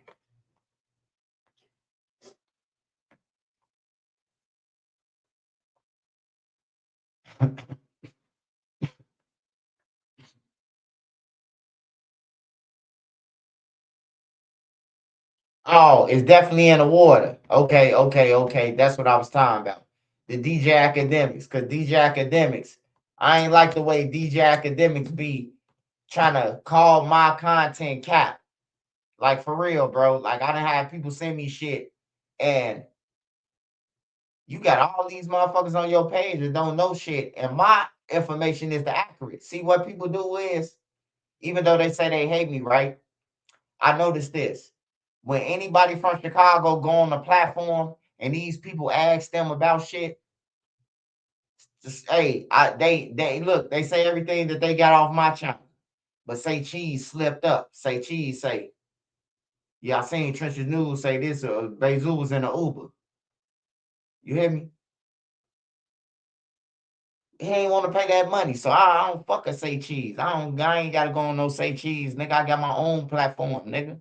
You don't want to pay no money. These niggas taking crumbs, bro. That's why I say Chicago motherfuckers just desperate, bro. And study charging a motherfucker at least $5,000 for an interview. You from Chicago, $5,000. At least get some money that's gonna pay some bills.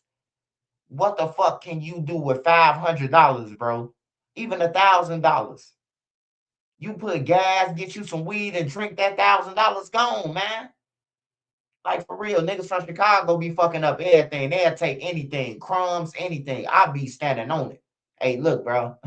You want to talk about old block move out there 10,000 on everything? Oh, I don't want to do no interview. I don't want to do one, bro. I don't want to see my face keep coming down the screen no way. But if I do got to see, I need $10.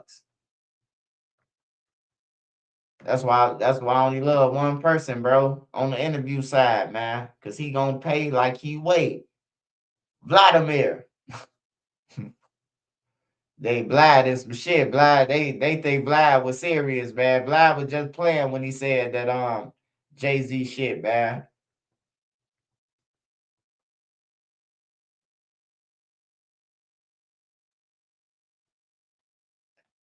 Hey, y'all, listen to me, y'all. Before I play this shit, they will help you get in jail and then say free you. You hear me?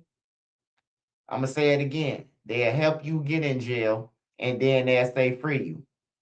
Cause that's what the fuck academics doing to Lil Durk. Yeah, what's in the what's slide for Vaughn? You done asked them all the questions to Fed, and now you want to play crazy. But academics finna skip over the part where it say they inserted his shit in there. Hold on. Yeah, I call him Kirk. He be to himself and he'll catch a murder. I'll do anything in this whole world. They were trying to supposedly kill Quando Rondo, but they killed Lil Pub, and they're saying that the person who got the shooters who were allegedly from out of town is OTF Didi. Didi clearly, he's not one of the cooperators. He's, locked up. He's filing motions along with Durk and other people. And from what people believe is that, he's been trying to sever his case, which means he's saying that, hey, there's not enough proof that these guys, I was in a conspiracy with these guys, or they're my co-defendants. So if you want to charge me, just charge me separately. Bring me in a separate case from these guys, which, by the way, it would help them out, because it would show, if your whole conspiracy is that Diddy got the shooters on Durk's behalf, if he's severed, that means you basically lose that thought pattern, and you don't think that he did it for Durk, which means you don't have pretty much Durk in a conspiracy at all. So the feds don't want it. However, there's been some updates. Okay, give me 1 second. Okay, so the judges ruled on a bunch of things, and I want you to look at what they ruled on. It says so Durk had filed a motion to exclude the government proposed evidence, right? So the government proposed a bunch of evidence, like lyrics and other things that they said contextually will help prove why Durk had motive, why Durk did it, how Durk bragged about it, and pretty much how he admitted that these were things he was doing. So, Hey, he ain't never say they talking about his episode though. That's the main shit. Hey, slide for Vaughn. Look, it's in the water. Whatever the fuck Dirk said, man. It was some shit that I knew that Dirk fucked up about. Just listening to the shit, I say Dirk going to jail, man. He make confessions on academics, man. the motion from Durk is, let's get this out of here. Now, the judge ruled on it, and this was the conclusion. The court has now ruled, and they said that they're going to deny Durk's motion, which means anything you see denied, they're going to keep. They're denying his motion as towards the surveillance footage and the witness testimony. So there is going to be a snitch pertaining to the November 2020 murder of Davon Bennett. The motion is denied as to the public comments from fans to show their effect on Banks. So when people are saying slide for Vaughn, they're going to use those as well. The motion is denied again as to the podcast comment made by by Banks. Now that might be, I believe that might be the comment he said on my Off the Record podcast when he says, I don't think. No. We ain't finna undercut this shit academics on everything. They talking about you, motherfucker. You asked him to slide for Vaughn. What the feds told you to say. You know what the fuck they told you to say, nigga. It's slide for Vaughn. And then what happened? Hey, you don't see the comments no more. He gonna try to downplay it. Hey, I think they was talking, you knew they was talking about your podcast, nigga. You the only one asked them about sliding for bond, nigga. And that's what he in jail for right now, sliding for bond. I think what he says, when I said, they be saying slide for Vaughn, he'd be like, for some reason, I don't see that comment no more. So I think they're going to use that. The motion is also denied as to the Instagram message and the related text message between Banks and other OTF members where it was said, I got them hunting you. Supposedly that was Durk sending like almost a threat to someone else. He said the motion was also denied to exclude the text message where Banks writes, I'm finna pipe it up. Wow. So really the government is using everything. Or not the government, the judge believes that all of his messages and everything else should be used. So the motion is also denied from the voice memo from so-and-so, which we got to imagine that's a cooperative. The motion is also denied as to the surveillance footage from the witness testimony related to the May 2021 attempted killing of TB. Now, remember, he was killed, I believe, was it August 2022? I think it was August 2022. So they're going to be able to use surveillance footage, and I think that's from there was like was it a car wash? It wasn't a car wash. What was it? It was a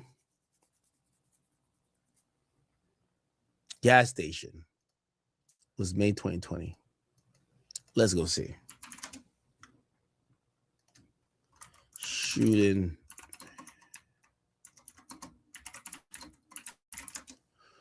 Shooting May 2021, Quando Rondo.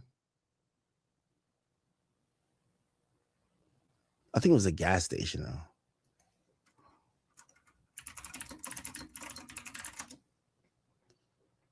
Right?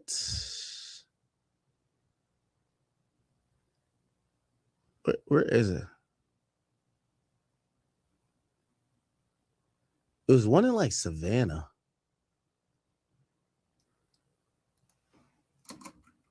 Or I think it was in Georgia somewhere.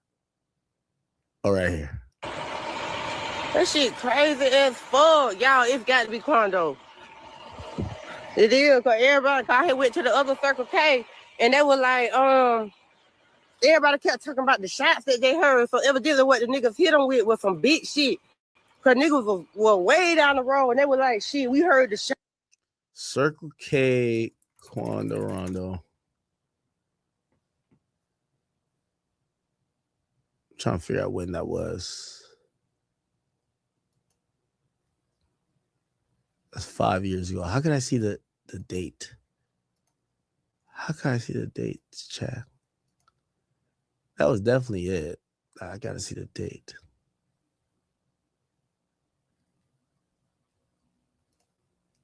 Maybe this is it?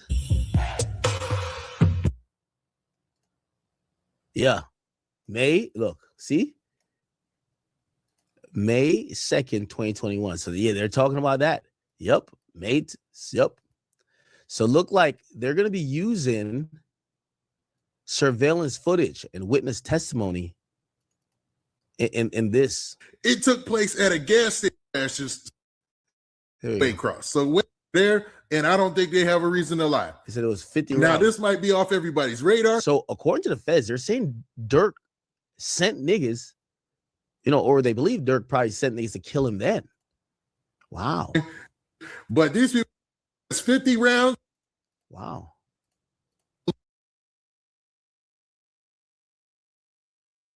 Hey, I ain't gonna need a lie, man. Them niggas shot 50 shots and didn't hit nobody. Durk was supposed to quit, man.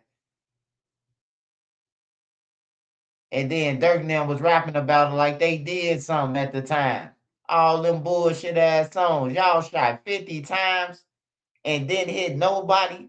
Like y'all should have quit, bro. You finna go and send the same gunman, man, who already just shot and missed the motherfucker. Then you send another gunman and they kill the wrong motherfucker. Like, that's crazy, man. That's crazy, bro. Lyrics of that song to shoot some. Now, it's interesting because I think Durk was also rapping. He was rapping some shit like, "Oh, you should book shows." Durk, this is Quando book shows. It's like he was saying, like, yo, it was like so and so pop out at the show. Like, what song is that?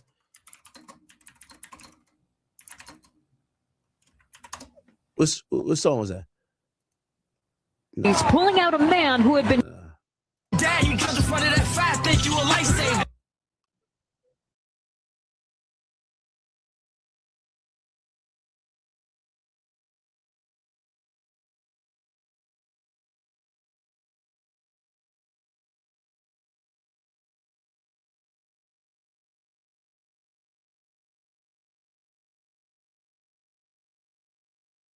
You talking about the slide for Vaughn comments? I don't know if people still say it. They used to say it, but you also mention a song. They be like, they be saying slide for Vaughn. I think they trolling me. Yo, by the way, them songs is fire. I ain't gonna lie. For some reason, I just don't see the comments no more.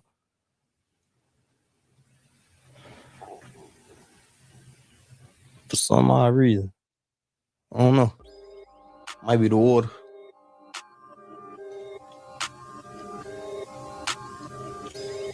You be in the comments a lot? They kind of chilled out a little bit. I wonder why. You talking about the slide for Vaughn comments? I I don't know if people still say it. They used to say it, but you also mentioned a song. They be like, they be saying Slide for Vaughn. I'm giving everybody a nickname. I mean, shit, you say you the voice, baby, the hero. Yeah. You know what I mean? Like, what other nicknames you giving out? But where did you kind of adopt that from, or was it like a reflection of what you were hearing people are saying about your music and everything you had going on? About the music, about Mike Capel here, Patriot Software's founder. I had multiple failed attempts before success, but once I got one business. The full episode of this podcast can be seen for free. Click the link in the. And recently, I was just bombarded with, that's a guy who me and you before on the phone, we've talked one time. Yeah. Man, we've talked a lot of times, you know what I mean? Somebody who I felt I knew. Can I ask you one question? Yeah. Doing this album promo, which I ain't even really promo yet. What type of promo did I say his name or get from him? That's a good point. But I feel like he feels you're poking the bear. You said that's his problem. What's y'all issue though? Like, because honestly, like, I feel like now it's on. I feel like I got to be like, no disrespect. I obviously can't be Mr. Louis Farrakhan in terms of trying to solve something. But if it is something that could be ever solved, I'm just reading. Go ahead, talk. I'm just reading.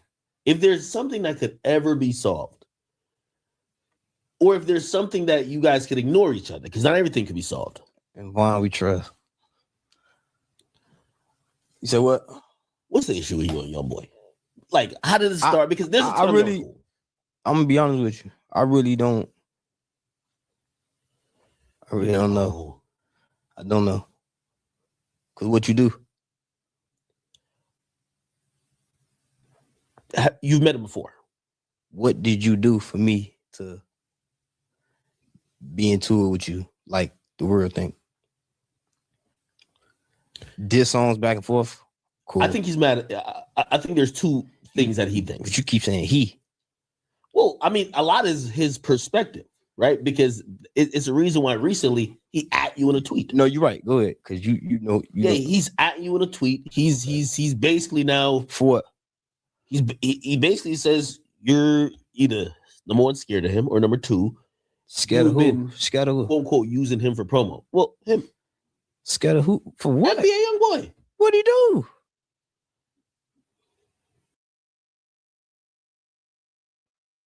Hey, yeah, man. Hey, look, that's one thing to get a Chicago nigga going to talk.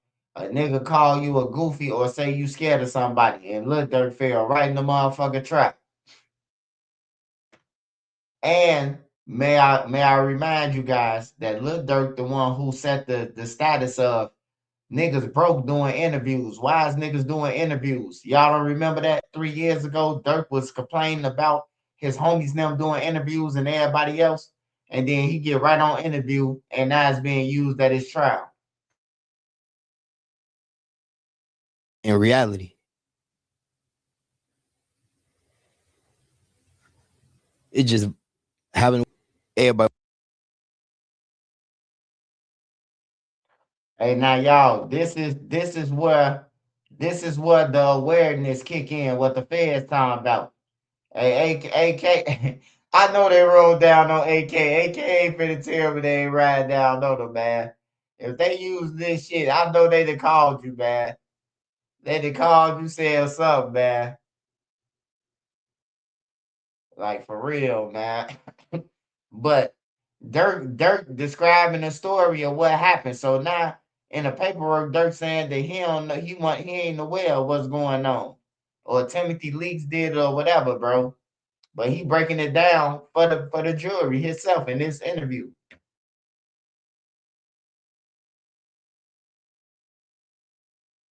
I want me and him think we want to kill each other. Okay, I'm giving. And by the way, I know the Young Boy fans be wild. I'm not representing his opinion. I'm telling you what I think his opinion is. I think that because of that incident, which was very unfortunate at the end of the day, you know what I mean? Like it's changed everybody's lives irreparably. Yeah, that shit. Fuck. Well, I think that's also his opinion too, right? I think his thing is that obviously more people love Vaughn But you know, in that situation, which was a street situation, it's a real situation. Like, but I think people think that anybody would have done the same thing. Okay, I forgot. This 2000. What year this is? 2023. It's 2023. I forgot. The internet running real. Because if you ask a motherfucker, what did you do? What did he do to Vaughn? So we don't bring hate. You know what I'm saying?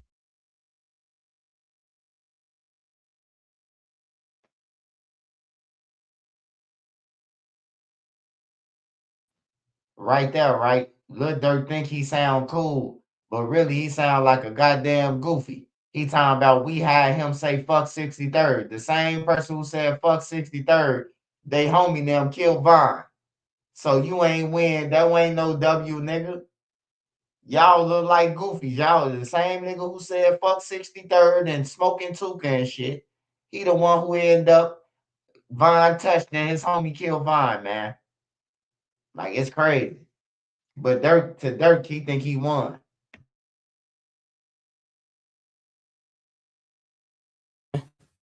It's just to a point where everybody think they gotta choose sides. My bad. It's just to a point where everybody think they gotta choose sides. But that's how the clubhouse is the. But are you carrying it like that? Be honest, because I feel ever since then, I really don't care like that. Like he says he's blackballed, and also because of people who might be, well, young boy. I'm saying he said I'm blackballing. No, he's blackballed, and I think he probably feels like it's favoritism. Like he went off on me simply thinking that your quote unquote industry friends, which I guess he lumped me into. He's like, well, your industry friends are hating on me, or maybe me and Quando. So because of that one incident that he's looking at, do he got the biggest influence in the world? I mean, like, do he got like young boy? Do he got a big influence in his generation? No, he has a big influence. Yeah. Oh, okay, cool. He can call and do songs with people he want to, right? Well, not everybody. He just rapped in a new song. He said Drake turned him down. That probably hurt his feelings. Clearly hurt his feelings. He rapped about it. Are you calling around to the industry saying, yo, if y'all fuck with young boy, somebody just, for example, the baby, he does a tape with him. I'm pretty sure he has no negative feelings towards you, towards Vaughn. I think everybody love Vaughn, right? Yeah, I never put the baby in it. Who? No, that's what he supposedly supposed to say. Okay. When he was arguing with somebody afterwards, but this was before.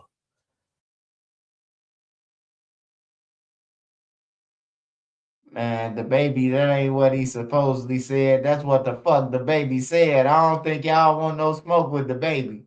The baby gonna whoop one of y'all ass and pop y'all, man. I don't think you want to fuck with the baby, man. The baby 5-0. He done already killed 2-3 niggas, man. One at Walmart, nigga. On everything. He ain't sending nobody to kill nothing. He doing it himself, goddamn. No, but the baby did put that shit out on record. He said that Dirk and them throwing out the white flag via Twitter. I seen it. I know Dirk seen it. So it ain't no motherfucker. That's what he said. You seen it, motherfucker.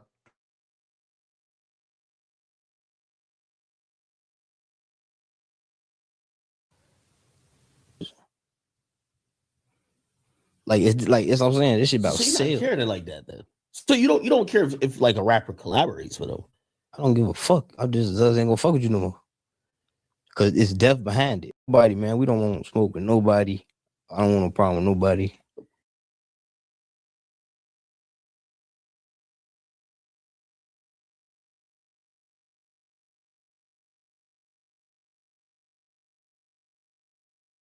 And giving everybody a nickname. I mean, shit, you say you the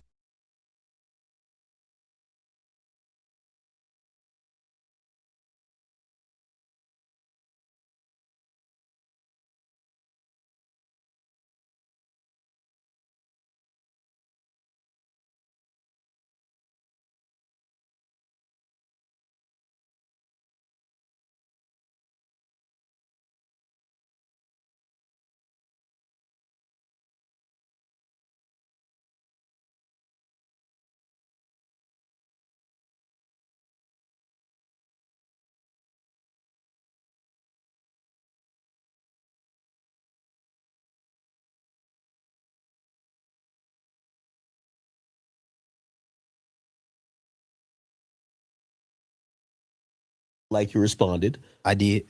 When you said, hey, listen, I'm going to stop directly disrespecting him. And did I do it afterwards? Not directly, but indirectly. I mean, because you're dissing people around him. You can't keep making assumptions. Everybody making up assumptions. Durk, you said in the song, you said, I'm going to stop dissing him, but his cousins, fuck them niggas. I said, whoever's still alive. I said, I'm stopped dissing the dead. That's what I stopped doing. His cousin's still alive. Yo, I just noticed. They still alive. But like, do you understand her? Like, I'm gonna be honest with you. I don't. Yeah, like I don't have nothing towards her. Like, I don't have no type of hate towards her. Like, my mama went through the same shit. True. You know what I'm saying? So, what she do, what she say, be out of anger, be out of hurt. You know what I'm saying? Me personally, I never like disrespect the lady. You take it personally anytime those conversations because she lost her son. I don't take nothing personal. Have you ever taken in the YouTube videos that try to portray you as like the purveyor of like death? Like they put like a dark cloud around you, like yo, anything Durk. It was because I was doing it wrong. What do you mean? Because everything I was doing was wrong, in the sense of how I was doing it. I'm gonna say that, like I told you, I learned from Vaughn. I done learned from my brother. I done learned from Pops. I done learned from how to move, and you can't stop God's plan, but you see a lot of shit slow down. You know what I'm saying? You don't see shit but new YouTube videos. Big guy. Yeah, my guys. You can hear him. Oh. You got to put me into this work because I didn't even know you were tapped into Clubhouse. You mentioned Clubhouse recently. I thought you was going at Whack 100. He's the only nigga I know on Clubhouse. But apparently, like Memo, I don't know his name. He be on there talking about you a lot. Little bro. Yeah. Like he used to be with y'all or still is. What's your situation? Y'all good? No, I don't like all of them. Like I look all of them is like my real little brothers. Like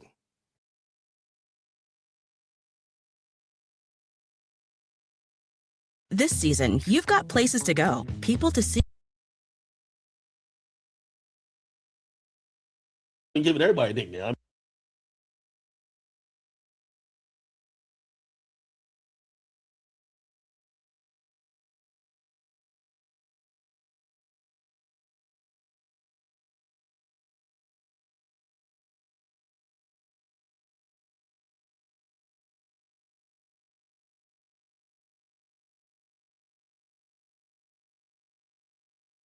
No statement from him. Nothing.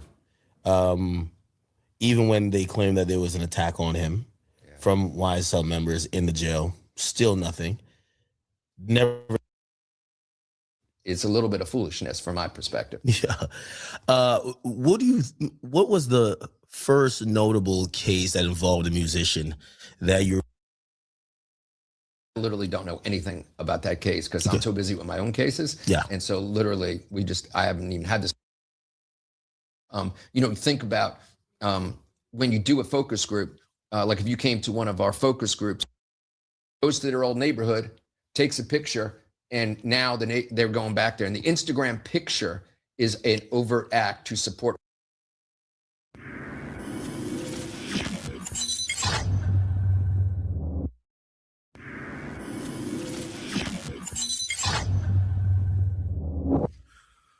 Well, in the worst case situation, how much time is he facing if he blows trial?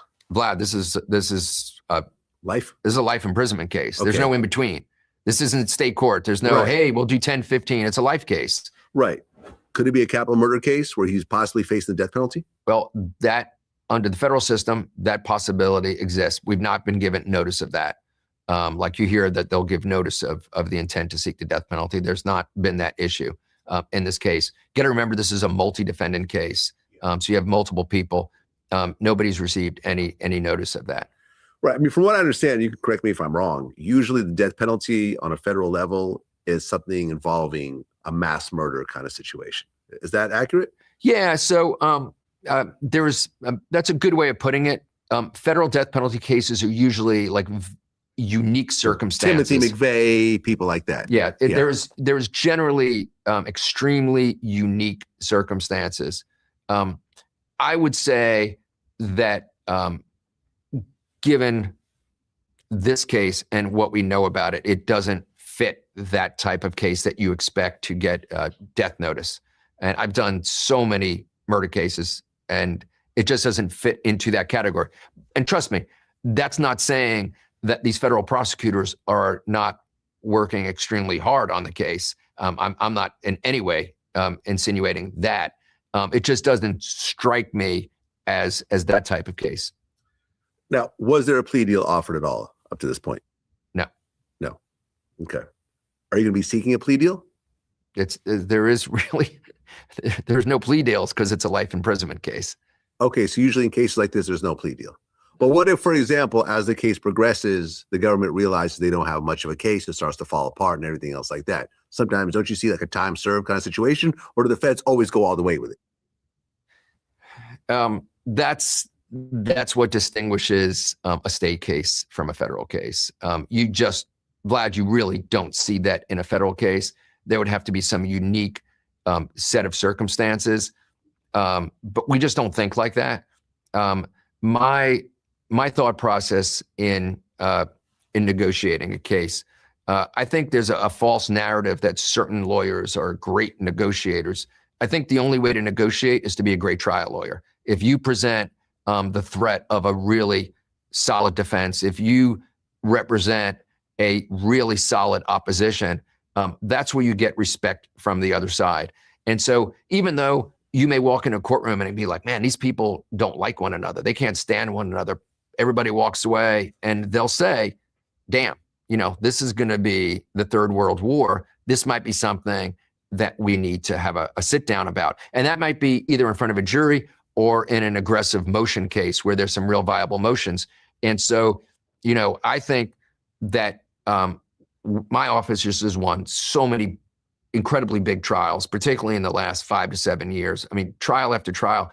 And the reason that we've got so-called great deals in different cases is because we represent a really viable opponent to really take you to the mat. I mean, because the plea deal could happen during trial, right? Sure, I probably lead the league in that. But like before the verdict, the DA could say, listen, take this and we'll end the trial right now, right? So when I say lead the league, that really is something that takes place more in state cases. So I've had so many of those in state cases, innumerable, like crazy, where, you're at the end of week 2 and they say, hey, are you available for a meeting? And all of a sudden your case wraps up. And what's the greatest example? Lucci, 3 weeks in, and the next thing we know, we've been trying to get that murder case thrown out for 3.5 years. We were trying to get RICO case thrown out for 3.5 years.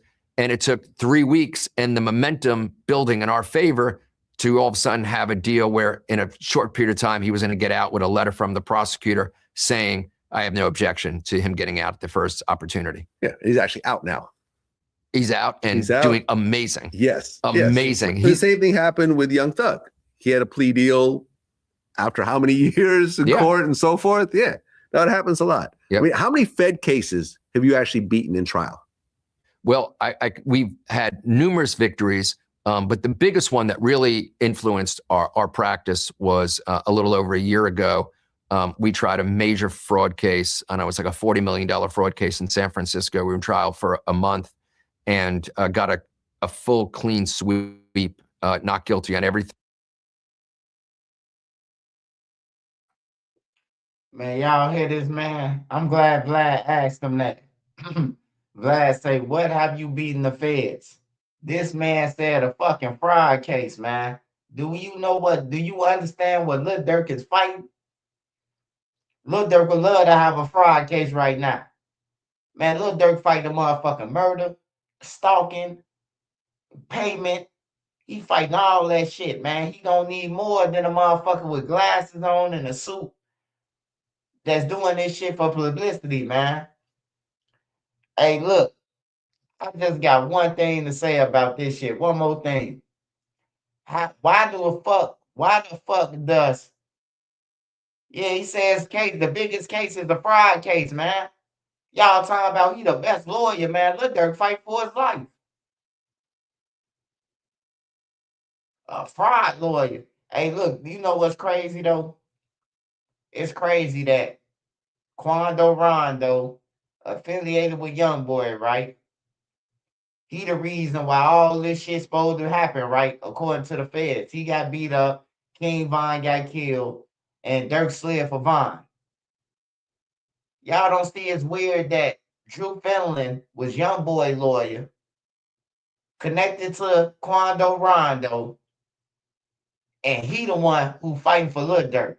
Like that shit just all it looked bad, bro. It just looked like a setup. Like, why would Lil Durk get the lawyer that's with YoungBoy and them and everybody? You know, like some people build relationship with people more than others, man. Nah, fuck that. Representing both sides, man. Hey, look, that's a conflict of interest. This motherfucker represent them, and I'm in tour with YoungBoy and them. That's what Lil Durk better say.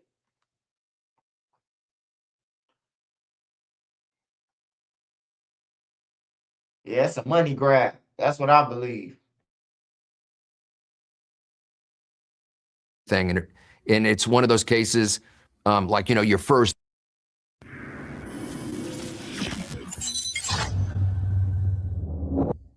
All right, here we go. Back again for the second time. Drew Finling, aka the $1 billion lawyer.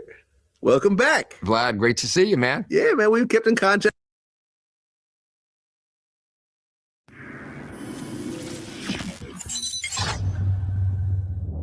Well, you guys put in a bond request, and the request is $1 million in cash, $900,000 in real estate, $150,000 from an associate, and 24/7 armed security and electronic monitoring. Is that accurate? Yes. Okay. How soon will you hear back on this request?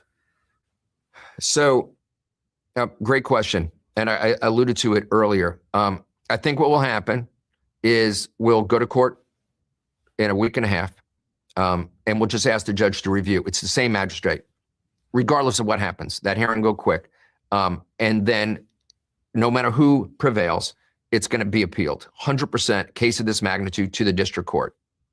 Whether or not the district court hears it the first week in June, I don't know. I don't control their calendar, and these district court judges are extremely busy.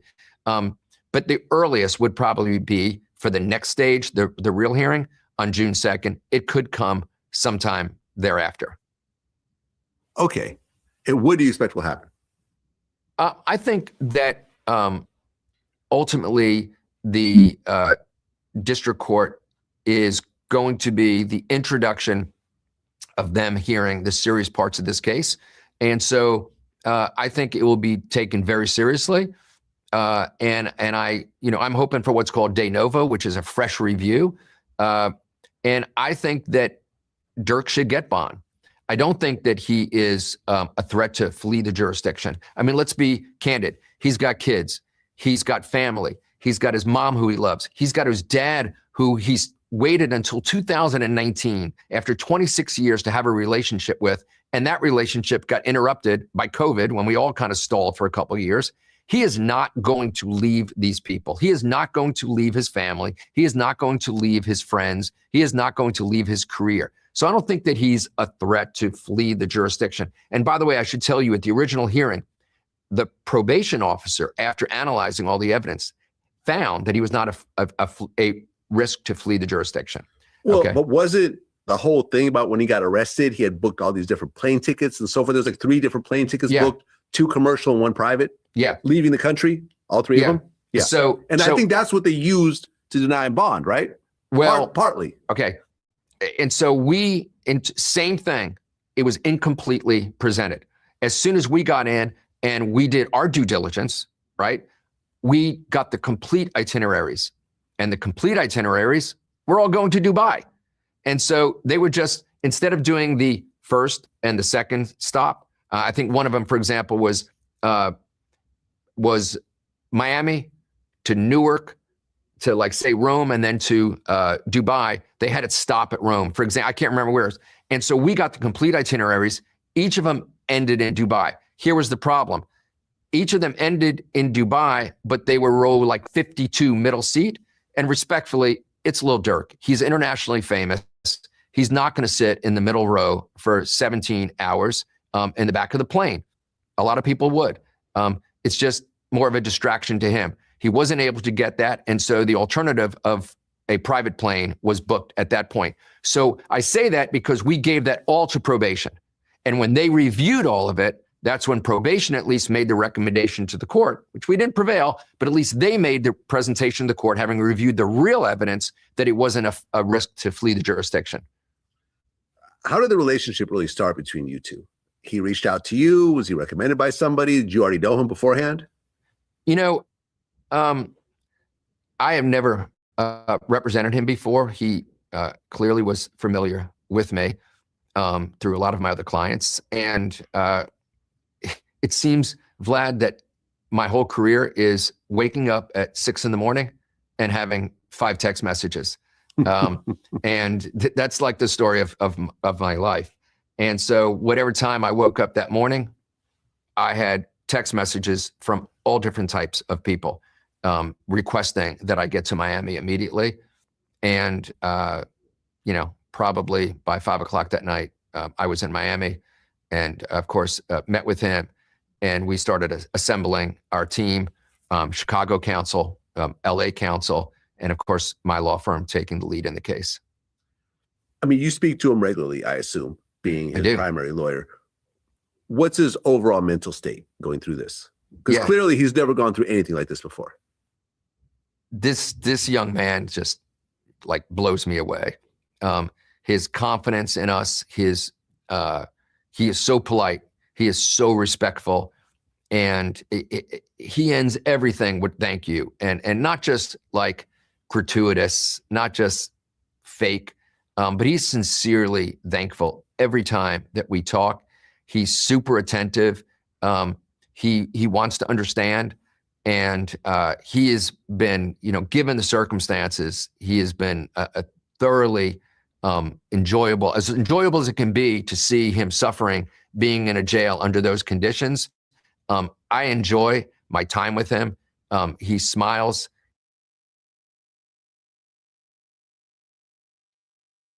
Man, whoever recommend him representing Durk, man, and this man said he only beat a motherfucking fraud case in the feds. Like, bro, they better stop playing, man.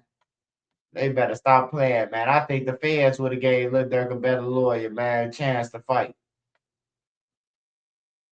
This nigga a celebrity, bro.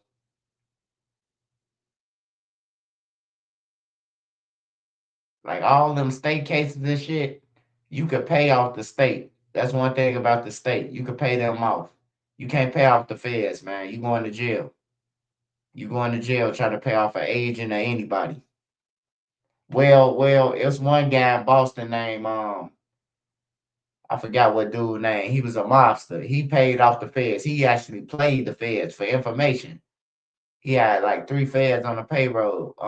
Bolger, Whitey Bolger. Whitey Bolger.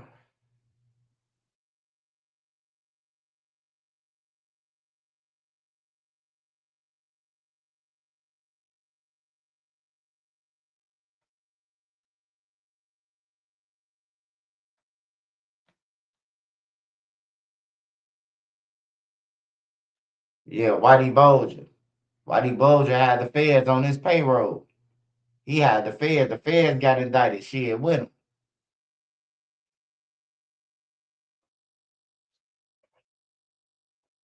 But then that was back then when Whitey Bulger then was out. You can't do that now. Motherfuckers going down. Everybody going down. Everybody who involved, the feds finding out it, and they locking their motherfucker body up. But yeah, man, Lil Durk ain't looking too good for the man, man. It ain't looking too good for him. And he had a whole bunch of goddamn goofies with him. A whole bunch of them.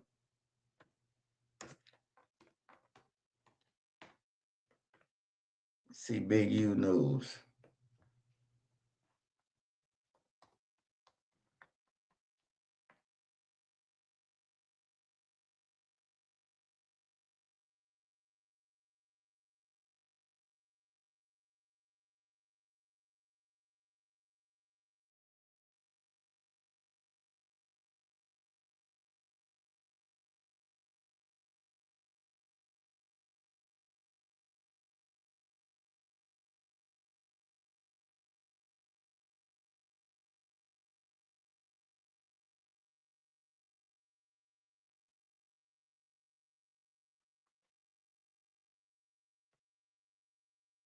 His brother was a federal prosecutor and lost his job because he wouldn't give up his location.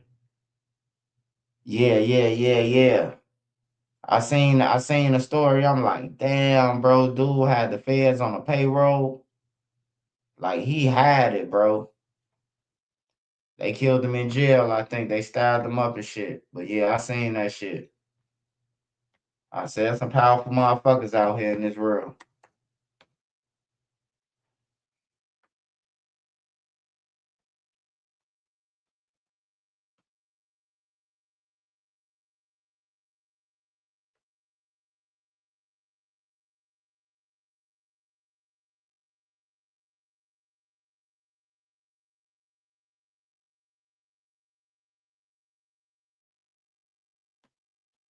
Let me check on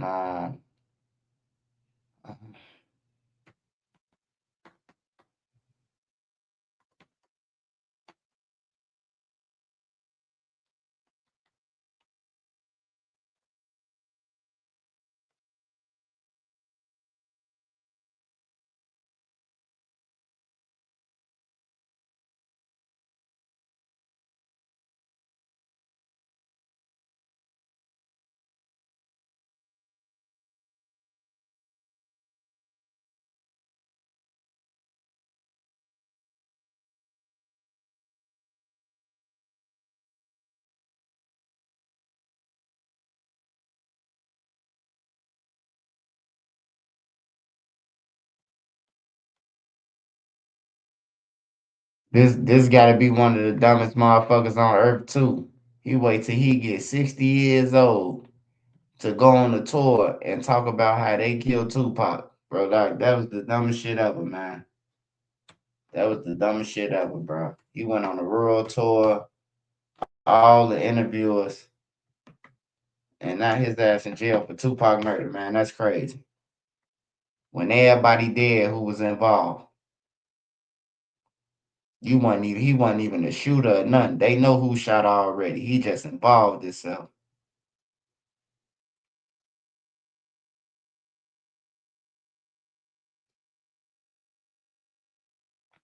Fuck out of here.